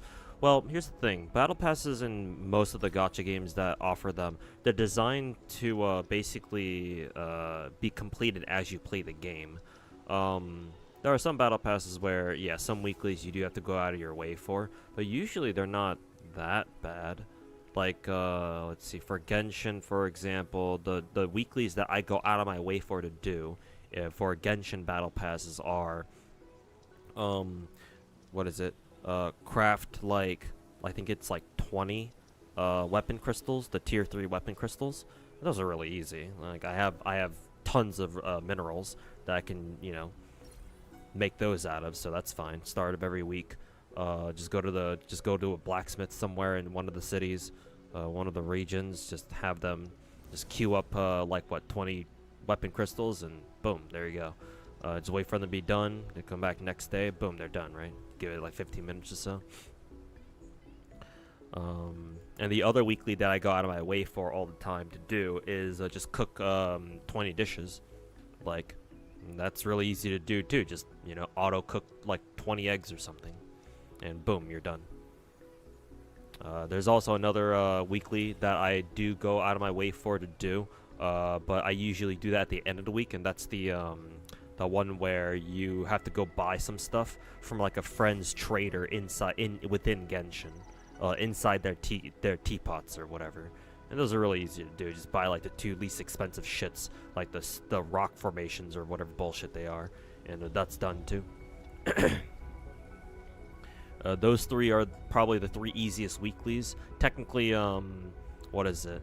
Whenever you do like the weekly boss fights, the 3 trounce domains, those are also easy too, because you want to do every week's weekly boss fights anyway, so you might as well get that done. So, for Star Rail, the Star Rail's weeklies are even easier, because Star Rail's weeklies are basically just, you know, use your stamina, do 2 like weekly boss fights, and remember Star Rail's auto, so just the game just plays itself, so it's even easier. You know, farm like a overworld boss, like an elite boss 3 times or something. Make 10 things from like your crafting thing or whatever, or from your synthesizer or whatever. It's like, yeah. Most gacha battle pass, like, I think you get the idea. Most gacha battle passes have weeklies that either are like you're gonna get them done anyway just by playing the game, just doing irregular dailies, or a lot of them are like you don't have to go too much out of your way for it to get done usually. The hard part is just remembering to do them at all.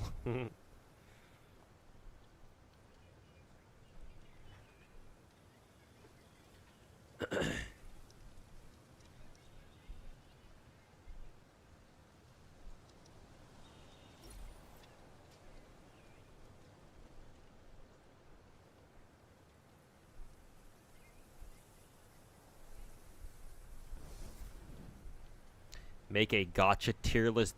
Make a tier list for like the worth of battle passes. That might be a good idea, actually. Not gonna lie.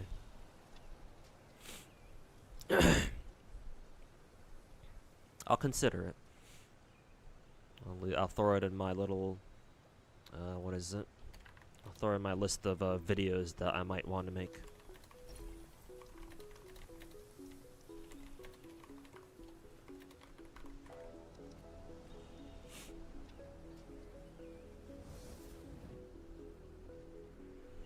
I think remembering is the issue. Yeah, for sure.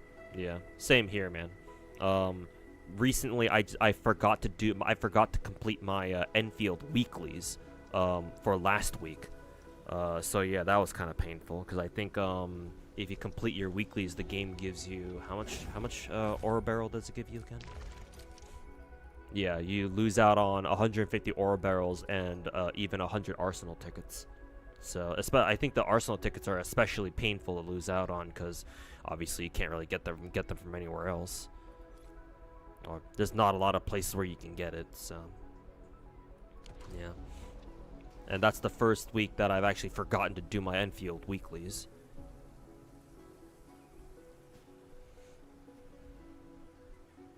But yeah, no, Kung Fu Titan, that's for sure. Like, whenever you're juggling, like, a lot of different gacha games, like, unless you have, like, fucking photographic memory or some shit, and you can remember everything you need to do perfectly, it's like, nah, bruh. Like, if you're serious about keeping up with, like, a lot of your gacha games all at once, then, and you know you're gonna forget shit, it's always nice to, like, set up some sort of system for yourself where you can remind yourself somehow to get all your shit done. If you care about that, of course. Hey, Factory Inspector, welcome to the stream. I'm about to end my stream though, so sorry for the bad timing. The tickets hurt more than the aura barrels? Maybe, but it's more important getting the carrot than the weapons, to be fair.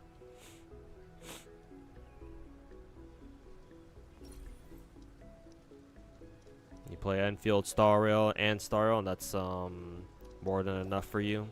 Plus an alt? Huh. Must be nice only having to take care of 3 gacha games. Actually, I shouldn't be saying that. I enjoy playing a lot of different gacha games. So I'm not. Why am I saying must be nice? I willingly put myself into this situation. I only have myself to blame for all the gacha games I fucking play.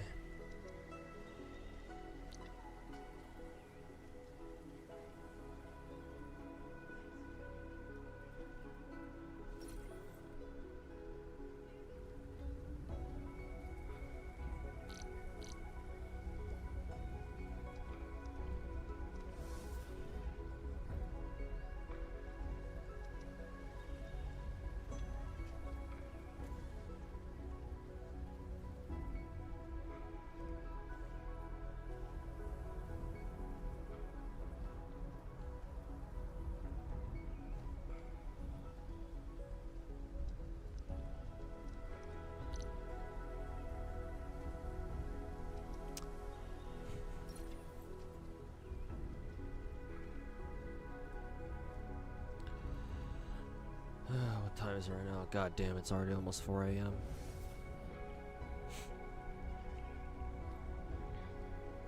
You have like 6 now? I see.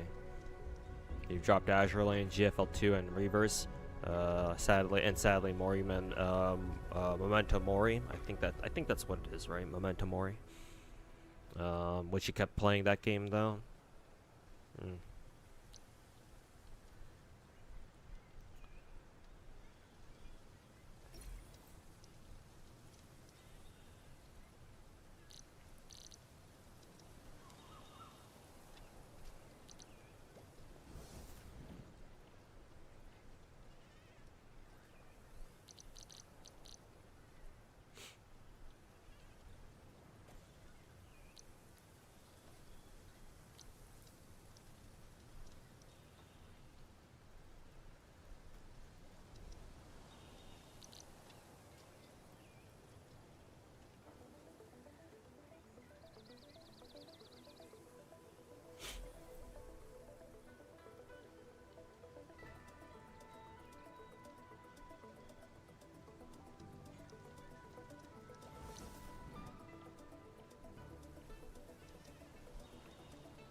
Oh, you're not talking about Memento Mori? Mori Mems is literally another gacha game? Oh, okay. My bad.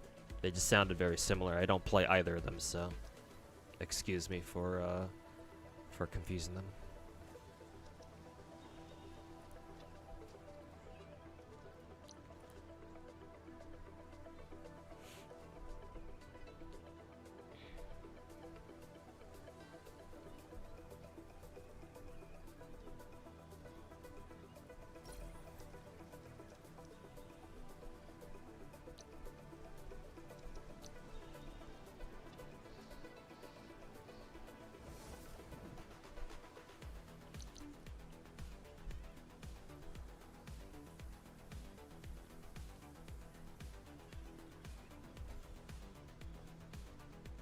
Your focus is mostly being able to pull up, save up pulls for characters. Yeah, I agree.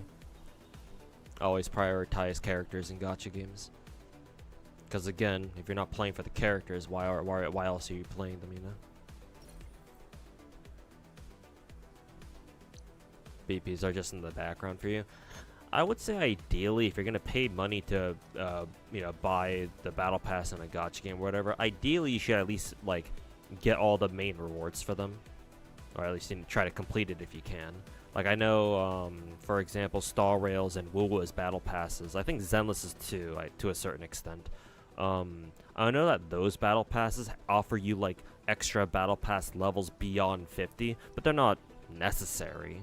They might be nice depending on the game you're talking about, but they're not necessary, you know?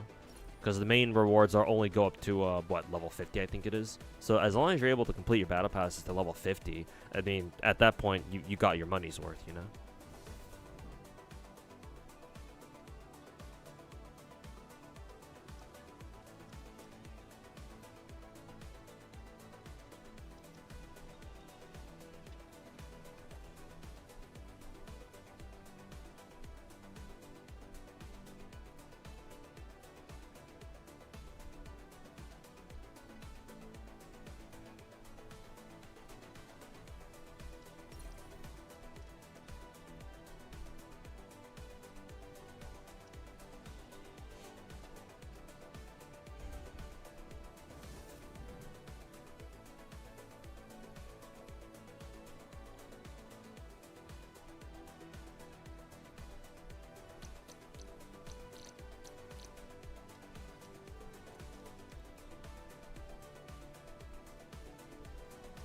Let me just clear this last node here in Star Rail's live stream event thing, and I'll call it a stream.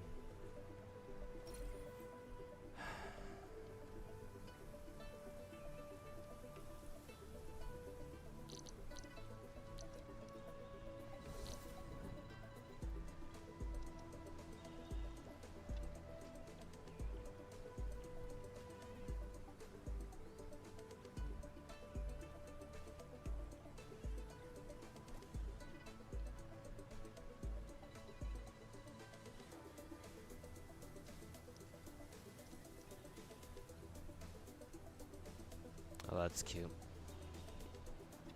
Did Hanabi hijack our stream icon? Cute. Told you it's real long. Yeah, but at least it wasn't too. At least it wasn't. It's not bad. It just takes some time. But yeah, as long as you start it, as long as you give yourself at least like what, a couple days worth of time. Yeah. But yeah, it is long. You're not wrong.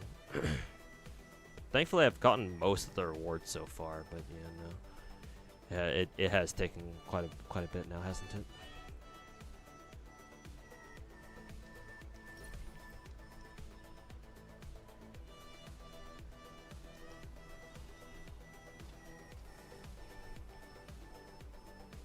Back when you did buy battle passes, you just waited until if you would hit BP before buying the extra tier. Yeah, if you don't know if you were even going to finish the battle pass in the first place, yeah, I get it. Yeah, just to be on the safe side, yeah.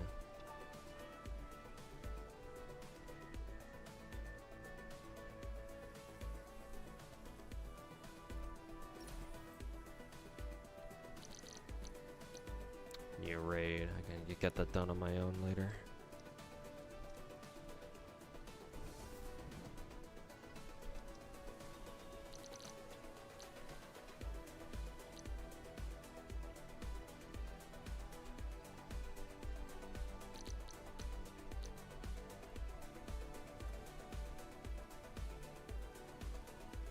Ooh, we got Cyrene.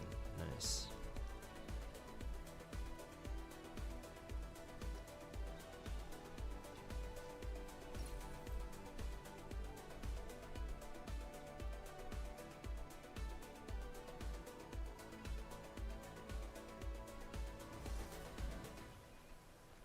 Why is Cyrene only at level 1?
Take care of the rest of the live stream later.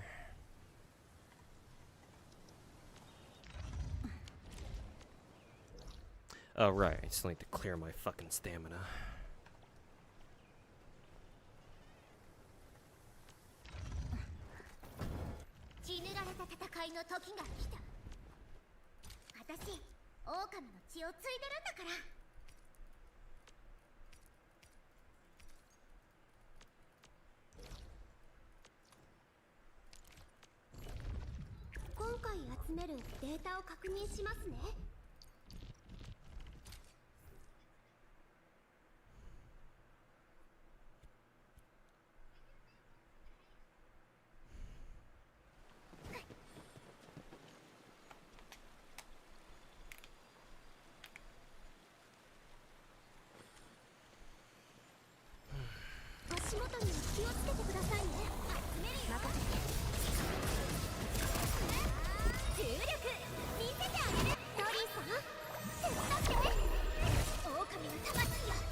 心して次はないから。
Which live stream is coming up?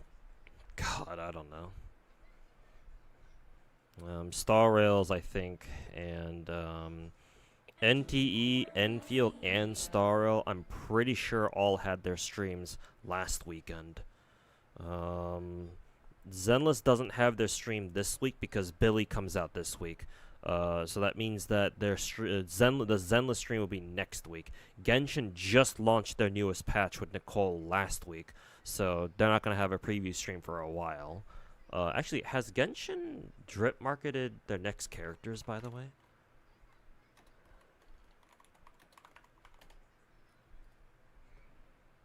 Or had they not done that yet?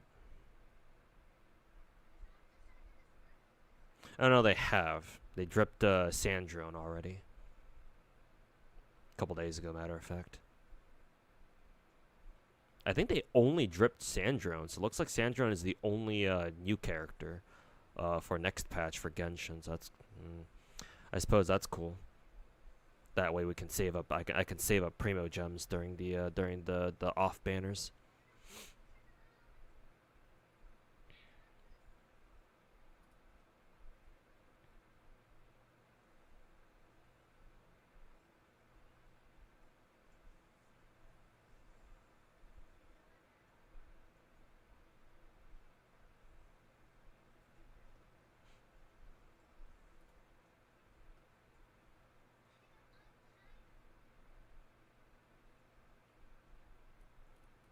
Anyways, so Genshin won't have a preview stream for a while.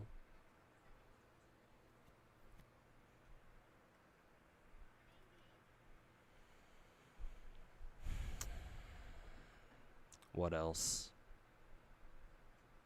Has Wuwa done theirs yet? Oh, maybe this week Wuwa will have their preview stream, because Denia came out last week. So I think this week feels like Wuwa should have a preview stream. Yeah, they already dripped Sandrone. Yeah, I missed that one.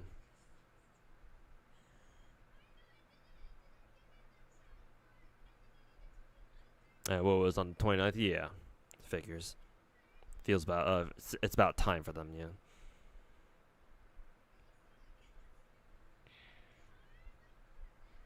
So I think this week is just Wuwa. I think. Because all the other big gacha games, either it's they just launched their new patch recently, or they already did their preview streams, and then Zenless will have their preview stream next week. Once Billy's been out for a week. Yeah, last weekend we had NTE, Endfield, and Star Rail. Yeah, can't wait until we have all six big gacha games doing streams during the same exact fucking weekend. That's gonna be hilarious. I actually wonder how they're going to structure that. Because like all the big Chinese companies, like they know like when they're going to do when each other are going to do like their own preview streams, so they try to not overlap each other if they can help it.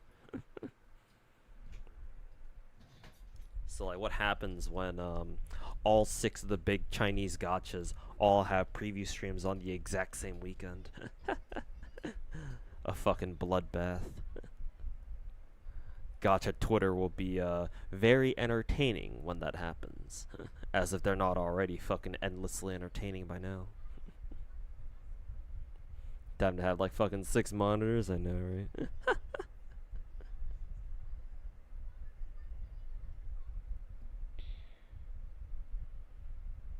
Just have like 6 stream tabs open at the same time.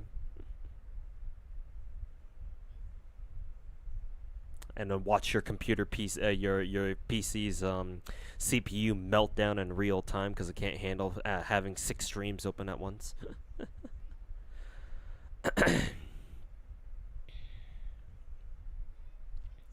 Gacha devs try not to cannibalize each other, unlike Twitter. Yeah, it's not just gacha devs either. Fighting game developers are also the same way. They try not to step on each other's toes by like announcing the same shit, announcing like their own new games at around like the same time. Or they can announce that around the same time, but they try to not like launch their new games at around the same time. Because the devs want people, they want their players to like have at least a little bit of time with like one game before another one comes out. So yeah, they try to avoid each other's launch dates. Imagine creators getting sponsored to watch all 6. I mean, hey, I can. I got 3 monitors. I can have each stream kind of like split half screen. So fuck it, I can do it. Denia's banner is shortened, right? Yeah, I think so. Yeah, because I think when Denia's banner first came out, it was only going to be around for like, I don't know, like 16 days. I think it is shortened, but don't quote me on that. Do not quote me on that. Okay. Anyways, chat. It's late. I'm gonna get out of here. Mission accomplished for Enfield, though. I'll have to come back and stream this again later, so I can finish up as many missions for the battle pass as possible. But at least I got like 8 more days left on it, so I've got some time. Gotta focus finishing up Star Rail. I think another gacha game first. Forget which one it was. Star Rail, and then Girls Frontline 2. GFL 2 I need to finish up events for, and then what is it? And then for Star Rail, yeah. Probably a couple of others. Street Fighter 6 and Tekken 8 are dropping characters at the same time. Dropping characters is a bit different, though. It's fine if fighting games don't really mind if they drop characters at the same time. I'm talking mainly about when like entire new titles drop, like a brand new video game.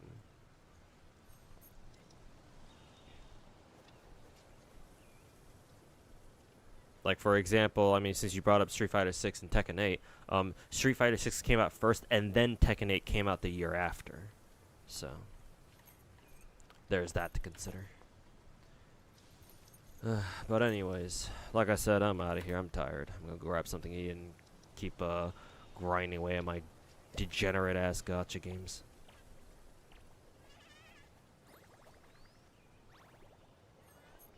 I'll send you guys over to Miss Sweetly. I'm gonna see if I can do a quote-unquote regular stream later today when I wake up. I might not be able to, because I think I have an obligation that I have to go do at around my streaming time. So if I do stream tomorrow, it'll be another late night stream, kind of like right now. So, anyways, take care, everybody. Go tell Miss Sweetly that I said what's up, and yeah, go hang out with her. Otherwise, I will catch you guys all next time. Yeah. I'll probably try to finish up as much Star Rail as possible or something. Star Rail and then like GFL 2 maybe. But anyways, take care everybody. Catch you guys next time. Peace.